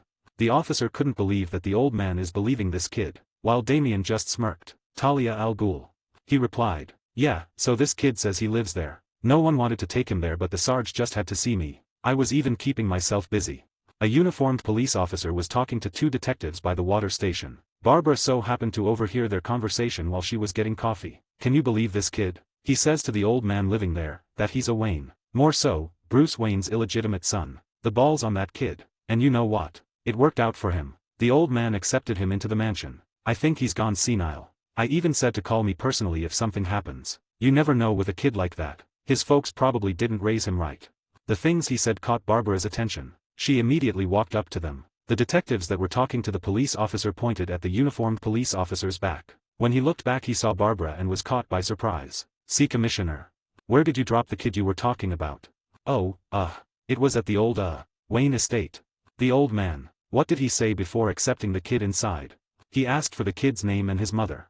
What was it? Damien Wayne and Tail Allure. Talia al Ghul. Yup, that's the one. Barbara ran to her office immediately after she confirmed it. What is it now? Terry said as he drove his car headed to Wayne Manor. After not telling me anything, she decides to call me. Classic Barbara. He muttered to himself. The gates opened as soon as it recognized the car. After heading inside the house, he saw Barbara and Alfred, sitting in the living room with a kid he has never seen before. The kid was getting friendly with Ace too. What is it? Terry said after he sat down. He says he's Bruce Wayne's son. Barbara gestured with her chin. Terry furrowed his brows in confusion. Talia al Ghul's child.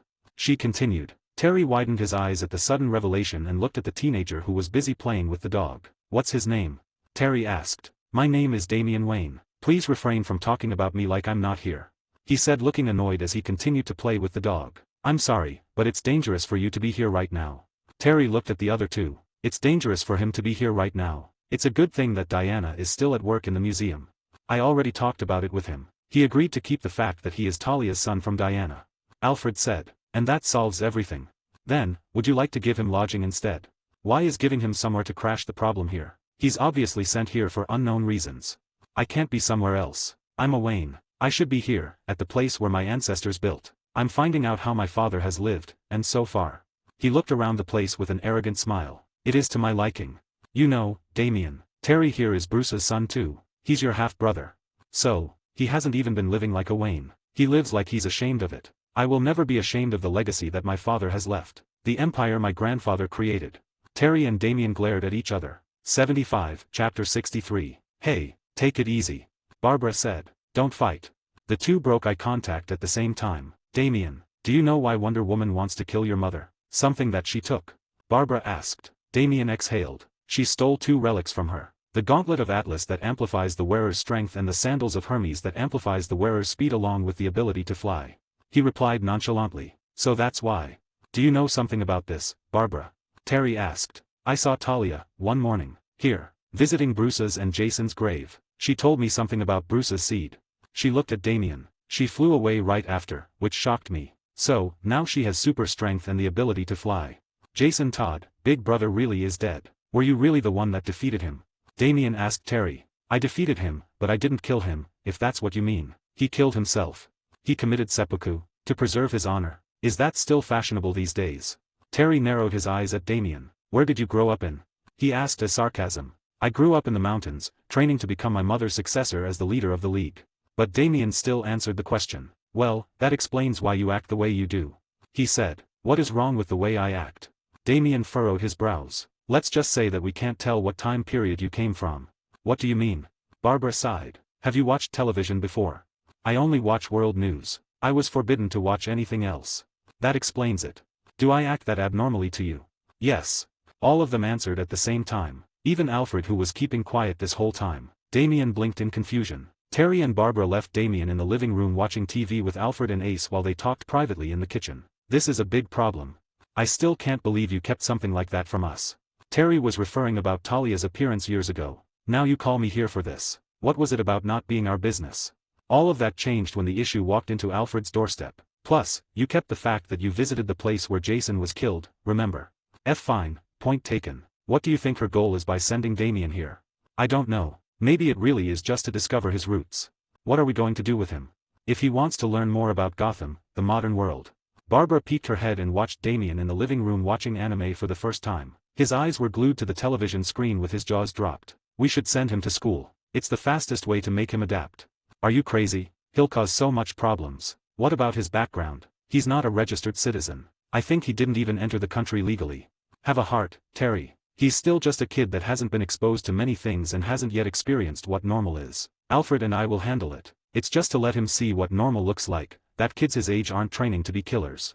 Barbara said with a mysterious smile. I don't know about this. A stubborn kid like that, at his age, he's going to be a headache if you send him out there. Speaking from experience. Barbara teased. Yeah. Terry couldn't help but admit that he does see his young self in Damien a little bit. You're going out again, on a Sunday? Dana asked. Yeah, it's Alfred. He needs some help with something.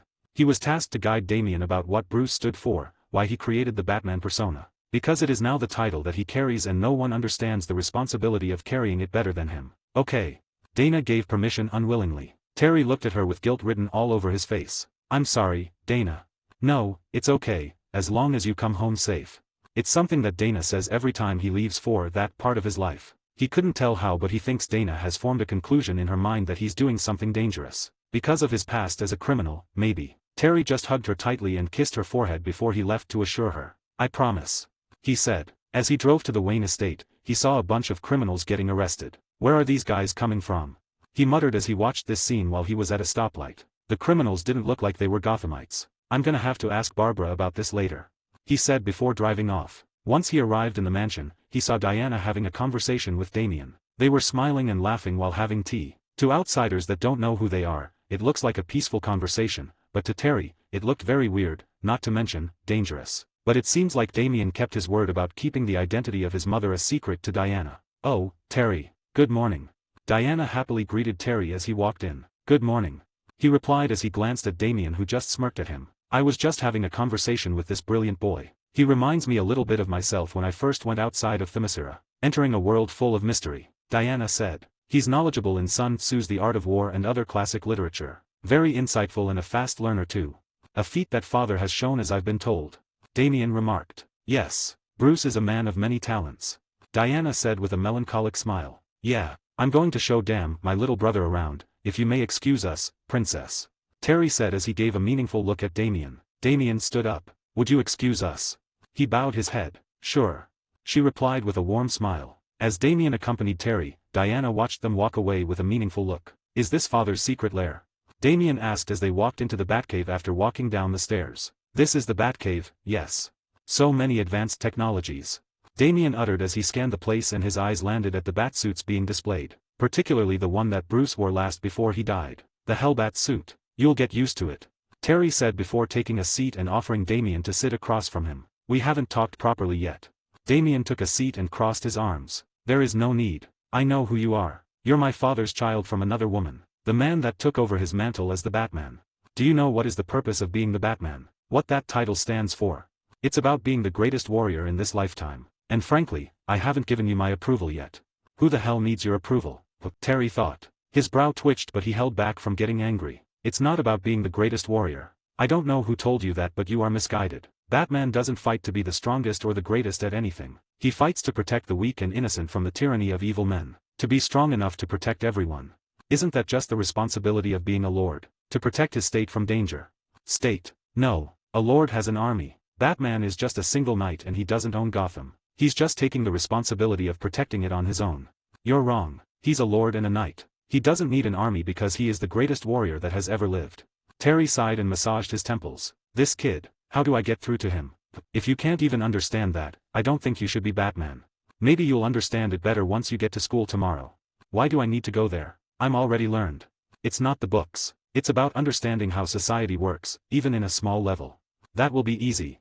Damien scoffed. A faint smile emerged from Terry's face. Oh, is that so? Of course. If it's so easy, why don't we make a bet? What's at stake? If you can make a friend, a real friend, then I'll give you my motorsa. It's not that special to you, but it is special to me after all the hours I spent on it. That's it. Under these conditions, you shouldn't pick a fight with anyone or use violence to get what you want. Violence isn't everything. Do you think knights and the samurai are just a bunch of barbarians? They're intellectuals who have reason too. Oh, since you keep comparing yourself to these once great warriors, then can I expect that you'll do this task with ease? Of course. Damien said proudly with his arms crossed. Good. Terry stood up from his chair and turned around. That's everything you wanted to tell me? No, but you weren't really willing to listen to me, anyway. Terry said as he walked back to the stairs leading to the mansion. 76, Chapter 64. God. Carrie just entered the police headquarters and was dumbfounded. Why are there so many people here? Every police station in Gotham right now are filled with arrested crooks and complainants. Tell me about it. The commissioner approached while holding a cup of hot coffee. I've been here all weekend. She looked at the detective, who couldn't believe what she was seeing. This was what you wanted, right? More criminals to bag? Be careful what you wish for, detective. She patted her shoulder before walking away. Carrie shook her head to clear her mind before heading to her desk. Don, you're up. The newspaper editor approached the journalist. No more galas for you. It's like a renaissance for crime out there. Bring back a good story. Did something happen? All you need to know right now is every cop in Gotham is busy with something. I was complaining about them doing nothing since a large cut of the budget goes to them, but now I regret it. Don looked at the picture on his desk as he pondered. It was a picture of him, Terry, Carrie, Cedric, and the other members of the Outsiders without their costumes. Damn. I can't say I'm happy about these halls being noisy again. A large man in a suit said. It's a job, Cedric. When are people ever happy about their jobs? Another large man in a large suit replied. They were monitoring the prison cells in the control room through live camera feed. Big Boy Jr. is finally gonna see some real action, right, Boss Ed? A blonde-haired woman with pale white skin teased with a wide grin. I told you, don't call him that, Harleen. Warden Dorrance said. What? You two really look like father and son. Cedric and Eduardo Dorrance have the same build and demeanor. A person that wouldn't know they aren't related would probably think so. The warden sighed and tried to ignore Harley Quinn's comments about him and Cedric. Cedric scratched his cheek. He couldn't deny that he really does see the warden as some father figure. The crime rate in Gotham is at an all-time high. Police stations are currently filled with complainants. Some were even asked to go home because of the lack of space and personnel. What are you doing here so early? Alfred asked. I took a sick leave. Terry replied as he continued to watch the news in the Bat computer. I have some leftover breakfast. Would you like some? No, thank you, Alfred. He replied without taking his eyes off the screen. Alfred watched the back of Terry. His figure resembled Bruce more now than when he was younger. Sometimes, he almost calls him by his biological father's name. Can you fill me in on what's happening? This is all Talia's doing. He picked up the remote and the screen split into multiple cells. All of these guys. He maximized each cell one by one. They aren't from here, they're criminals from other cities, other countries even, and they don't tell anything to the police. I don't know what she's up to, but it's to distract the police from whatever she's planning. Do you think she's trying to make the Omega Bomb again? Is that why she's going after that gem? I don't know, and I don't care either. I just want her out of Gotham. This just in. There has been a bank robbery, but Wonder Woman swooped in and was able to stop it. Wow. With 2 superheroes now in Gotham, we can be sure that all this will pass eventually. Terry narrowed his eyes at the news. He should be happy about the extra pair of hands, especially now that stuff like this is happening, but he can't help but feel that Diana hadn't been telling them everything. He's decided to talk with Diana again about the Eye of Anubis when she comes home, and why is Talia after it. And another problem was with another person suddenly appearing. Damian Wayne, the teenager who claims to be the son of Bruce Wayne and Talia. Alfred made sure to check his DNA when he came in. His sudden appearance confirms that Talia is somewhere in Gotham right now. Where's Damian? Terry asked Alfred. He's currently at school. Damian was staring at the window while he was taking classes. Classes that he already finished when he was 12. Huayam. He yawned out of boredom. Why do I have to be here with these? He looked at the other schoolers his age with despise. These Neanderthals. He was watching a group of boys sitting from the back row picking on someone with his hood on in front of them. The person that was being picked on was silently holding his head down as he endured the things they were throwing at the back of his head. Damian sighed. He couldn't care less if they were picking on a helpless boy. It was only natural for the strong to prey on the weak. Rather, the weak should aim to be strong and be able to fight back. In fact, he despised the kid more. What are you looking at, new kid? Unexpectedly, he got unwanted attention from the group of boys. I'm looking at a bunch of boys annoying another boy.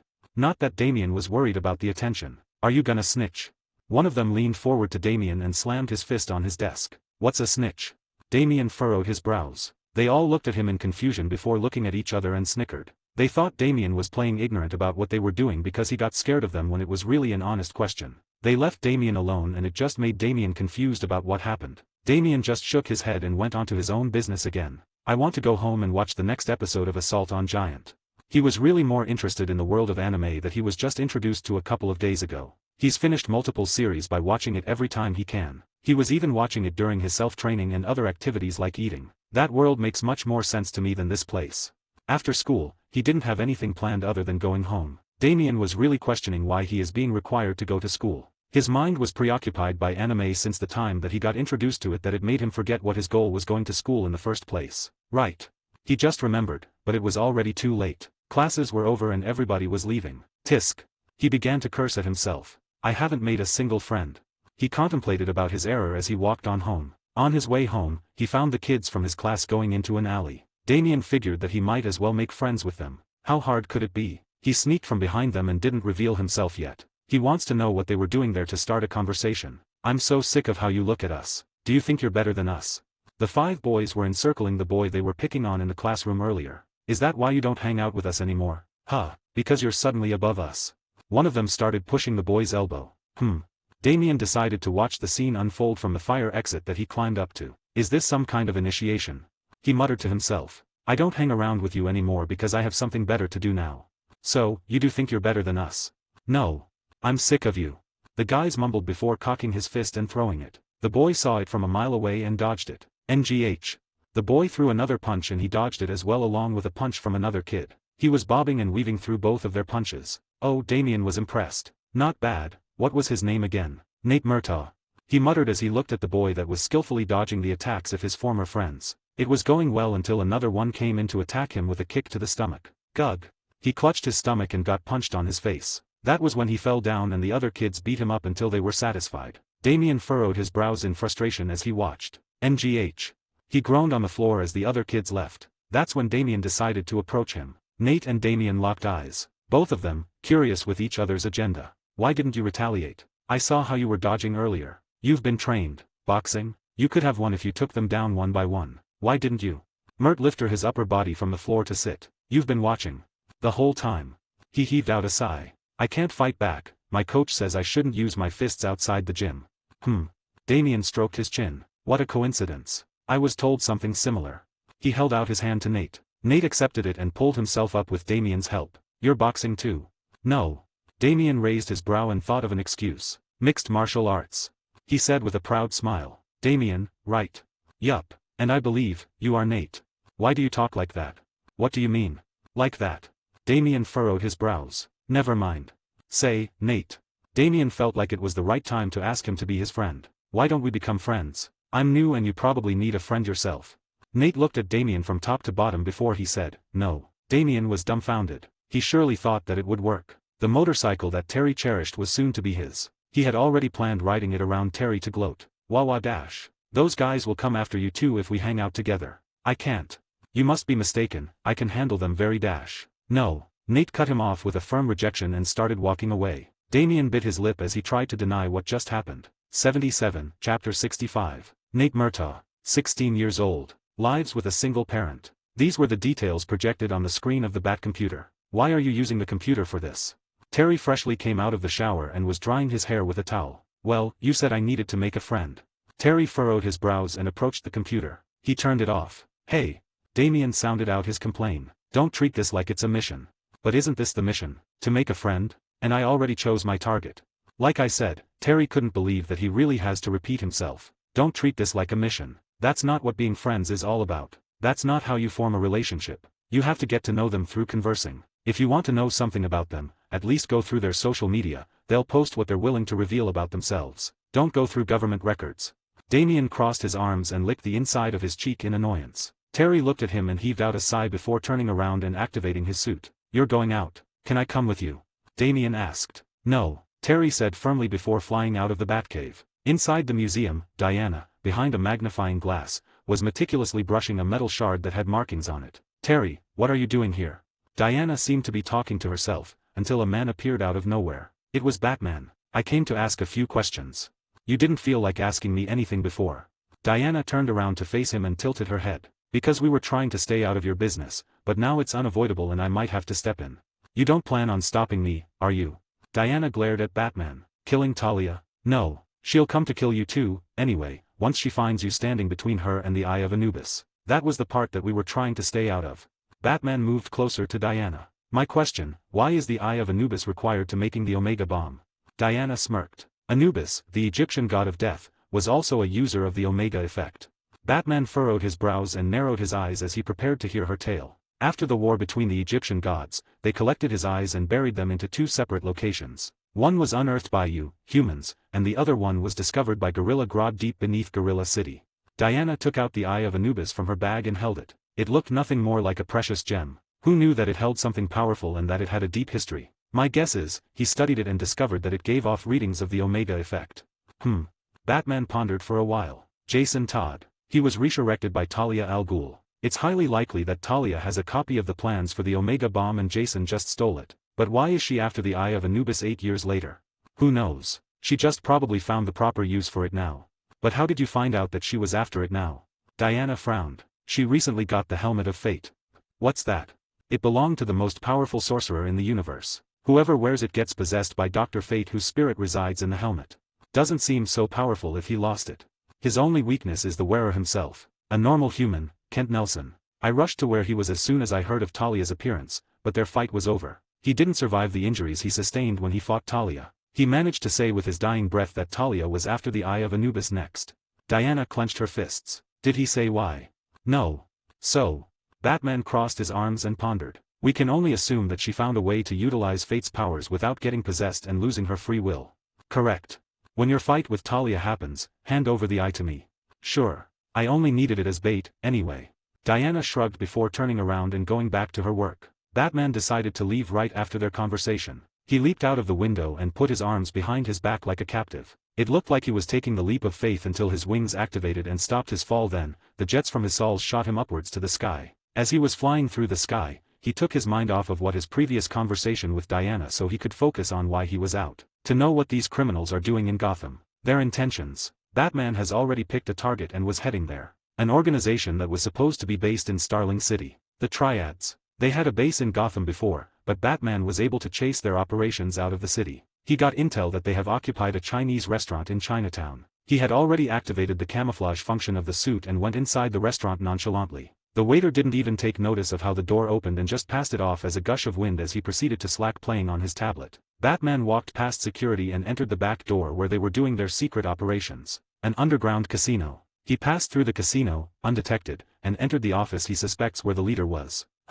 Batman muttered to himself. The office was empty. All his senses were telling him to run away and escape immediately. It was a trap. They knew he was coming. But before he could make a move, Boom. Someone tackled him from the back and slammed him to the wall. Defense systems, 60%. Lucius. Gurg.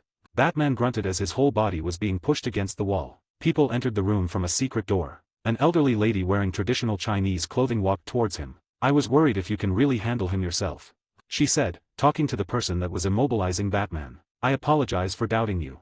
It's understandable, Madam Ian.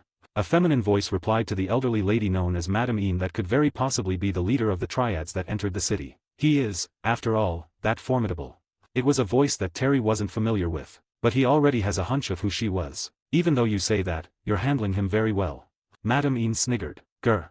Batman tried to turn his head but his head and back were being pinned to the wall. Are you Talia? He asked. Yes. She casually replied. Even if you kill me now, Wonder Woman will come after you. Talia laughed, leisurely. Then, that's good. I need her for my plan, anyway. I understand that the Eye of Anubis was entrusted to her. If she comes to me with it, then it would be more convenient. Batman widened his eyes at the sudden revelation. And whoever said I was going to kill you? She let him go. Hey, what are you doing?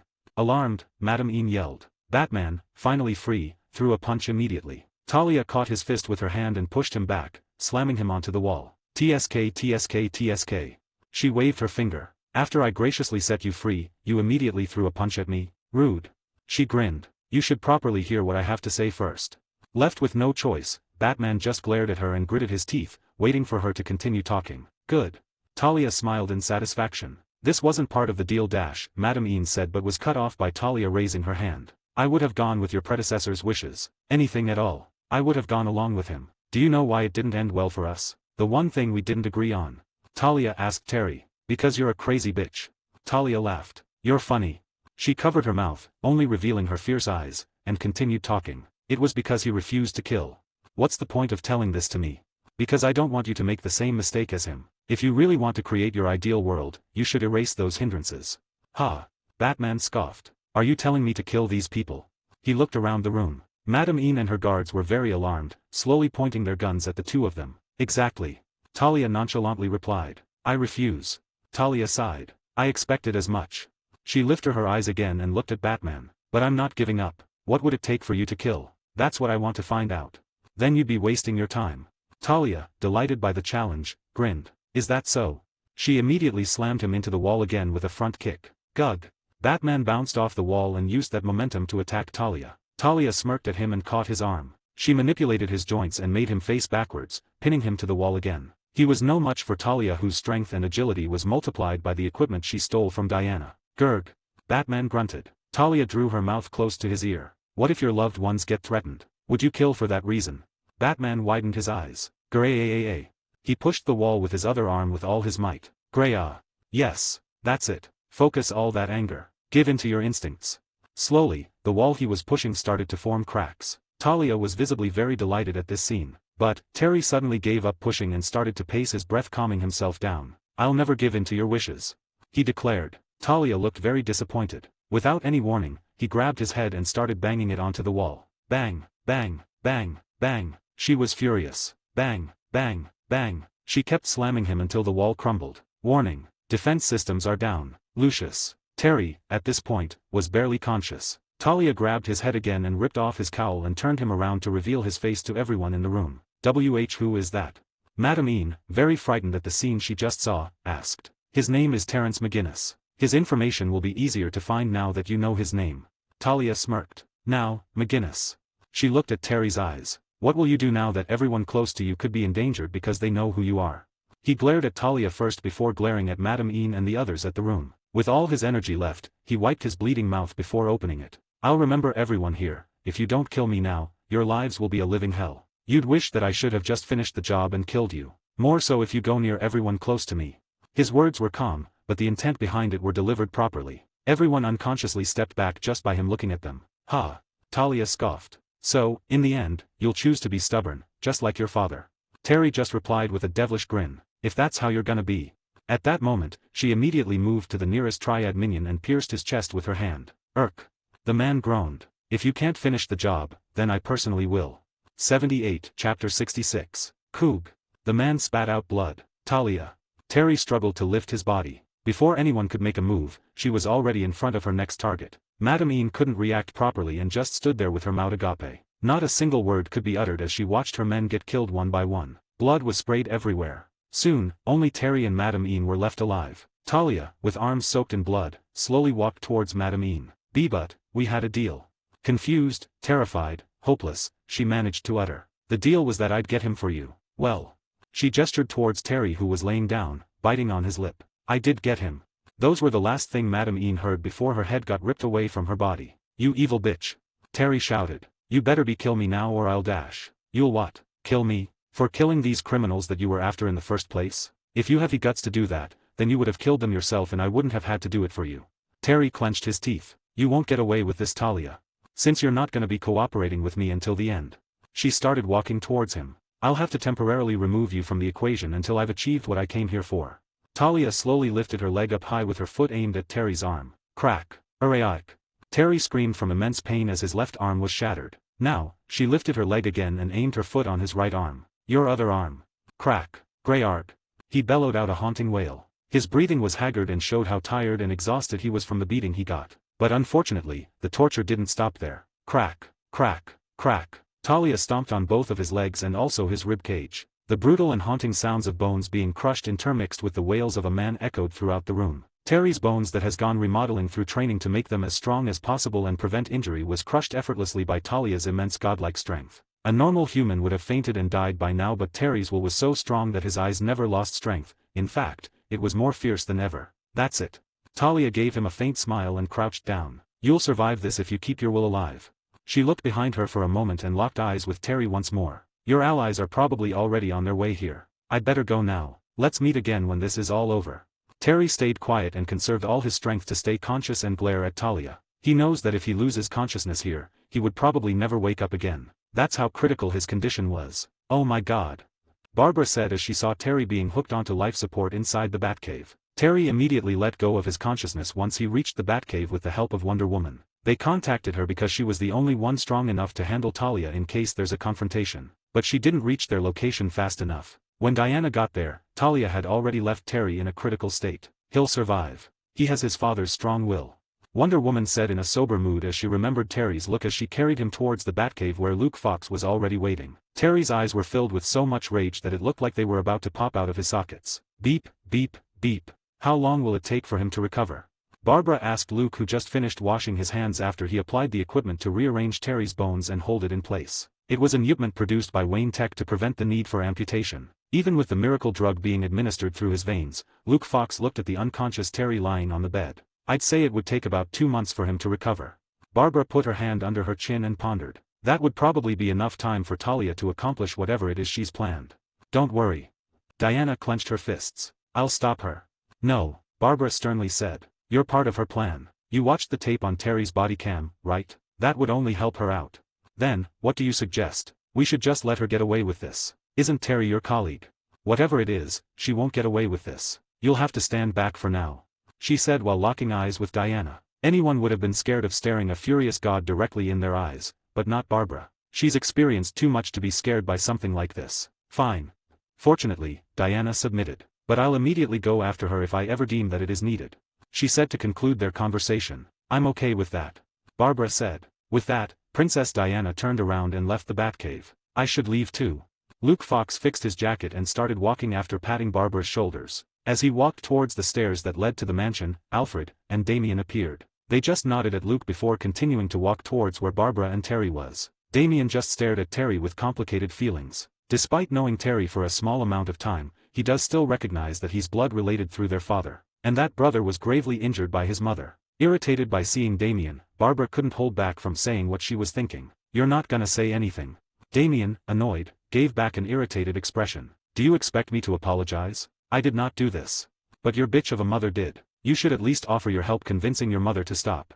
"Why should I?" Damien frankly answered. "Do you really think she would change her mind for me?" Barbara couldn't refute what he said and just asked what she wants to know. "What exactly does she plan to do?" "I don't know." Damien furrowed his brows. "But there'll be more blood spilled from now on. More importantly, what do you plan to do now, Commissioner?"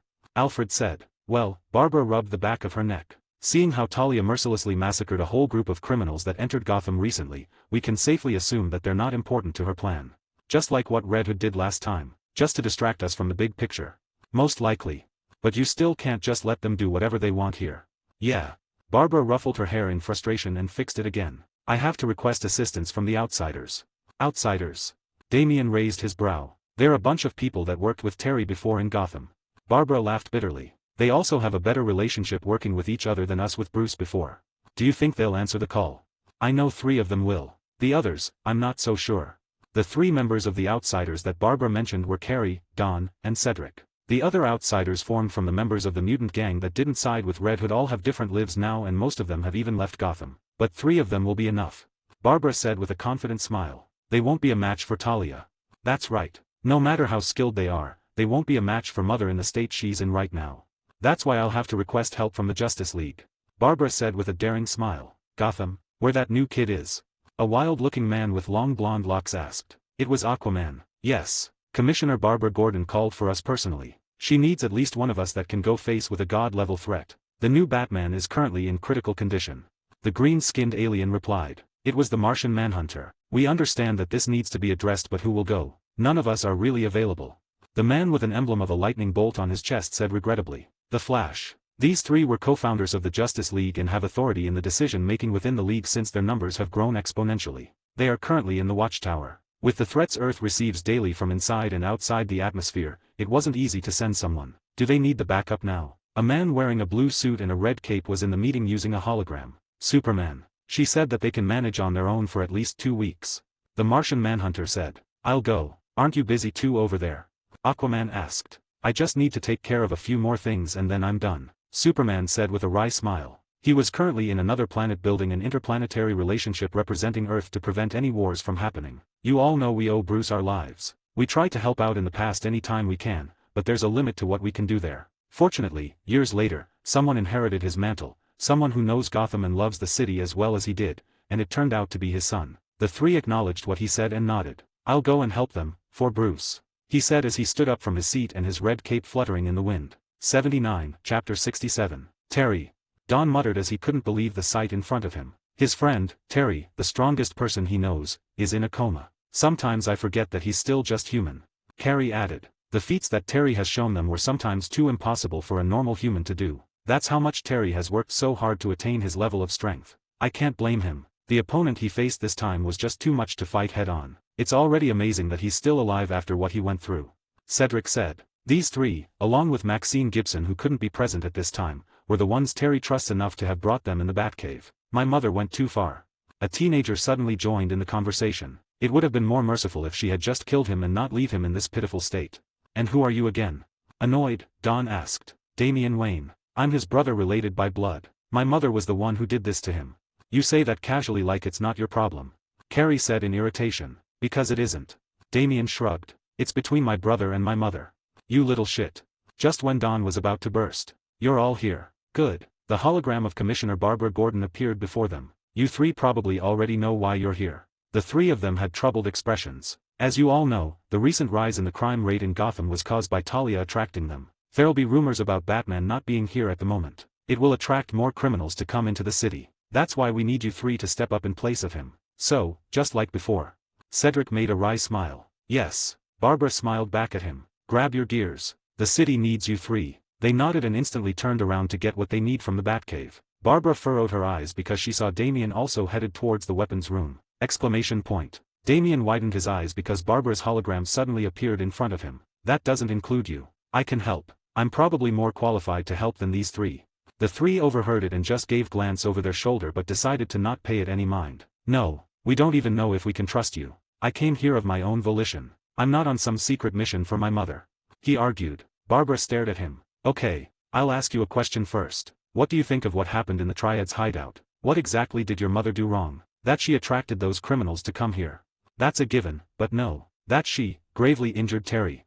Damian cluelessly replied. Barbara gave a condescending smile. You see, until you don't see what went wrong, and why Terry, Batman, was so angry at her, you won't be able to help. If we let you, you might think you were helping but you'll only make it worse. Why can't you just tell me what it was? Damian complained. A normal person would immediately say that Talia killing the Triads was wrong even though they were criminals. Even if they meant it or not, it's important that that sense is embedded into them. Even with that sense would make a person hesitate even if they do want to kill someone because they think they deserve it. The problem was, Damien grew up in an environment where killing was normal. That was taught to him and ingrained in his way of thinking. It's not something you can change by just explaining it to him. Go to school and make some friends, just as Terry said. Maybe you'll find the answer there. Going to that wretched place won't help me with anything. You'd be surprised. She gave a wry smile. The education system might be flawed, but you'll be surprised what you can learn if you go there with an open mind and with a willingness to learn something. It's been so long since I've seen this thing, Don said, reminiscing about their past as vigilantes as he held a pair of gloves. It can function as a taser and can release a knockout gas. Paired with his nunchucks, he can be a formidable foe. Yeah. Carrie said as she gazed at the Robin suit inside the glass case. Aren't you going to try it on? Cedric asked while holding a suit with a hood on it. Because he's the most physically gifted among them except for Terry, he didn't need much of the gadgets. Even his size and deep voice was enough for intimidation. He didn't wear a mask too because it looked silly for him to wear one, but the shadow that his hood makes is enough to cover the upper portion of his face. I can't anymore. I have been through so much that I feel like I won't give the pure and innocent aura of Robin anymore. Carrie said. As a detective, she has seen the darker side of people and has even killed herself. I'll just go with the outsider's standard uniform. She said in a smile. The outsider's uniform were either navy blue, gray, or black. It was a protective suit that comes along with a mask. This is stupid. Damien kept complaining at the back seat of the car. He uses a car service to go to school. A black Bentley. Maybe I should have waited a few more years before I came here. Then, they won't be able to put me through this hell of boredom. Screech. The car stopped in front of the school and Damien immediately got off. Walking towards the entrance of the school, because he was immersing himself too much in his thoughts, he didn't notice some of the students looking at him weirdly and whispering about him. He just went inside and headed straight towards his classroom. When he reached his classroom, some of his classmates were already inside, including Nate Murtaugh. Seeing his target, he smirked and headed straight to his seat, which was next to Nate's. Hey! Damien greeted him. Don't talk to me. Nate immediately replied. Damien's eyebrow twitched, but he kept a friendly smile on. I know you don't want to have friends, but you can at least have a casual conversation with me. Damien insisted. Nate just glanced at him before he put on his earphones and fiddled with his tablet. Tisk. Damien, giving up temporarily, rested his back on his chair and crossed his arms. Just then, the group of boys who were picking on Nate came inside the classroom. They were laughing as they headed in the classroom and started laughing more when they saw Nate. Nate's face isn't bruised up anymore, but he still has a band-aid covering a cut on his forehead. You look like a mess, Murtaugh. One of them teased. Nate just ignored them and raised the volume of his earphones more. They sniggered as they sat down. The one sitting behind him wasn't content and decided to draw his face near him and removed one of Nate's earphones. If you don't want to be fucked up again, you better not let us see you after school. He whispered before putting the earphone back. Damien saw this and couldn't help but laugh. Unamused, one of the boys confronted him about it. What are you laughing about? Huh, me. Still smiling, Damien sarcastically asked. I was just laughing how he tried to intimidate Nate but politely put back his earpiece. Look at this guy. The boy that was sitting behind Nate pointed at Damien as he sniggered. Maybe you think because you're rich, we can't touch you, huh? He scowled at him. Being wealthy has nothing to do with it. Damien replied with a devilish grin. Huh. The boy that seemed to be the leader of the group scoffed. You're just a bastard son of Bruce Wayne. Bastard. Still smiling, but Damien was visibly unamused by his statement. Even if you all are legitimate sons, you look more like bastards than me. So you admit that you are an illegitimate son of the Bruce Wayne. The boy smiled contently. The rumors were true. Damien widened his eyes. He was led on by this kid he considered a nobody and got personal information from him. The reason why everybody was looking at Damien in a weird way that morning was because of a rumor that he's the son of the late Bruce Wayne. The fact that he got off of a luxurious car earlier just added more evidence to it. Good morning, class. Their teacher for first period suddenly came in and they all diverted their attention to the front. But before the leader of the bullies sat properly in his seat, he whispered to Damien, "We're not finished." Wayne. Damien, who was astonished, started re-evaluating these people who he thought were simpletons. 80, Chapter 68. After the conversation with the head of the bullies, Damien has been more conscious about the stares he was being given in school. Some of them would be too intimidated to talk to him, and some of them would try to get close to him because of his stature. The ones that did talk to him were immediately rejected and ignored. Damien has at least some experience with that in the League of Assassins. He could have entertained them and make them his friends, but he had a feeling that wouldn't be what Terry would describe as friends. Just lackeys. After school, he noticed that the group of bullies were following him outside of the school. He smiled, knowing that he wouldn't get hurt because he was being fetched by the car service anyway. And even if he didn't have a ride home, they still wouldn't be able to hurt him. He doesn't even need to fight back and just dodge. Although, he did worry that once he gets in the car, his target, the one he really wanted to make friends with, Nate Murtaugh, would be the one receiving their frustrations. So, he purposely waited to leave school the same time as him. Currently, Nate was walking behind him. And like clockwork, the car service arrived exactly when he instructed to. Damien opened the car door and turned around. Nate Murtaugh. Nate just glanced at him before turning to his right and continued walking. Tisk. Damien immediately went into the car and opened his window, instructing the driver to drive slowly next to the sidewalk where Nate was walking. Hey! Damien shouted. I told you, I don't need friends. Nate said without looking at him. We don't have to be. I'm just offering you a ride. I don't need it. Don't be stubborn. Look behind you. Nate did as Damien instructed and looked behind him. 10 meters or so away from him were the group of bullies who he once knew as friends were tailing him. So, do you want to get jumped again, or you'll accept my offer? After a moment of thinking, Nate sighed. Okay. Good. Damien said with satisfaction and opened the door for Nate. As the car drove off, the leader of the bullies clenched his fists in anger. Where are you headed to? Damien asked. To the gym. Oh. Damien looked at him with interest as he scratched his chin. Would you mind if I also entered your gym? I would. Nate replied immediately without any hesitation. Geez, you have, how do you say it? No chill. Nate ignored him and started staring outside the window. Damien made a furious smile and clenched his fist as he thought, this ungrateful bastard. Ha, ha, ha. A man was frantically gasping for air. He was practically forcing air in his lungs in order for him to keep running. He looked at the corner where he just came from as he rested his back on the wall. Distant noises of grunts and screams can be heard along with the sound of gunfire. Grr. He grunted as he forced his tired legs to run again. Even though the night was dark, he knew that he wouldn't be able to hide anywhere because of the nature of his opponents. They appeared out of the shadows, which made no sense because one of them was so huge that it wouldn't be possible. They can only be ghosts or devils. Inhuman beings. Monsters. These beings took down multiple numbers of them in the blink of an eye. Fearing for his life, he focused all his energy in running. By this time, his was losing control of his bodily functions as he ran through alleyways. He was spitting out saliva as he breathed through his mouth and his tears began to well up on the corner of his eye. Soon enough, those tears became the reason he fell. His vision was clouded and he tripped over an empty crate lying on the floor. Having no time to worry if he got hurt, he hastily tried to get back up again. But as he was about to lift his upper body up with his arms, a pair of feet came into his view. He looked up and saw someone that was one of those beings that attacked them. As his face contorted into an expression filled with sorrow, the being looking down on him from above showed a devilish grin. Isn't this too easy?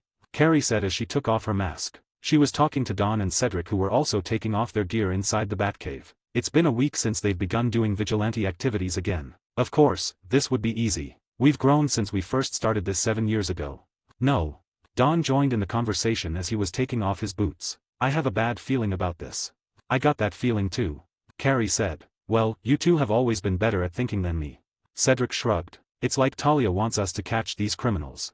Don said eerily. If this was part of her grand scheme, what for? Carrie said. I don't know, but I feel like we need to review the facts given to us by the commissioner. Carrie crossed her arms and closed her eyes. HRMMM. She groaned. We know that she's got artifacts that has made her powerful than before. The one she got from Wonder Woman and the Helmet of Fate. She says she needs Wonder Woman for her plan and that's why she's been advised to stay low for a while. She opened her eyes and looked at Don. Did I miss anything? No, I don't think so. Don replied. What do you two suggest? Should we stop this for a while until we figure it out?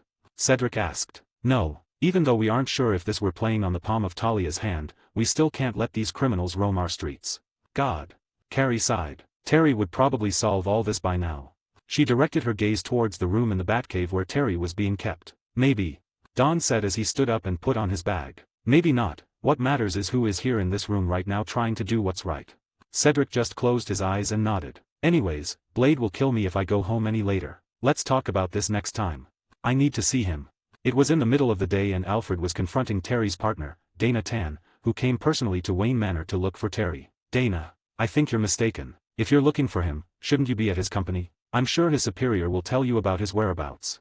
Alfred replied to her. Luke Fox has fixed a story for Terry while he's still recovering from his injuries. He's the head of Terry's division that Terry is working on a secret project for him overseas. I've already been there. Dana firmly replied. They told me he was working overseas but that doesn't make sense because then he would tell me. I'm sure it was just an urgent matter. Please stop lying. I know what he's doing. I know he's here. Dana said with a worried expression. Is he hurt? Her eyes were shaking. Alfred made a sigh and massaged his temples. He knows he couldn't bear to lie at this point when the other party seems to have an idea of what happened. He looked at Dana with a troubled expression and asked, Are you sure you want to see him? Dana just stood there and didn't lose eye contact with him. All right. Alfred turned around and started walking along with his cane. Since you have decided to stay with him even when knowing his secret, I assume you've prepared yourself.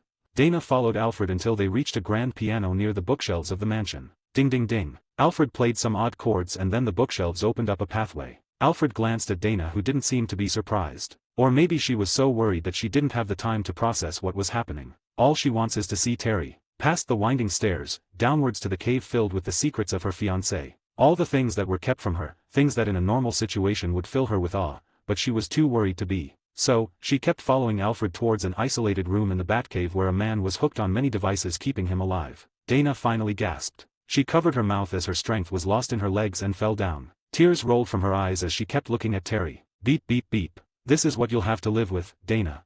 Alfred gripped at his cane as both of them gazed at the unconscious Terry. I know it's pretty useless for me to say this now, but... Alfred finally looked at her. Please continue to stay by his side. He'll need you once he wakes up. 81, Chapter 69. Diana was in her room in the Wayne Manor looking at a picture of her and her late lover, Bruce Wayne. Then, she glanced at a small bottle that contained a strange glistening liquid on her desk. What would you have me do, Bruce? She said, asking the image of Bruce Wayne. I guess I'll just have to wait before I interfere. We're here. The driver said to his two passengers. Both of the young men got off the car. Thanks. Damien said to the driver before closing the door. The two of them started walking towards the entrance of the boxing gym. Damien has always accompanied Nate from school until there for a whole week. You're really consistent, huh? Nate said. Why? Am I finally breaking your walls down? Nate scoffed. Whatever. Right when he was about to enter the gym, the coach confronted him. The coach did not have a pleased expression. What's up? Nate asked him. What's up? I told you not to get into fights behind my back. He held up a video of an underground boxing match showcasing Nate. It must have occurred over the weekend. Wah, how did you dash? Your friend sent me this video. The coach sighed and massaged his temple. Friends. Nate furrowed his brows in confusion. Damien only lifted his brows, but he immediately figured out who the coach was talking about. I only accepted you because your dad was a good friend of mine. Here.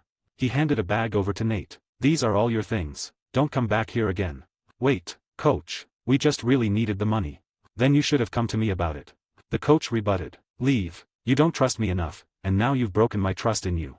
Bang. The door was slammed shut on Nate's face. Nate lifted his fist. He was planning to swing it like a hammer on the door, but instead, he did it gently as he began to fight his tears. What do you want to do now? Damien asked. I'll get those bitches back.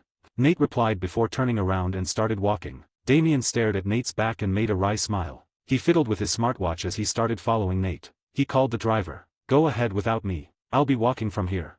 They walked until they reached the outside of an abandoned skatepark. Thud. Nate dropped his bag on the floor and opened it. He took out his hand wraps and started taping them onto his hands and arms. Why are you still here? I have no plans on protecting you while I fight. Look at this guy. Ha. Damien scoffed at him. I don't need protection from anyone. Good.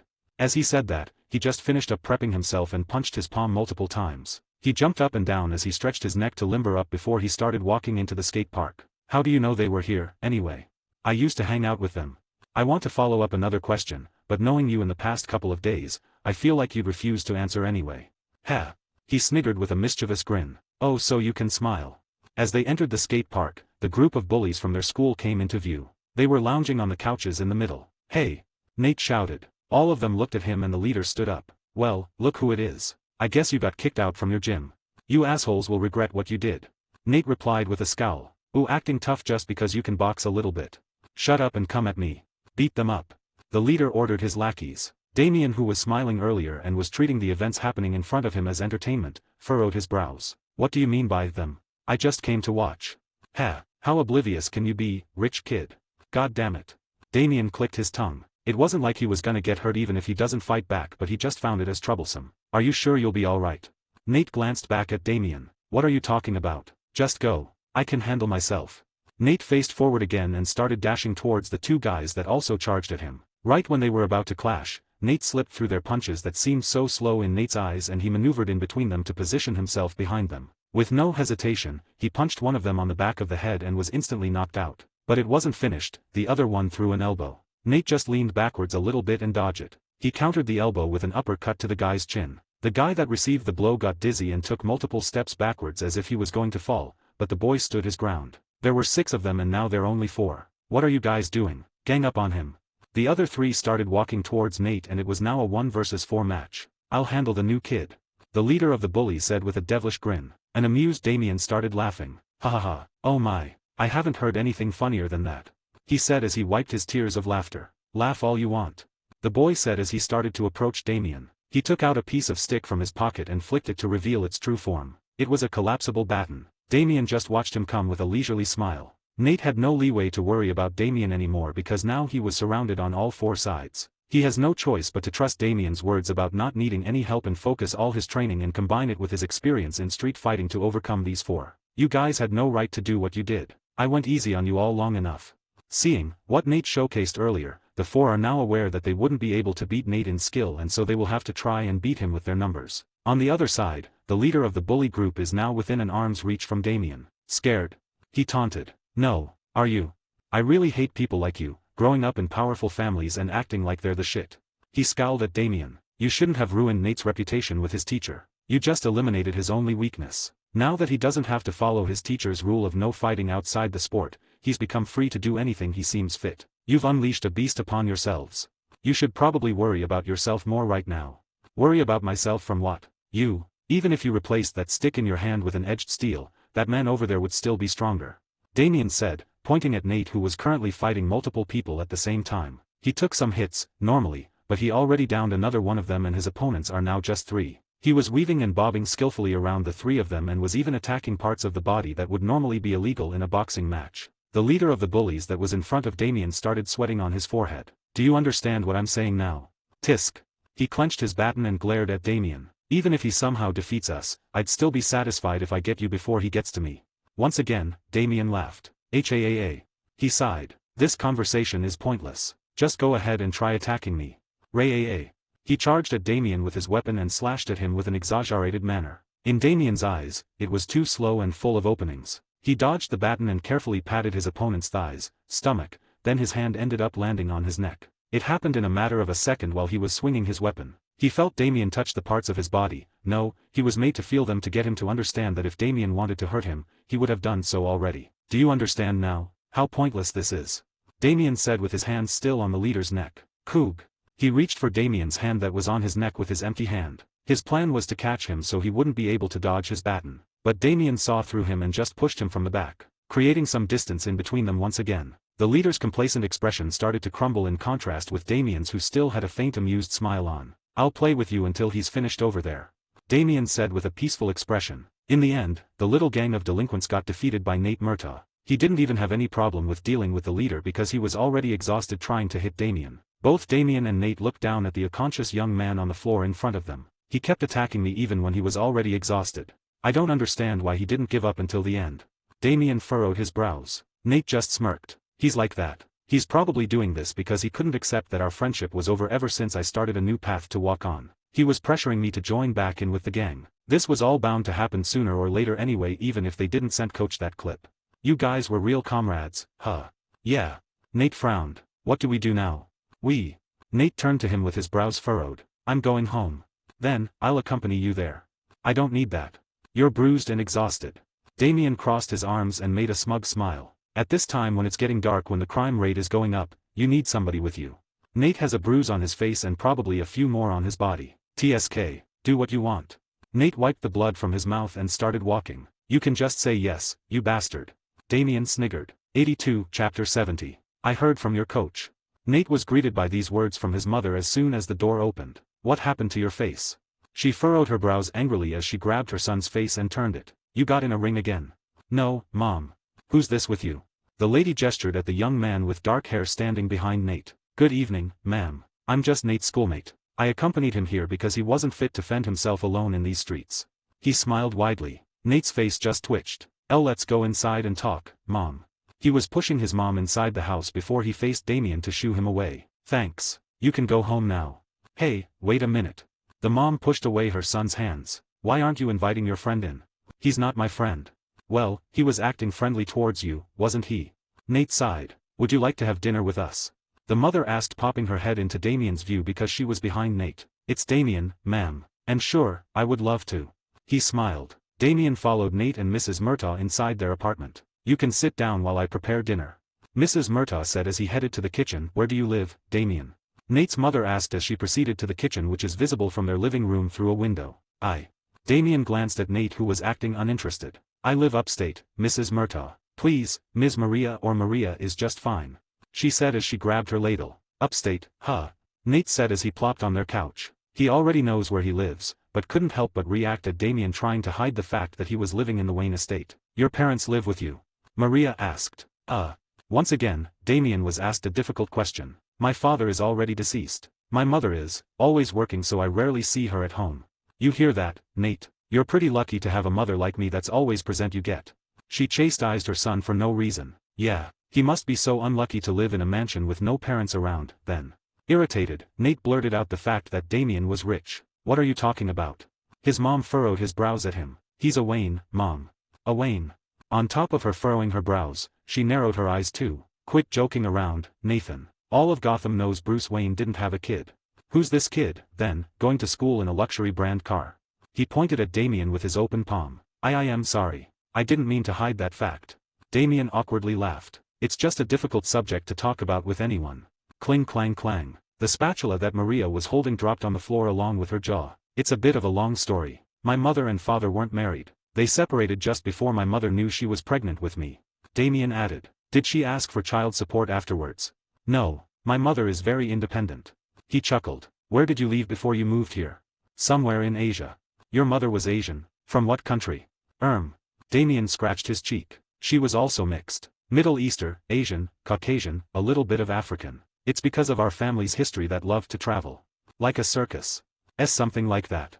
Nate was suspiciously eyeing Damien the whole time as him and his mother talked about Damien's roots. Just then, the door to their home opened. A girl walked inside. She was a little bit older than Nate and Damien. Allie, how was work?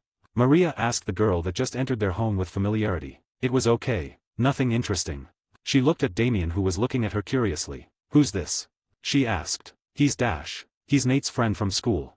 Their mother cut Nate off. You made a new friend? That's good. Anyone's better than those trash bags you used to hang around with.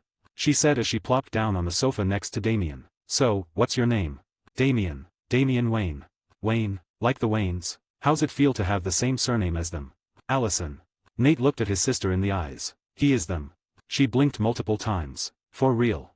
Nate just nodded in reply while their mother was busy setting up the food on the table. Now, Allie was the one staring at Damien with curiosity. What is it that you do, Allison? Damien suddenly asked. What? Oh, I work at a grocery store. Damien looked at Allie's hands and her face alternately. Well, what is it? Nothing. Damien replied. Dinner's ready, you three. Maria Murtaugh called on the three young adults to the table. As they all sat down on the table for dinner, Maria served the guest first. I don't know what you're used to eat at home, but I'm proud of my home cooking. She said. I'm not a very picky eater. This all looks very appetizing to me. The mother served Damien some arroz con ganjos, which is Puerto Rican rice, and a piece of meat called bistec and cebolita. After dinner, Damien said his thanks and goodbye to the family and Nate walked him to the door. Hey, I wanted to ask you something about your sister since earlier. You better not be interested in my sister. No, Damien firmly rejected the idea. Does she box too? She and I were taught by our dad when we were kids. Why? I don't think she's working at a grocery store. She's been fighting. Nate furrowed his brows at Damien and glanced back where his sister was helping their mom. I don't know where you got that idea from, but just leave it at that. Check the callus on her hands. Ask her. I said leave it.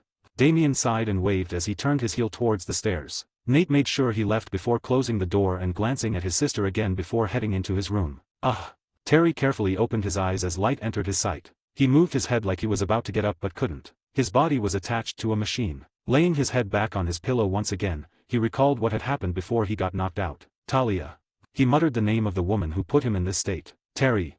Tack tack tack. The familiar voice was followed by the sound of a cane hitting the floor and footsteps. Terry turned his stiff neck slightly. Alfred. Terry replied. Dear boy, thank goodness you woke up again. Terry clenched his teeth. I couldn't stop her from killing them. It's okay. Alfred assured him by touching his shoulder. No, it's not. If only I was just. Terry paused because he couldn't continue what he was about to say. Stronger. But Alfred continued it for him. Terry's eyes were downcast. They were a bunch of criminals anyway. Terry snapped his head towards Alfred. What did you just say? Well, it's true, isn't it? What's true? Terry narrowed his eyes at him. That they're evil and they should be killed. What are you saying, Alfred? He couldn't believe what his teacher and friend was saying. You heard me. Alfred had an ominous expression on. If you had just gotten along with what she wanted, then you would have saved everyone you love. What do you mean? You know what I mean. Alfred sniggered. Everyone you loved is dead because you weren't strong enough to kill those criminals. If you had just killed them in the first place, then Talia wouldn't have had to come here. You're not being you, Alfred. You know what the Batman stands for. Terry chastised him. The Batman. He sniggered again. You don't have to be Batman anymore. You have no more people to protect. No more Gotham City. Wah. Terry's face contorted. What the hell are you saying? How long have I been unconscious? You've been stuck here for a year. A year. What happened to everyone? Mom, Commissioner Gordon, Dana. We're all dead. Terry furrowed his eyebrows. Right then, Alfred started bleeding from his clothes until he collapsed. Alfred. He shot up from his bed without his restraints anymore and immediately ran next to Alfred. Terry looked around to find first aid, but all he saw was a burning Gotham City and he was right in the middle of it. As he continued to look around, he saw his mother, his girlfriend, the police commissioner, his friends, and the rest of the citizens of Gotham. They were either mutilated or wounded somewhere on their body. They were all lying there in front of him dead. Terry lost all his strength in his legs and collapsed on his knees. Tears started to roll down from his eyes. He was devastated and angry. The first time that he felt that he couldn't do anything about his current situation. No, this wasn't the first time. The first time he felt like this was when he lost his father. His instincts were telling him to let his rage consume him and lead the path of revenge. My, you're still alive. He widened his eyes and immediately lifted his head to where the voice came from. In front of him was his target, Talia al Ghul, hovering over the ashes and the rubble, proud of the destruction she's caused. And beneath her, was her son, Damien. Both of them were smiling and looking down on him. Coog. He clenched his teeth so hard that he felt like they might break.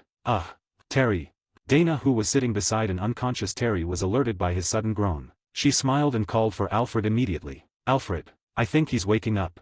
Let me have a look. Alfred, who was outside using the computer, replied. The delighted Dana turned her head back and saw Terry's face contort. Terry. Hey. She nudged him a little bit to wake him up. Beep, beep, beep, beep. The heart monitor was suddenly beeping so fast and alerted Dana. Alfred. Something's wrong.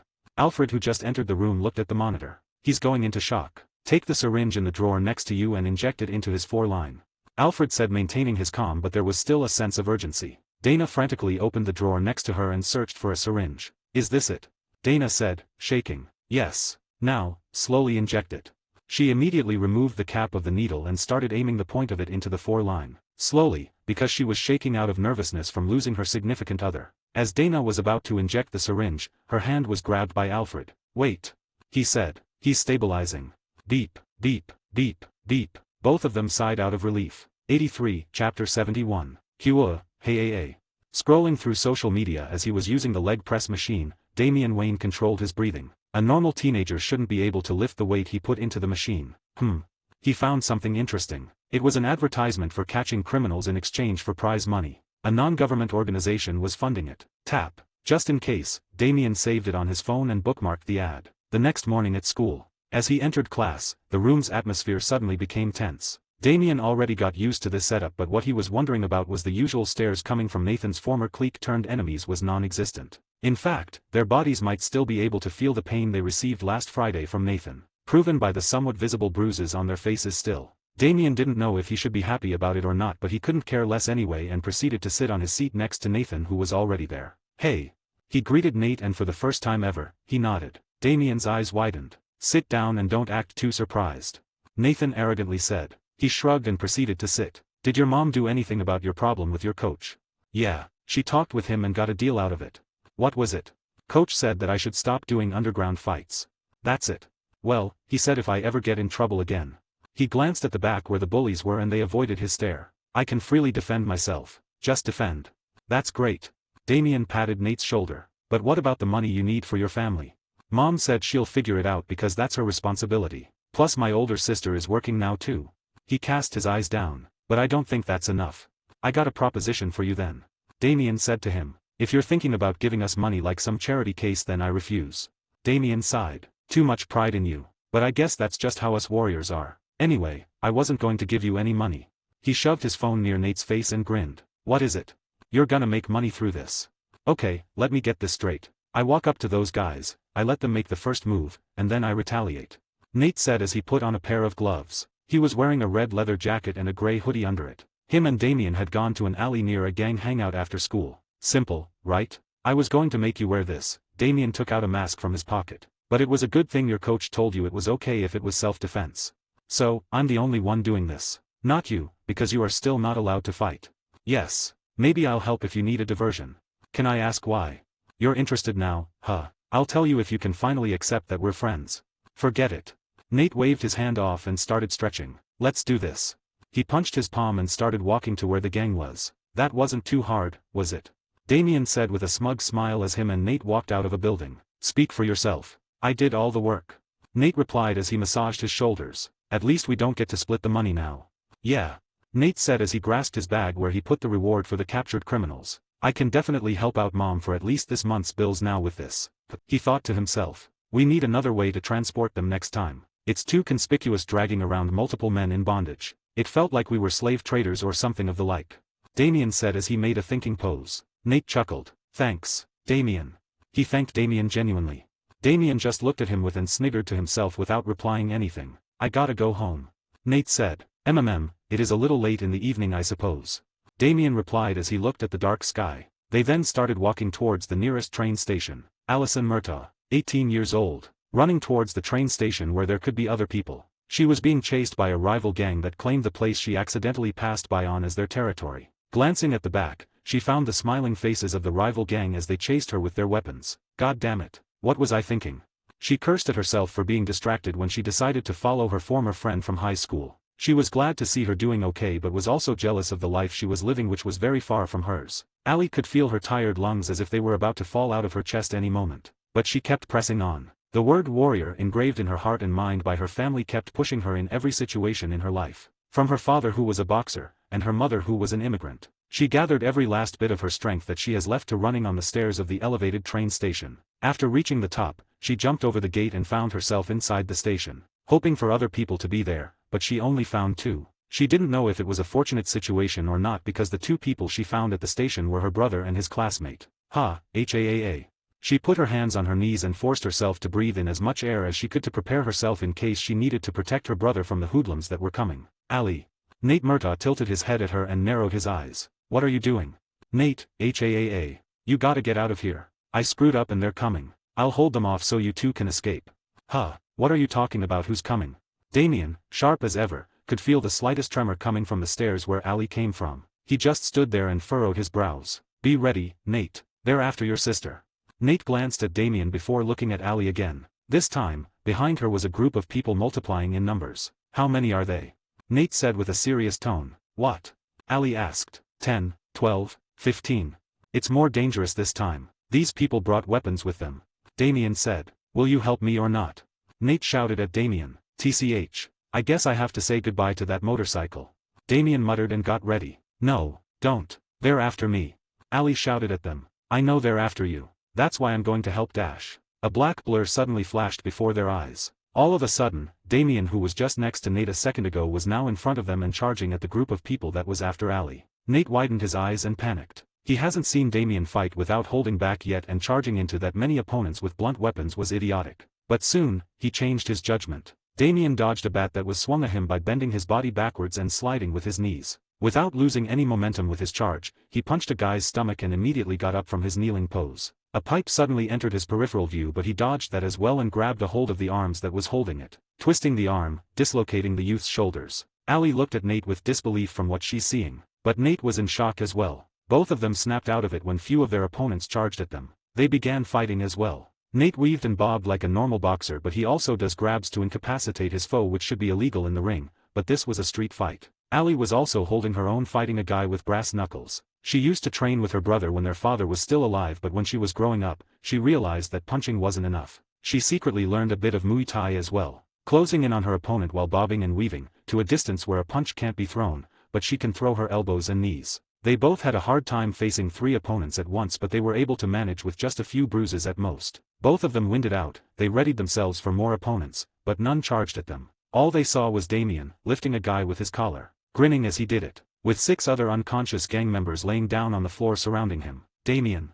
Nate called on to Damien. Still smiling from the adrenaline he got from fighting after being dormant for so long, he couldn't hear anybody. His blood was boiling and everyone can sense that he was about to kill the guy he was holding. Until a hand patted his shoulders. The outsiders. Nate blurted out. 3 figures suddenly appeared out of nowhere and got behind Damien. Damien glanced behind him and noticed the 3 vigilantes. He snapped out of it and threw the petrified gang member to the wall. Bang. Thud. What happened here? The woman that used to be Robin asked them. We were Dash. I was being chased by these guys and these 2 helped me. Ali cut Nate off. Why? She gulped before she continued. I'm a member of their rival gang. The huge hooded man groaned. I know you have your reasons, but you should get out of that immediately. The masked man said. Unbeknownst to them, these two were the perfect people to give them advice about the gang life. Why yes. Ali immediately said. She plans to quit and get a real job eventually, just until they could pay their back payments. And you? The masked woman turned to Damien. You should keep that bloodlust in check. Damien locked eyes with her. He's pissed because in his mind, he controlled himself pretty well. Why should he keep his bloodlust in check? Out of nowhere, another voice rang in the background. All of them became wary and searched where it came from. Mom. Damien muttered to himself, but it was loud enough for the three members of the outsiders to hear. Be careful. It's Talia. Warned the masked woman to the two. They narrowed their eyes and kept their senses alert for any incoming attacks. Due to copyright restrictions on YouTube, I have decided to create a collection of fanfiction novels in audiobook format.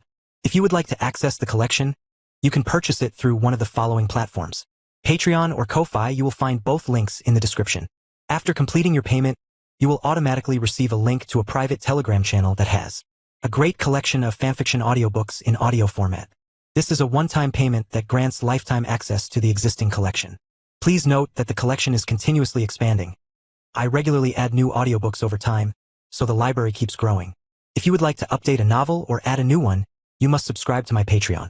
Depending on the tier you select, you will be able to request a specific number of chapters weekly, which I will then produce in audiobook format.